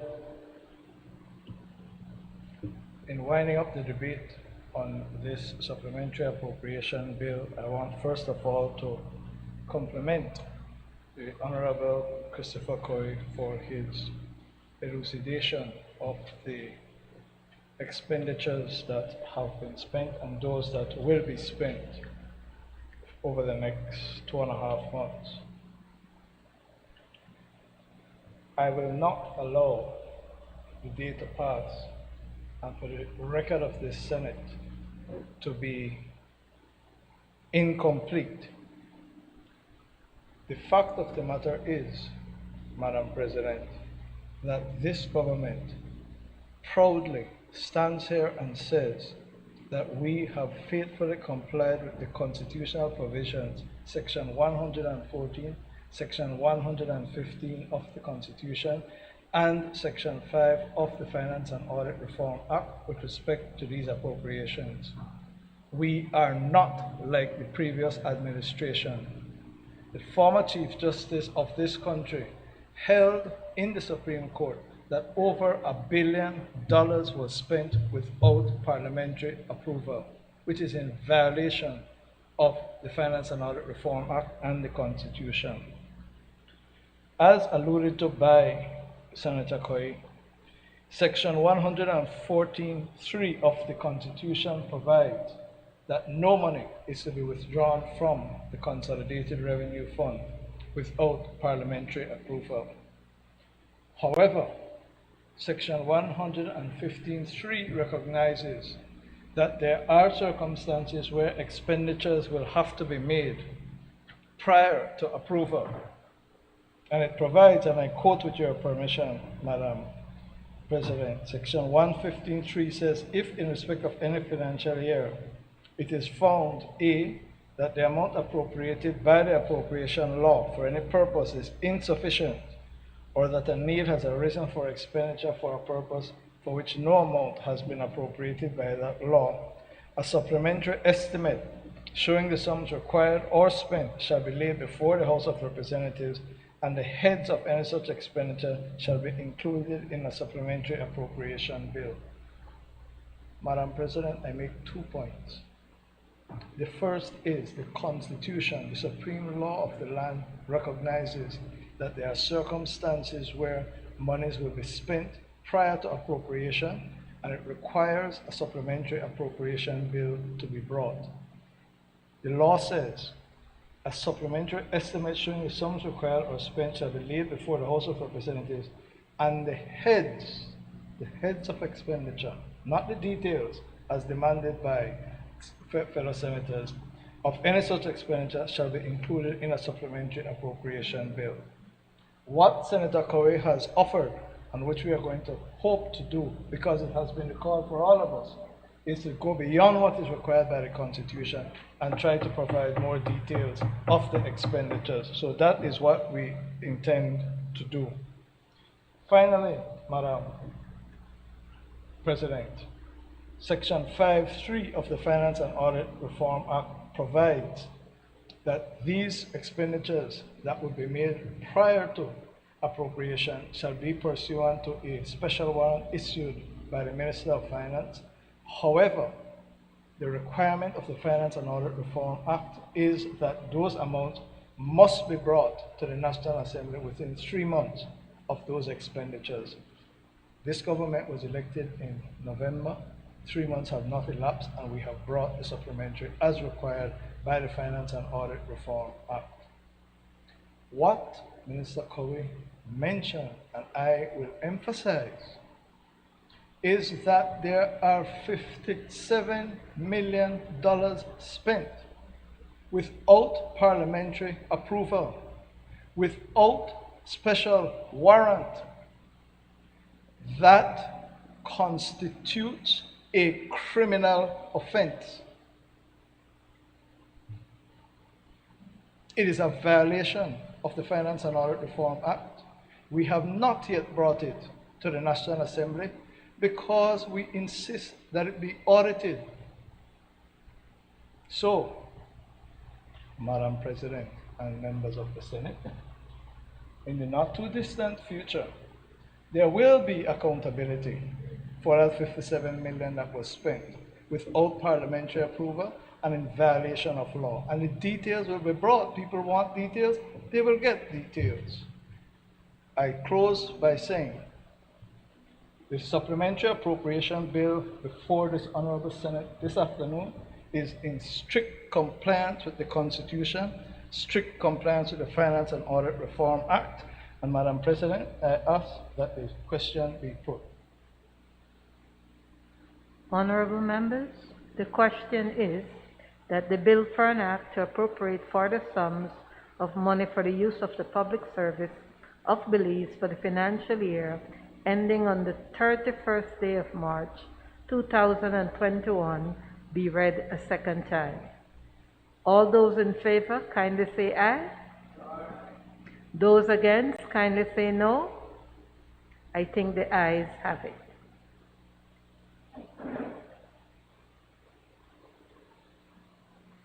The bill for an act to appropriate further sums of money for the use of the public service of Belize for the financial year ending 31st day of March 2021. I recognize the Leader of Government Business. Madam President, I rise to move a second reading of a bill for an act to amend the Public Health Act, Chapter 40 of the Substantive Laws of Belize, Revised Edition 2011, to expand the definition of infectious disease and dangerous infectious disease, to increase the penalty for the breach of regulations, to provide for violation tickets, and to provide for matters connected therewith or incidental thereto. Madam President, this is a very straightforward piece of legislation. It simply seeks to amend the Public Health Act to make COVID-19 a disease covered by the Act, to provide for the issuance of tickets for persons who violate the regulations, the statutory instruments, and also to increase the penalty for violation. So we hope that it will enjoy the support of the Senate. Madam President, I ask that the question be put.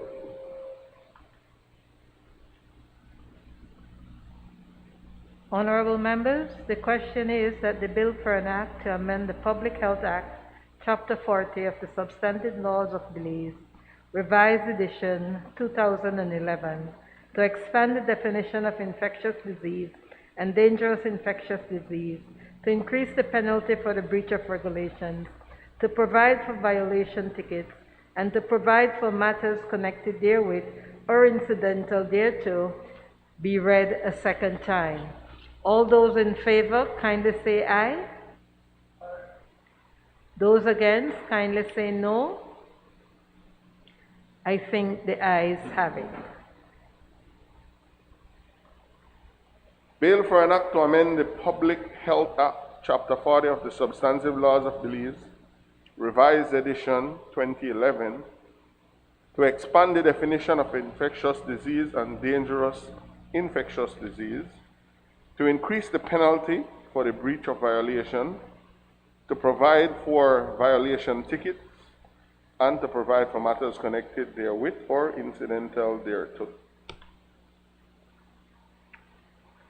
Committee of the Whole Senate on Motion and Bills. Honorable members, due to COVID, I would ask that the Speaker, along with the Leader of Government Business, maintain their seats, and we would use the microphone to work this session out. I would still ask for members in the gallery to leave and for all equipments to be turned off, except for our mics. Like what we did in the House, right?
Madam President, the Constitution and Foreign Affairs Committee has met and considered the good governance in Belize Motion 2021 and has agreed that it be returned to the Senate for adoption. I therefore move that the question be put. Honorable members, the question is now, therefore be it resolved that this Honorable House will, 1. Pass legislation to empower the Integrity Commission by appointing professional personnel on the Commission, modify its membership, and provide adequate funding for the Commission to fulfill its important legal, auditing, and investigative functions. 2. Implement measures to ensure that the three branches of government, that is, the executive, legislative, and judiciary, function as truly complementary but independent branches envisaged in the Constitution. Establish sound systems and good practices for recruitment of judges, magistrates, and officers of the court with security of tenure.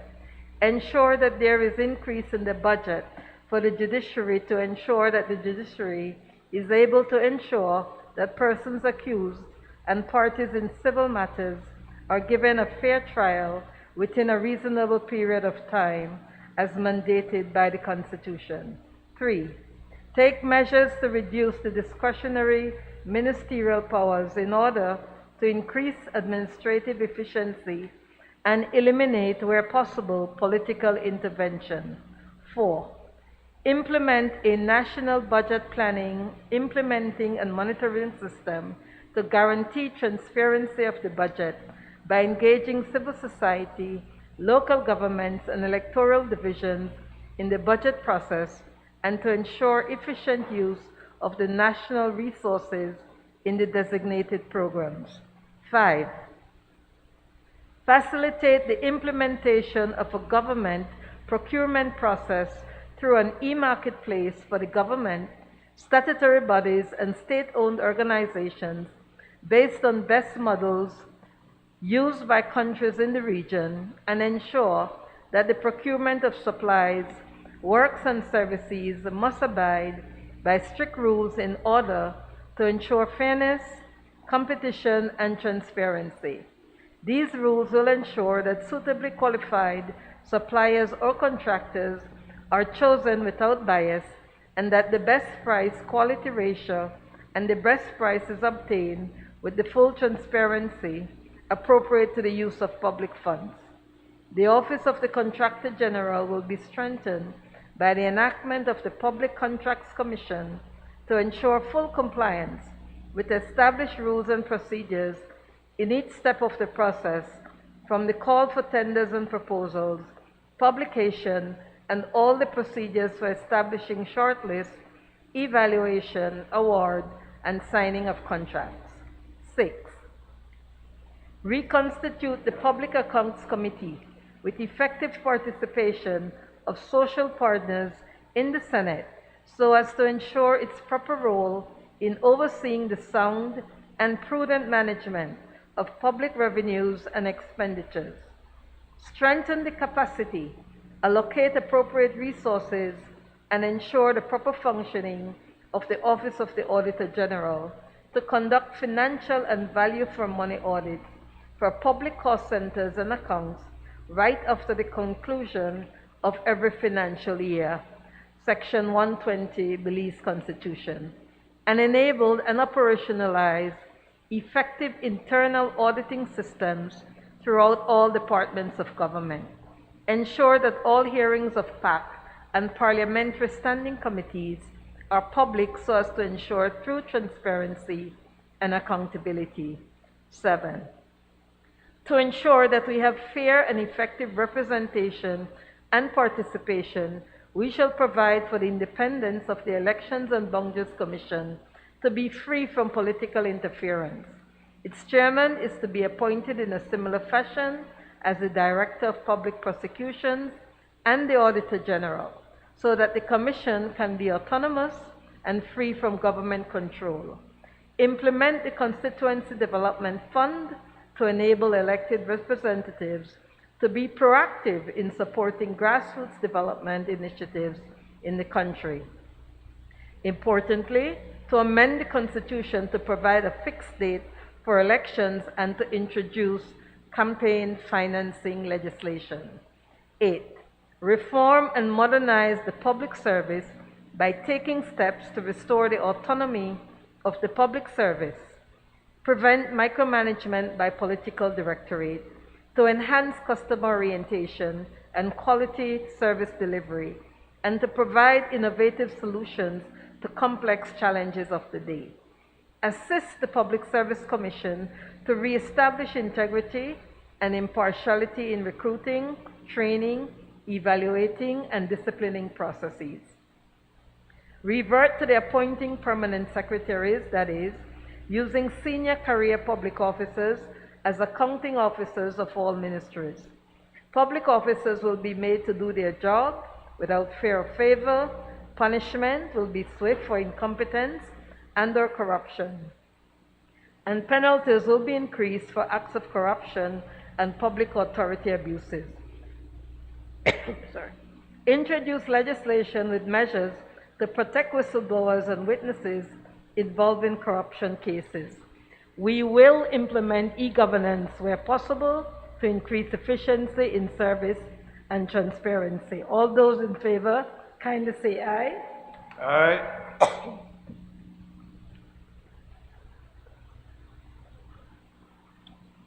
Those against, kindly say no. I think the ayes have it.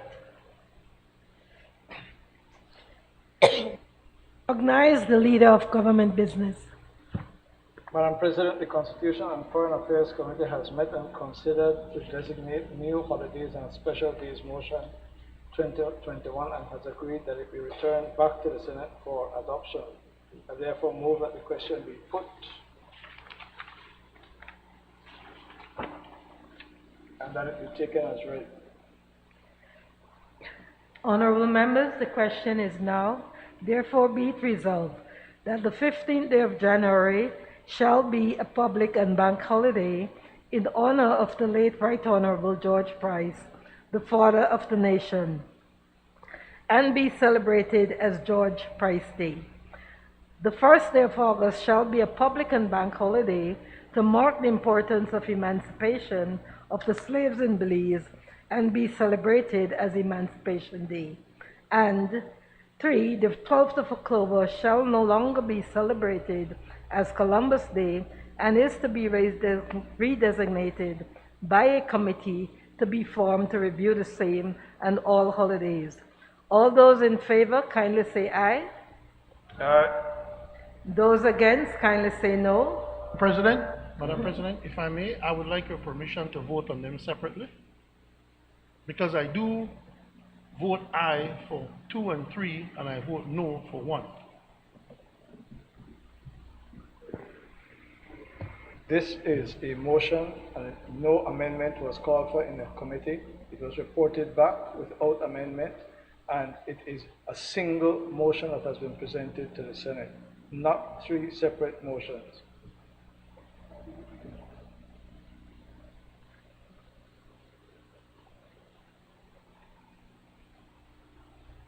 I repeat then, all those in favor, kindly say aye. Aye. Those against, kindly say no. I think the ayes have it.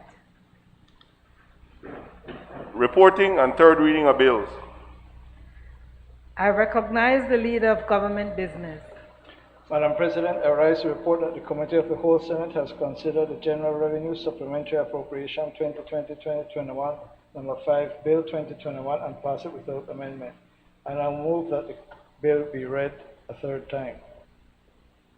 Honorable members, the question is that the bill for an act to appropriate further sums of money for the use of the public service of Belize for the financial year ending on the 31st day of March 2021 be read a third time.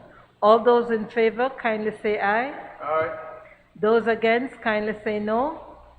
I think the ayes have it.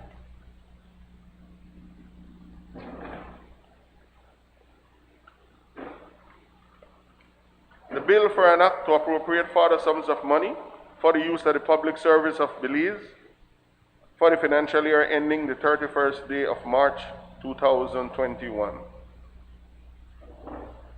I recognize the Leader of Government Business. Madam President, I rise to report that the Committee of the Whole Senate has considered the Public Health Amendment Bill 2021 and passed it without amendment.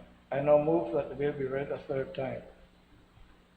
Honorable members, the question is that the bill for an act to amend the bill for an act to amend the Public Health Act, Chapter 40 of the Substantive Laws of Belize, Revised Edition 2011, to expand the definition of infectious disease and dangerous infectious disease, to increase the penalty for the breach of regulations, to provide for violation tickets, and to provide for matters connected therewith or incidental thereto, be read a third time. All those in favor, kindly say aye. Those against, kindly say no. I think the ayes have it. The bill for an act to amend the Public Health Act, Chapter 40 of the Substantive Laws of Belize, Revised Edition 2011, to expand the definition of infectious disease and dangerous infectious disease, to increase the penalty for the breach of regulations, to provide for violation tickets, and to provide for matters connected therewith or incidental thereto. I recognize the Leader of Government Business. Madam President, I move that the Senate do now adjourn. Honorable members, the question is that the Senate do now adjourn. All those in favor, kindly say aye. Those against, kindly say no. I think the ayes have it. The Senate now stands adjourned.